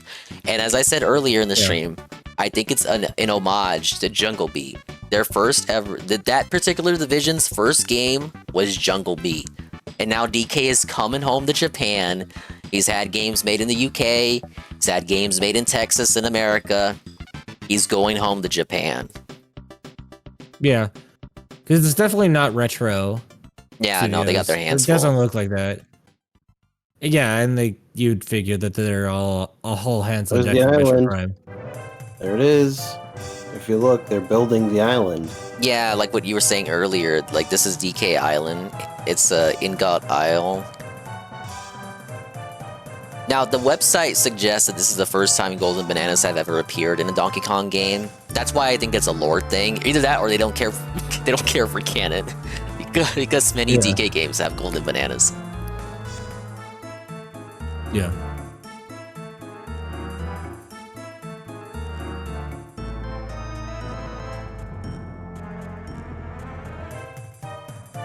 But yeah, just right here, like look at him moving around. This is Odyssey, man. It's not Odyssey, but like everything about the camera and how like it is. Like compare this to the Odyssey reveal trailer. This is by the Odyssey team. Yeah, it feels like how fluid Mario was. Right, but like transitioning that to DK, transferring that onto DK, who plays. If this is like how their side scrollers differentiate from each other, DK will be heavier, feel weightier, but it will still have Mario's fluidity. Yeah, much more actiony compared to Odyssey. I think the issue, like I was saying at the start, is how do you give DK a 3D game and you don't just make it DK64 again and you make it stand out from 3D Mario? I think they succeeded here. The challenge is making it feel in character, like this is something that Donkey Kong would do if you gave him a game. I think they succeeded with that. Is DK running around, destroying the fuck out of everything, showing that he's the guy, he's the one, he's the king. Like, this is not something that Mario could do, or Kirby, or Link. This is exclusively Donkey Kong. And I think they nailed that. And I think that like the destructible environments really play that up. I think they underplayed that. I think it's gonna be you can destroy everything. That's gonna be like highlighted in the next trailer. Yeah. Looking too much like Banjo, but that's the thing. Donkey Kong is like, at this point, you can't really escape that association with Rare. Even the people have pointed out there are references to the Rare characters in the screenshots, all that stuff that came out after the Direct. Even rare mechanics, like you have the barrels too. You got the little character on your shoulder, like Diddy's on DK's shoulder, the newer Donkey Kong countries. Mm-hmm. What do you think about the main villain's design for the evil ape lady? I saw that on screen, and I very audibly yelled out, "Evil black monkey." Steals the black pack! Ah! It is an evil black colored monkey. I'm Frieza. It's a Frieza moment. If you think anything else about that, you're the racist one, actually. But no, Wait, I agree. A physical copy inside that, or is it digital? Which one? In the bundle. It'll be a digital it's copy. A digital copy of Super Mario Kart. Probably fine. I mean, it would make sense if you're gonna have any game be digital Mario Kart. You're not gonna be wanting to swap out games like that. Mm-hmm. I would say again, Nurgle, on the point of the villains, I appreciate it's not K. Rool or it's not Bowser or anything like that. Same thing with the Peach game, whereas it's going out of its way to establish a new identity for Donkey Kong going forward without relying on the rare stuff. Anything that came before. Again, it reminds me of Jungle Beat on GameCube. It completely refreshed the Donkey Kong universe. It gave them a new identity. They weren't relying on stuff from the past. It really feels like they're going back to the roots of what they did with Jungle Beat. Like it's an homage to the first game that they did. That's my impression, and I think the new villains are an extension of that. I don't mind new villains. I will always welcome new potential mainstay characters in Mario that can then appear in Mario Kart, which is what we're looking at right now. Yes. Yes. I am impressed. This is Kino. They've been working on this for a minute. I'm so glad none of this shit got leaked. Yeah, I would give this a solid A direct overall. Yeah, I don't know what Worski was thinking. Fuck, no, bro. Fuck, play this on emulator. Go fucking do it, retard. Go play an emulator. Oh, you can play. Argument. You can. It's not. I can play Tears of the Kingdom in 4K 60 frames on Yuzu. Okay, go fucking do it, retard. It doesn't mean Nintendo has to never do that for their own customers. Oh, you can do it unofficially on an emulator. Guess Nintendo should just never do that for their consumer base. Don't push out the official patch. PC games. Therefore, never buy a PC game. Don't get excited for anything. You can just pirate it. Like, what the fuck? Okay, what is this? What are we talking about? What is your... Yeah, it's not just Worski. I've seen other people parse that argument. Oh, I could already do this on Yuzu and Ryujin. Okay, so Nintendo should just tell their customers to go emulate their games. They should just never offer their own equivalent of that service officially. Like, what are you saying? Do you hear yourself talk? Yeah, and what you're is like... there on a PS5 that's not available on PC? Name the games. Astrobot, but that shit is coming out this year. I refuse to believe otherwise. Astrobot. Dark Souls remastered. Or not Dark Souls, Demon Souls. The Demon Souls remake. Sure, okay. So we got 2 games. I mean, Demon Souls you can play on your PS3. Yep, sure could. And it's not like they changed too much. It's a very faithful remake. Yes. You could play it on an emulator with high frame rate and high resolution. So I'm not really sure I understand. Like, Borski just to me seems like... It seems like he skimmed it because he didn't really bring up Zelda or Kirby or any of the other games. It just kind of like broad brushed it. I'll have to watch Kino. I skipped Kino. I'm sure he's gonna cry about it. I think PvP would be more lenient. Triple P would definitely be more lenient on the offerings. He is a Nintendo fan himself. He fucking swept for the Donkey Kong port from that came out recently. I'll sweep for it too. I'm fine with port. I always say, like, even if it's not like 100% there, I always want people to be able to play whatever. That's my opinion. If you're looking at new games, supposedly Ghost of Yotei, the Ghost of Tsushima sequel, will be PS5 exclusive for a time. That makes sense. Stay. The focus is no longer about exclusives. Like for PlayStation and Xbox, only Nintendo will care about exclusives going forward. There's just no point. They'll all be timed exclusives. Games are becoming more expensive, to make. You're not seeing the returns on it because nobody buys games like they used to. For PlayStation and Xbox, The plan going forward is just to put all the shit timed exclusive, then put it out on PC. For Xbox, Xbox and PC day one, because they see returns on PC regardless, even from PlayStation stuff being on PC. Well, of course, it's Microsoft. They own the they own the operating system, so they're going to benefit either way. PlayStation in particular will rely on timed exclusivity, so that people who are PS5 owners already don't feel, jilted about it too much. And it's also why I think the live service stuff, canceling 8 live service games last year, really fucked them in the ass. The same thing with the Concord fiasco. So to get a return on their investments that went nowhere, now they're going to outsource all their underutilized IPs. They're smaller IPs. It's just the shit that, unfortunately, as much as you may like them, they're just not seeing use anymore. So Patapon, everybody's golf. We'll probably see more of this as the years go by. I'm fine with that. Refresh, I'm fine with it too. Get it into the consciousness of the public.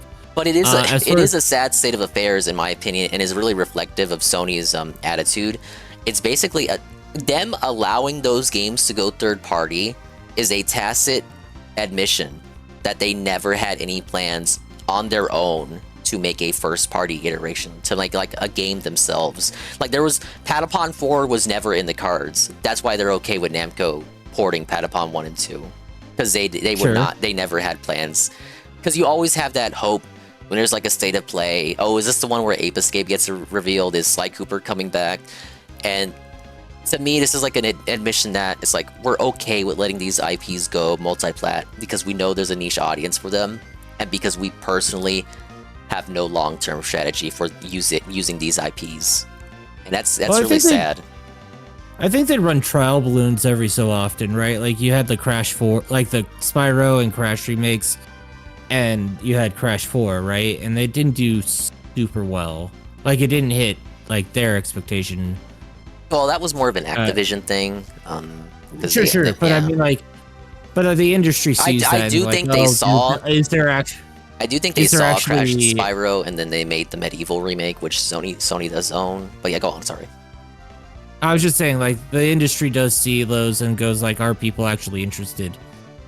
Are enough people actually interested in those games? Yeah, that's why we're seeing all these remasters now. We got Croc, and Gex, and Tomba, and fucking Glover. So people see the success of that shit. Okay, well, we got the rights to this. Let's see if we can put it out and see what we can get on that. My point is that, Crash 4 wasn't a success as much as it should have or needed to be for them. I think the issue with that is the designs. They fucked up Tana. It was a rehash of 3's plot. It was $60 when the remakes that sold 10 million were only $40, and you got 3 games. It was an uphill battle from the start. One Crash game for $60, and you have to differentiate it enough from the previous trilogy so that to the new consumer base, it doesn't feel like more of the same. That's fine. It should have probably should have been a $40 game anyway, but just because it's Activision where it is. And the performance of that game led to a potential new Spyro, which would have been a crossover with Crash. This was an article that came out, but it led to a new Spyro game getting canceled. Yeah, but I'm saying when you float those trial balloons out there, people are going to take notice of is this era or are these types of games able to be sold? Yeah. And right. I'd say there's still a market for it, just that it is a lot more niche. And it's definitely, this is the thing, it's not the market that's on PS5, unfortunately. Sure, of course. It's the market that's on Nintendo, and that's why they want to, do these licensing deals. It's hey, okay, we're not going to do anything with Patapon, but we know there is a niche audience that would buy a Patapon whatever, but not if it was on our console. So Namco, we're giving you the rights. We're giving you the ability to do it. You can put it on Switch because we know people will buy it. We'll see a little chunk of change on that. That'll help us out with this Concord situation, our loss of money from the Concord investment, and we'll have you do that. If this is the only way these franchises will get new games, it's probably for the best. Imagine a Ape Escape 4 by Namco. But you also see the remasters, as much as we make fun of DSP, but Suikoden 1 and 2 are great games. Oh yeah, for sure. The grand thing. And then you have Lunar, coming out this year. You had Bat and Kaidos last year. So you have these game collections that are going out, so people are like they recognize that there's still a market for these, but they have to do it on the cheap. Right. That's Just so why they can recover costs. like everything's getting remastered and remade now, or ported in some way or form. And Right. it is good for archiving purposes, you know, keeping these games in rotation, keeping them in the limelight, if at least for a little bit. Right. But there is definitely an over-reliance on that, particularly from Nintendo's camp right now as we make that transition to Switch 2. It's like a double-edged sword. Like, I don't want them to... Nobody wants them to just be ports.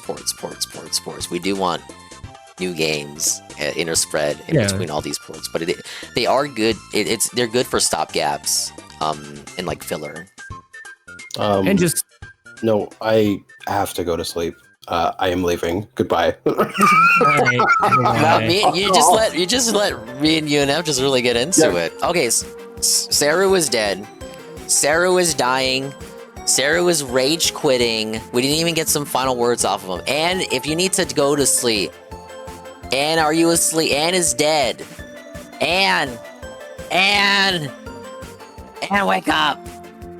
It's over. He's dead, Jim. These two just let us ramble on about this fucking direct for like an hour. But I did promise a direct discussion, sick as I may be. I think we really just hit all the bullet points, right? There was nothing we kind of glossed over.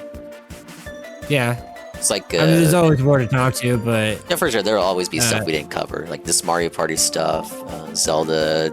I really want to know what's in this Kirby upgrade pack. The Dingus, UNFW Dingus Casino put him to sleep. I agree. the Dingo Casino. Yeah. The Hyrule Warriors announcement, it's like, to me, it's like the Doi, because Age of Calamity, if you think about it, they had to have been making Age of Calamity while making Tears of the Kingdom simultaneously. But if you play Age of Calamity, there's nothing hinting or foreshadowing Tears of the Kingdom in that game. It's just entirely based off Breath of the Wild.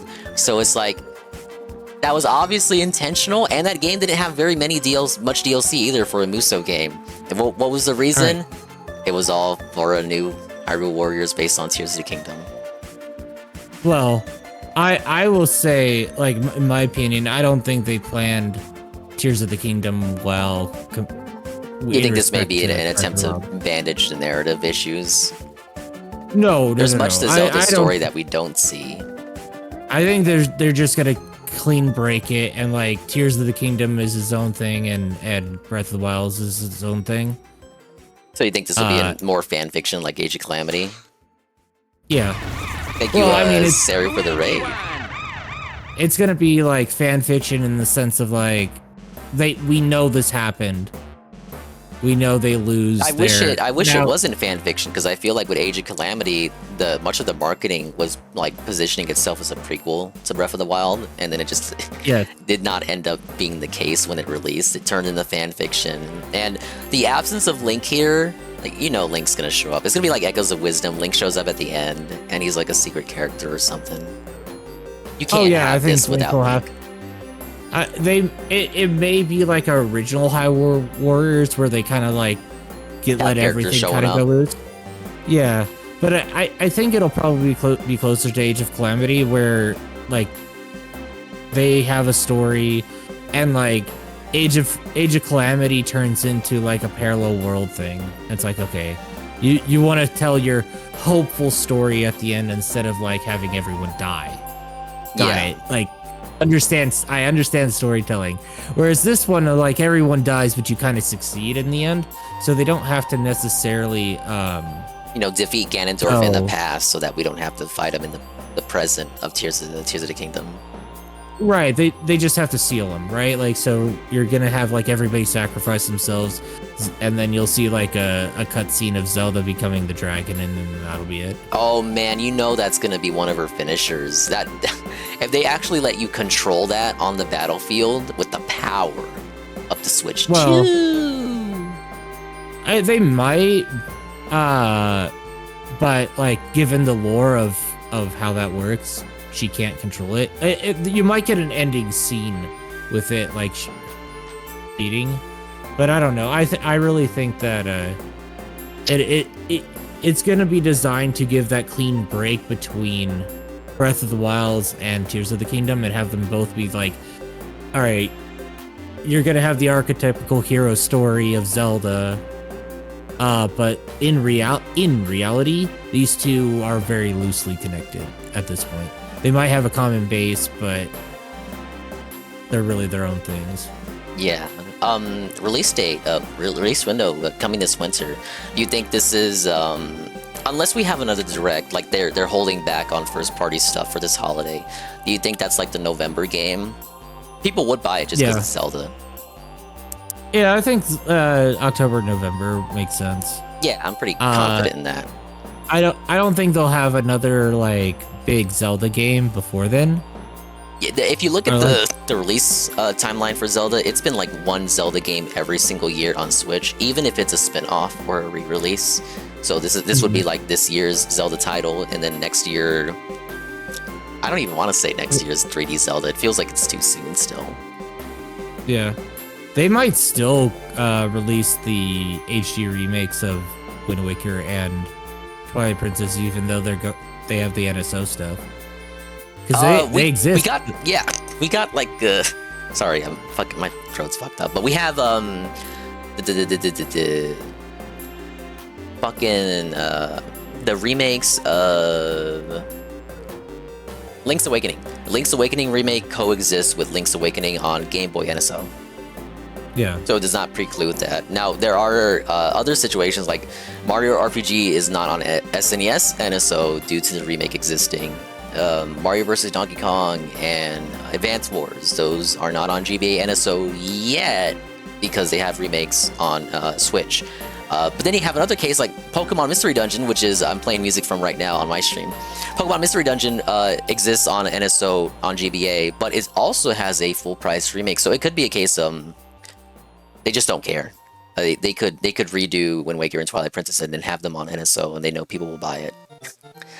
You're just fucking, you'll fucking open your wallet there, UNF, and you're gonna like it. You're gonna buy the $60 pot there, the $80 pot. You're gonna smile with a big old smile on your $80 Twilight Princess HD. Zofavish.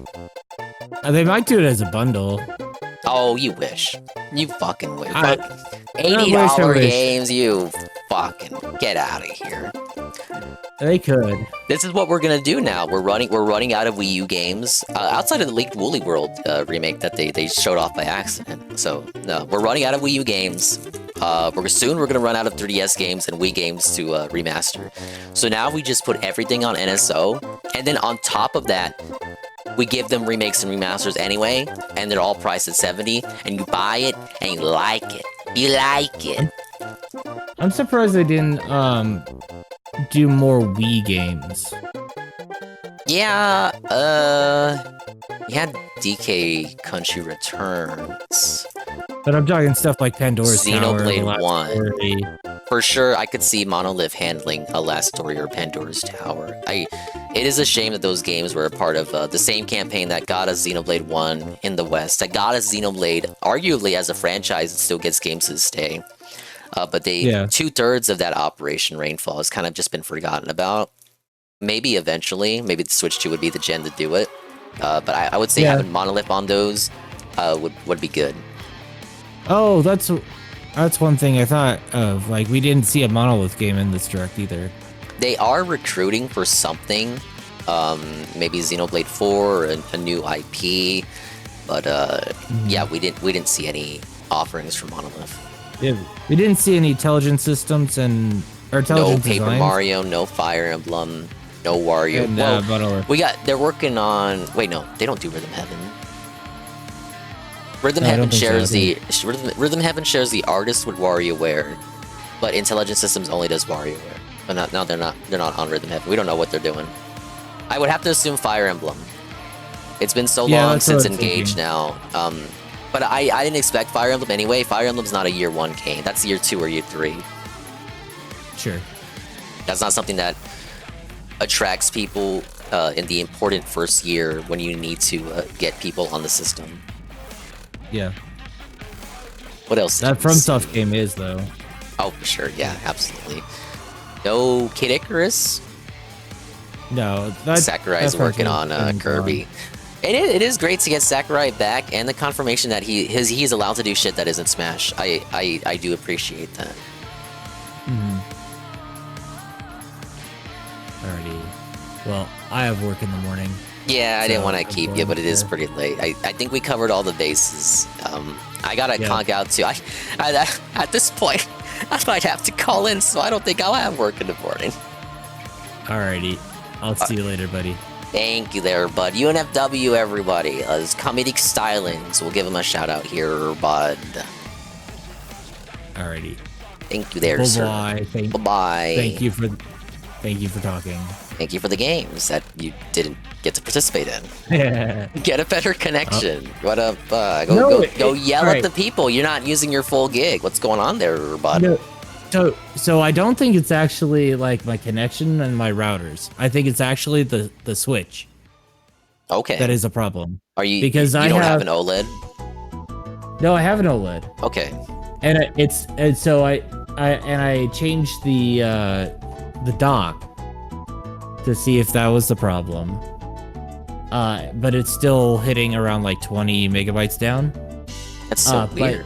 But on the same router, I have the PS5, and it sees the full gigabyte. So I don't know. I've been looking around. I've been changing some download rates, but it hasn't really changed anything. So I don't know for sure. Yeah, but you'll get to the bottom of it. Yeah, eventually. Or like I'll just wait till the Switch 2, and hopefully that fixes it. Absolutely. Well, we'll see you when we see you. Thank you, UNF, for stopping by. I'm gonna kick Ann out of here. Alrighty. Bye-bye. Bye-bye. And what am I ever gonna do with you? Why did he stay in the call if he had to go Mimi time? This fucker. This sleepy little dingus. Do we just kick him out the call, guys? Do we just felt Ann?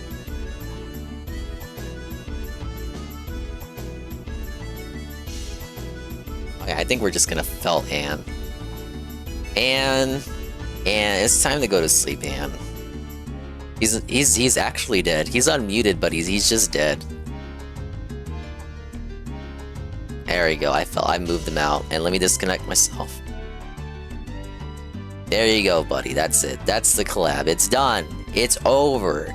I did 3 streams in a 24-hour period, despite being sick as. Oh, I'm so sorry. I'm so sorry. 3 streams in a 24-hour period, despite being sick as hell. What karmic justice for this to happen to me on this day of all days? For Dingus's puberty to finally kick in, for my balls to drop on this, the #1 day to be a dingus, and I can't even fully appreciate it. Because my nose is running, my head hurts, my throat, it fucking hurts me to speak. I sound like I'm like 10 octaves deeper than I should be. My eyes are killing me.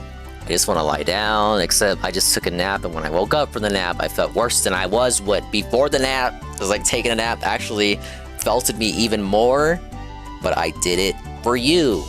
Rue, I'm the one who gives you the content.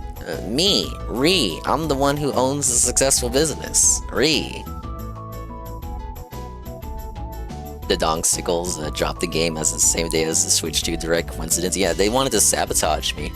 So I am a bit disappointed I wasn't able to give you the full screechy, high-pitched, screaming cartoon dingus reaction, but I hope you guys enjoyed my reaction. If you want to see my reaction, it is on the Dongish channel, the archive channel. It's already up if you want to see how I react to specific things. I was all over the Mario Kart segment. I was pointing out characters, I was pogging out, I was pointing out familiar tracks. A lot of tracks gonna come back in that game. But I think it was serviceable enough, though. I was not at 100%. Hopefully this does not persist throughout the week, because I really, in reality, I've been sick all week, and I've heard myself as I talk on the mic all this week.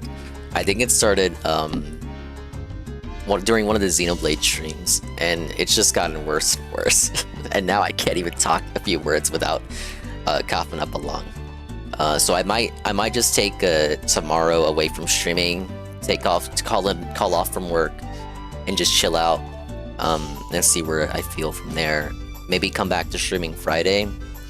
But I knew today was going to be a big deal, and I had promised in advance that I would do a restream and then hang out with these guys. I had to do it today because today would be the day where the Switch is on everybody's mind. I didn't want to delay on that. I thought it would be pertinent to get the commentary in. Before I do leave, though, I owe you this much. Where is this?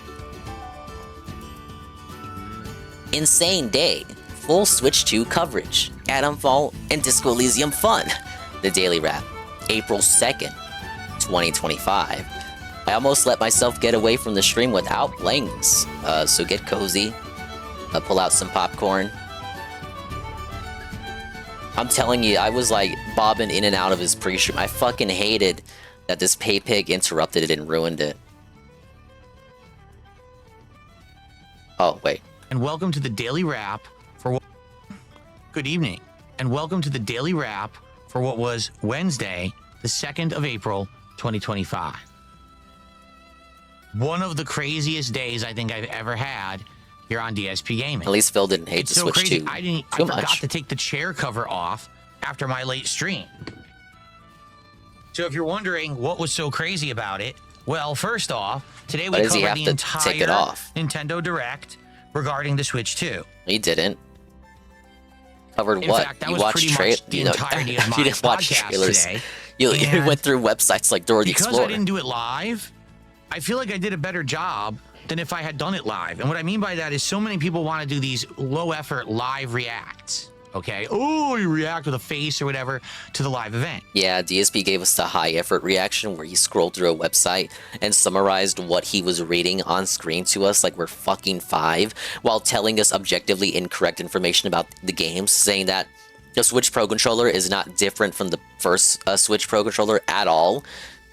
Completely missing over that it adds things like an audio jack, which the first Switch Pro Controller does not have, saying that there are no new characters in Mario Kart World. As he is on screen looking at Goomba in a cart, he has no reaction. Instead of doing that, I slept. And when I woke up, Wrong. He admitted during the pre-stream he was awake for the final parts of the Direct. You were not catching Z's, you fucker. You could have restreamed that if you really wanted to. Researched, and I found out all the information about the event, and I laid it out and had it all set up. So when we started the podcast, I talked about all the specs and information about the Switch 2, the pricing, the release date, how to actually get in on the release early if you're actually part of the whole Club Nintendo deal where you have a Nintendo Online subscription, stuff like that. I talked about the games in detail, talked about pricing, talked about the memory cards that are required for this thing, the accessories, whether the old accessories. God, he cried so hard about the memory card thing. His greatest critiques were shit that nobody was thinking about.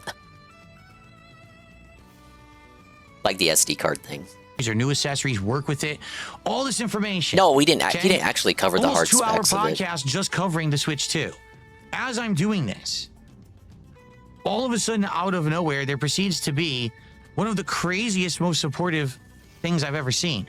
We had one person gift something like 140 You won't even subs say his name, coward. This gives you like $1,000 or something. I'm estimating, and you can't even say his fucking name. People to tip and super chat and gift memberships. It was absolutely insane. All right.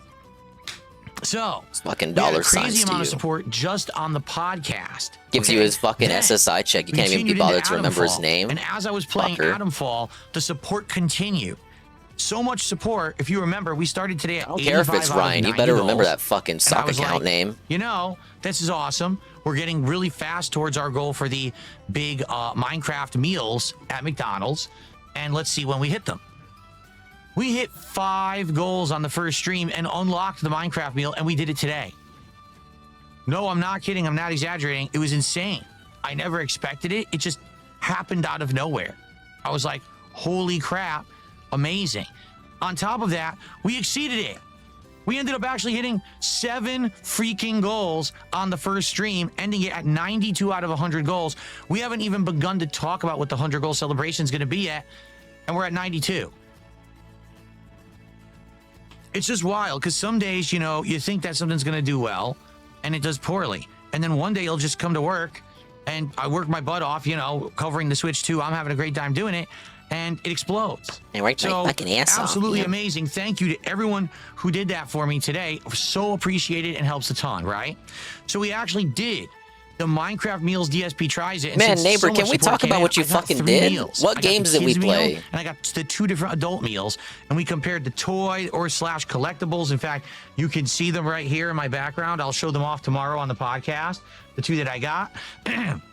This shit don't matter anyway. It's all arbitrary. Had a good time with it. So this then, fucker makes up his own since goals. I went late to do that, I uploaded the DSP tries it, and I uploaded 1 the year, podcast. it's like $50 I did not for a upload any goal. gameplay Now it's 'cause there was no time. It 150. never These would have goals are uploaded in time for the imaginary. second It's stream. all in your head. You fucking Between schizo. streams, I edited a highlight from the podcast Whoa, covering he the 3 edits now. big problems with the Switch 2 as I see can't it do right sheesh. now. My throat A lot hurts. of people right now are talking about all the amazing positives, but I basically honed in on 3 big issues that Nintendo doesn't seem to be addressing or is kind of sweeping under the rug. They're sweeping it up. I talked about them at the very end of my coverage of the Switch 2. People liked it, so I said, I'm going to make this the highlight. So it's like 11, 12 minutes. That's going to be going live overnight and be the highlighted video on this channel. It's going to go live around 12:30 a.m. Pacific time. His 3 main issues are lack of innovation, SD cards, and the launch lineup. So if you like these daily highlights that I do, that should be the one that you check out. Now, I'm actually planning on doing more. I think I may do one that just generally covers the Switch 2 info. I may do one that covers Mario Kart World and Donkey Kong. It's like the one content creator that did not watch any of the trailers for Mario Kart or DK. What was it? Banana Rama or something? Whatever. Can't it was even remember called. the name. I might do some Big of those as well, Nintendo but I felt fan. like this would be the best one highlight for today. And if I do more than one, it won't get enough attention. So I'll just do the one for tonight. All right. So then tonight we started the second stream. Disco Elysium, my 3rd session of it. Now, every time I've played this game, we had low attendance and kind of very slow engagement, but the support has been great. Shut so the how did fuck. Like, tonight you're go? good. Well, You're good we had for only around today. 130 You have viewers on 5 YouTube, probably around 40 viewers on fucking Kick. goals. Who cares how Right tonight's off the stream bat, someone does? gifted 5 subs. Someone dropped a $150 tip. Someone did a $20 super chat. And by the end of the night, we were already over $250 of support. All right, good. I'm Felton. What on earth? I mean, here's the thing. And this is what I've been saying recently. And I hope that you guys take this to heart. All right? Positive content I have wins. You changed better and evolved not. for the better over the years. Hate when he does this shit. I don't hate him, but I'm not a fan of these segments. Forgive me. Okay, and it took a lot of work. It took a lot of time. It took a lot to realize what I was doing wrong with my life. And to Mention change. PPP. Going from a very abrasive, confrontational, drama Bring creating, up shit-talking Worski. jerk. That was the old DSP. And over the years, I evolved to become a more insightful, patient, calm, peaceful, and positive person. When you come to one of my streams, sure, you might hear some rage at gameplay or me shit-talking a player online. Say But in how you general, really feel. What I I'd want to get do is portray banned. myself as someone who is more level-headed, invested in the content he's putting out, having passion in the kind of stuff that I'm doing, whether it's gameplay, whether it's podcasting, Oh, whether it's talking about passion. it, that I feel like I'm informed on. whatever it may Passion be. over a I don't want my paycheck. content to be toxic. I don't want my content to be harmful. At the end of the day, I want to prove to people on the internet that you don't have to be pulled into the drama sphere, the vortex, the lolcow nonsense that literally everyone Spent all of last year doing that, but whatever. on the internet wants me to be a part of. Every direction, people are trying to pull me into that because they think, number one, it would benefit them, but number two, it would benefit me. I'm here to try to make a point. I can be successful without that because I feel like I'm better than it, even though that's what It's one person. One person wailing out members and subs. One person. Oh, what happened to him saying he doesn't care if it's one person doing $100 or 100 people doing $1? everyone wants. I'm not going to give them what they want because I don't concede. My efforts from now on, moving forward, are to make positive, fun content at a high level. Better visuals, better graphics, better audio, better video, everything good. Because now I have the capability to do that for you guys. And that's what I want to do for as long as I possibly can. Such a weird, reiteration of the mission statement, as though the mission statement has changed. He's always said this. He's only saying it now because it's a good kind of point for him to reiterate his mission statement because he made so much money. But did they really give him money because he adhered to this mission statement? Or did they give him money because of another reason? Was it really his content that attracted them to give him that much money? I looked at the chat and Tevin was reaching Raphael. I looked at Raphael and the YouTube and Kick chat. As he went over in fine detail, or what he would consider to be fine detail, for the Switch 2 and Mario Kart, Donkey Kong, all these games, Dust Bloods, no one in the chat was really talking to it. No one was engaged. They were all off having their own conversations, as he would say. No one was plugged in. But Phil is convinced that he did a good job today.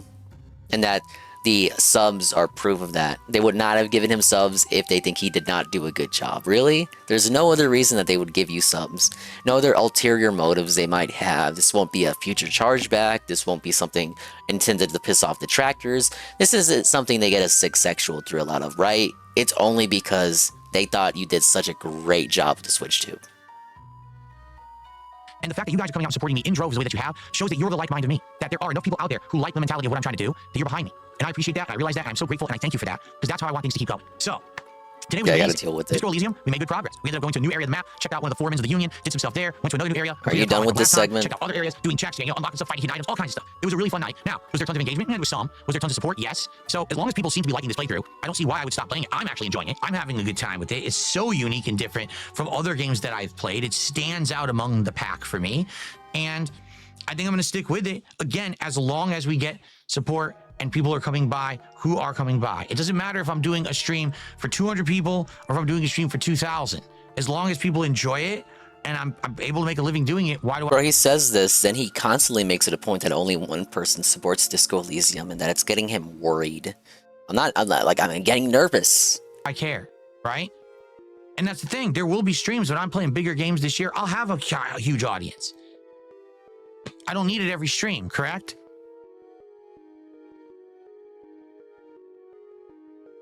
So overall, today was absolutely outstanding.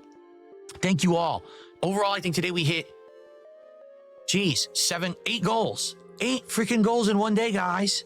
It actually, at the end of the night, we did the math, and it actually looks like we may actually be the most profitable day since I instituted all these new goals. You know, back in the summer last year, yeah, there was insane days where I was going crazy and hitting goals like crazy. But as for now, like for a normal day, nothing out of the ordinary, this was the most profitable day I've ever had as just like a normal day. No marathon, no crazy crossover event going on, just normal content. And that's insane. And I really appreciate you all for that. So thank you. Thank you so very much, everyone. I really, really am grateful. Okay. So tonight I have to upload both Adam Fall videos and both Disco Elysium videos. I will do that, and the highlight of the Nintendo Switch, the 3 problems with the Switch 2. We'll go live overnight. What are we doing tomorrow? Tomorrow we'll have a fun podcast where hopefully, number one, we can start to figure out what to do in regards to the 100 goal celebration. At this point, I honestly don't know. So let's start to talk about that tomorrow. What should we do for 100 goals hit? That's number 1. Number 2, we can actually chill, talk about any more game news, maybe some leftover Switch 2 stuff. We'll see. We'll see what's on everyone's mind after the crazy day that was today. Okay? Then, for gameplay, we're going to do a major stream of Pirate Yakuza in Hawaii, where we're in Honolulu again. We could do some side questing, recruit the remaining people who we didn't have yet, and move forward with the plot. We've completed the entire optional pirate quest line. We're ready to go and focus on major progress in the game. So that'll be tomorrow. Tomorrow night is Smark Guys, my weekly wrestling commentary show. It is the second of 3 mystery hosts that I have as my co-host for the build to WrestleMania. So if you're interested in who it's going to be and how this show will go compared to last week with Ethan Rell, give it a look tomorrow night over on DSP Reacts or on my Kick channel around 7 p.m. Pacific time. Smart Guys covering SmackDown and Raw. I will have more packs of cards to open. I have 3 right there, and another box is arriving tomorrow. So we should be good to go for that. And I hope that you'll join me for that. It should be great. Okay?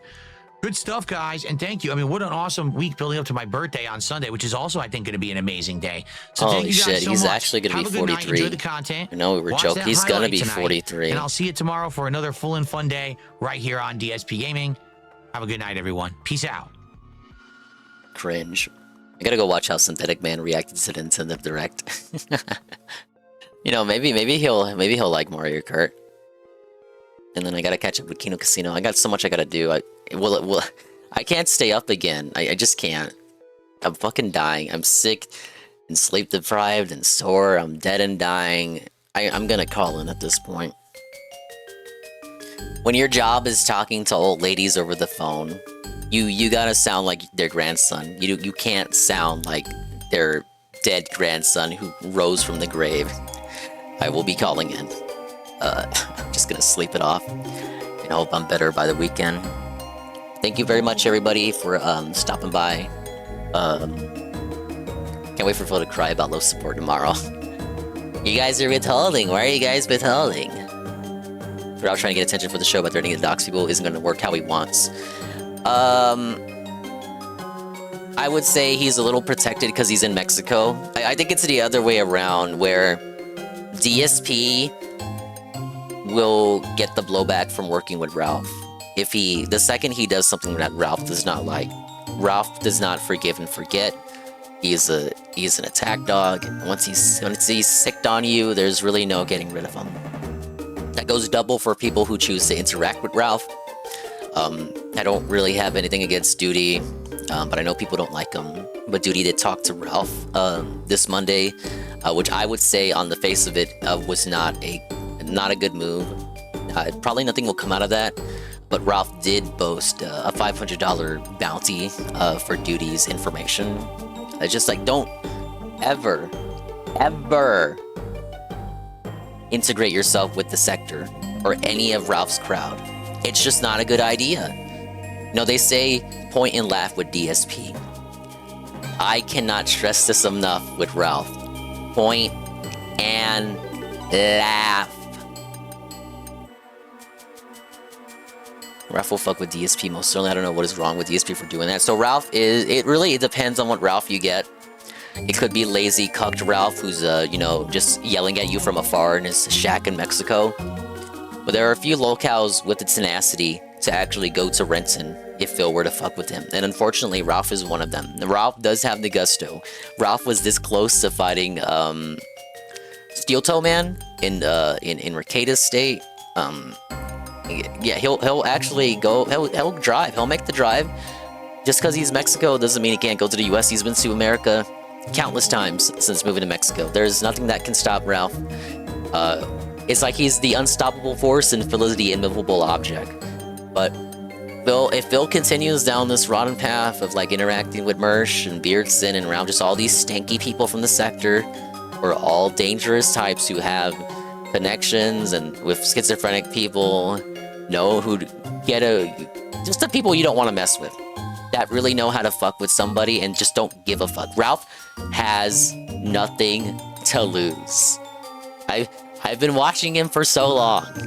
There's a reason I don't directly interact with Ralph. You don't want to. You don't want that smoke. And I caution Phil, I know he won't listen to this, but I cannot caution him enough. If you really don't want Ralph at your front doorstep, Phil, you will tread carefully on that ice. Yeah, don't touch the poo. I don't really like that term. I prefer cow tipper. But DSP's ruined all scatological references for me. Okay, yeah, we're gonna raid probably Zuki Wookie, because Tevin is on BRB. I saw Tevin's reaction to the thing. Tevin had fun with the direct. There's a lot of reactions I gotta look at. I gotta look at the Muppets reaction, Synthetic Man's reaction. I saw Ludwig and Shroom's reactions already. Is anybody else that had a reaction? You know me.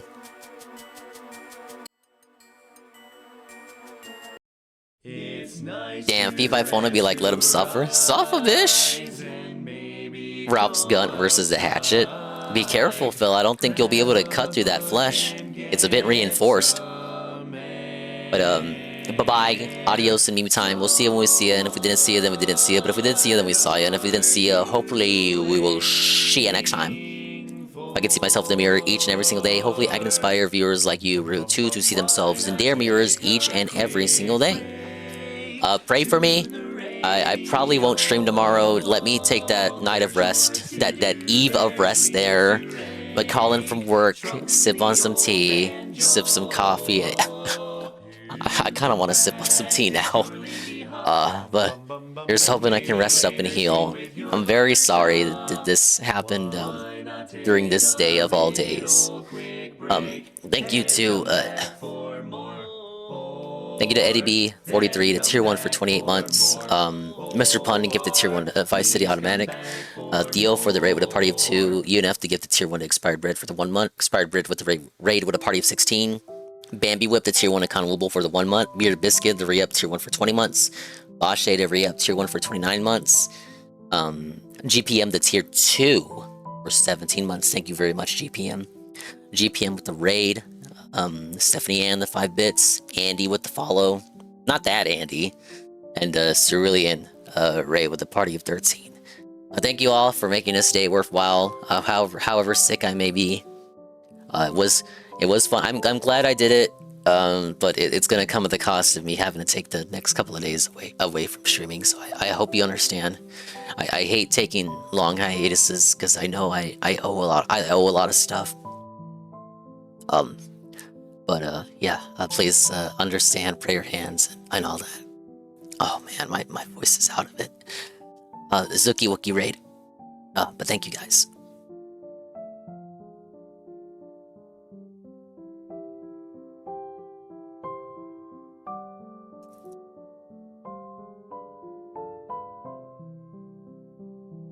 And thank you, Strange Times, sending potions your way. I need some mana, dude. I need a hyper potion. Get it? Pokemon? We didn't even talk about Pokemon. We didn't get to it. Fuck Pokemon, right?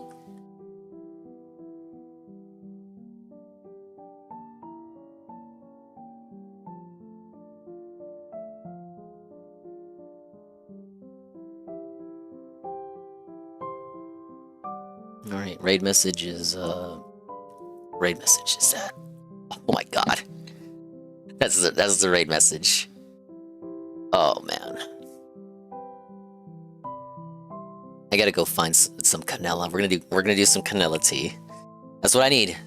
That's what I need. Canella tea and the Switch too. And like a full week of sick leave. A full week of sick leave. All right, go say hi to Zuki Wookie. He's a detractor. You can talk about Phil with him. Bye bye. Thank you guys for a great 3 streams today.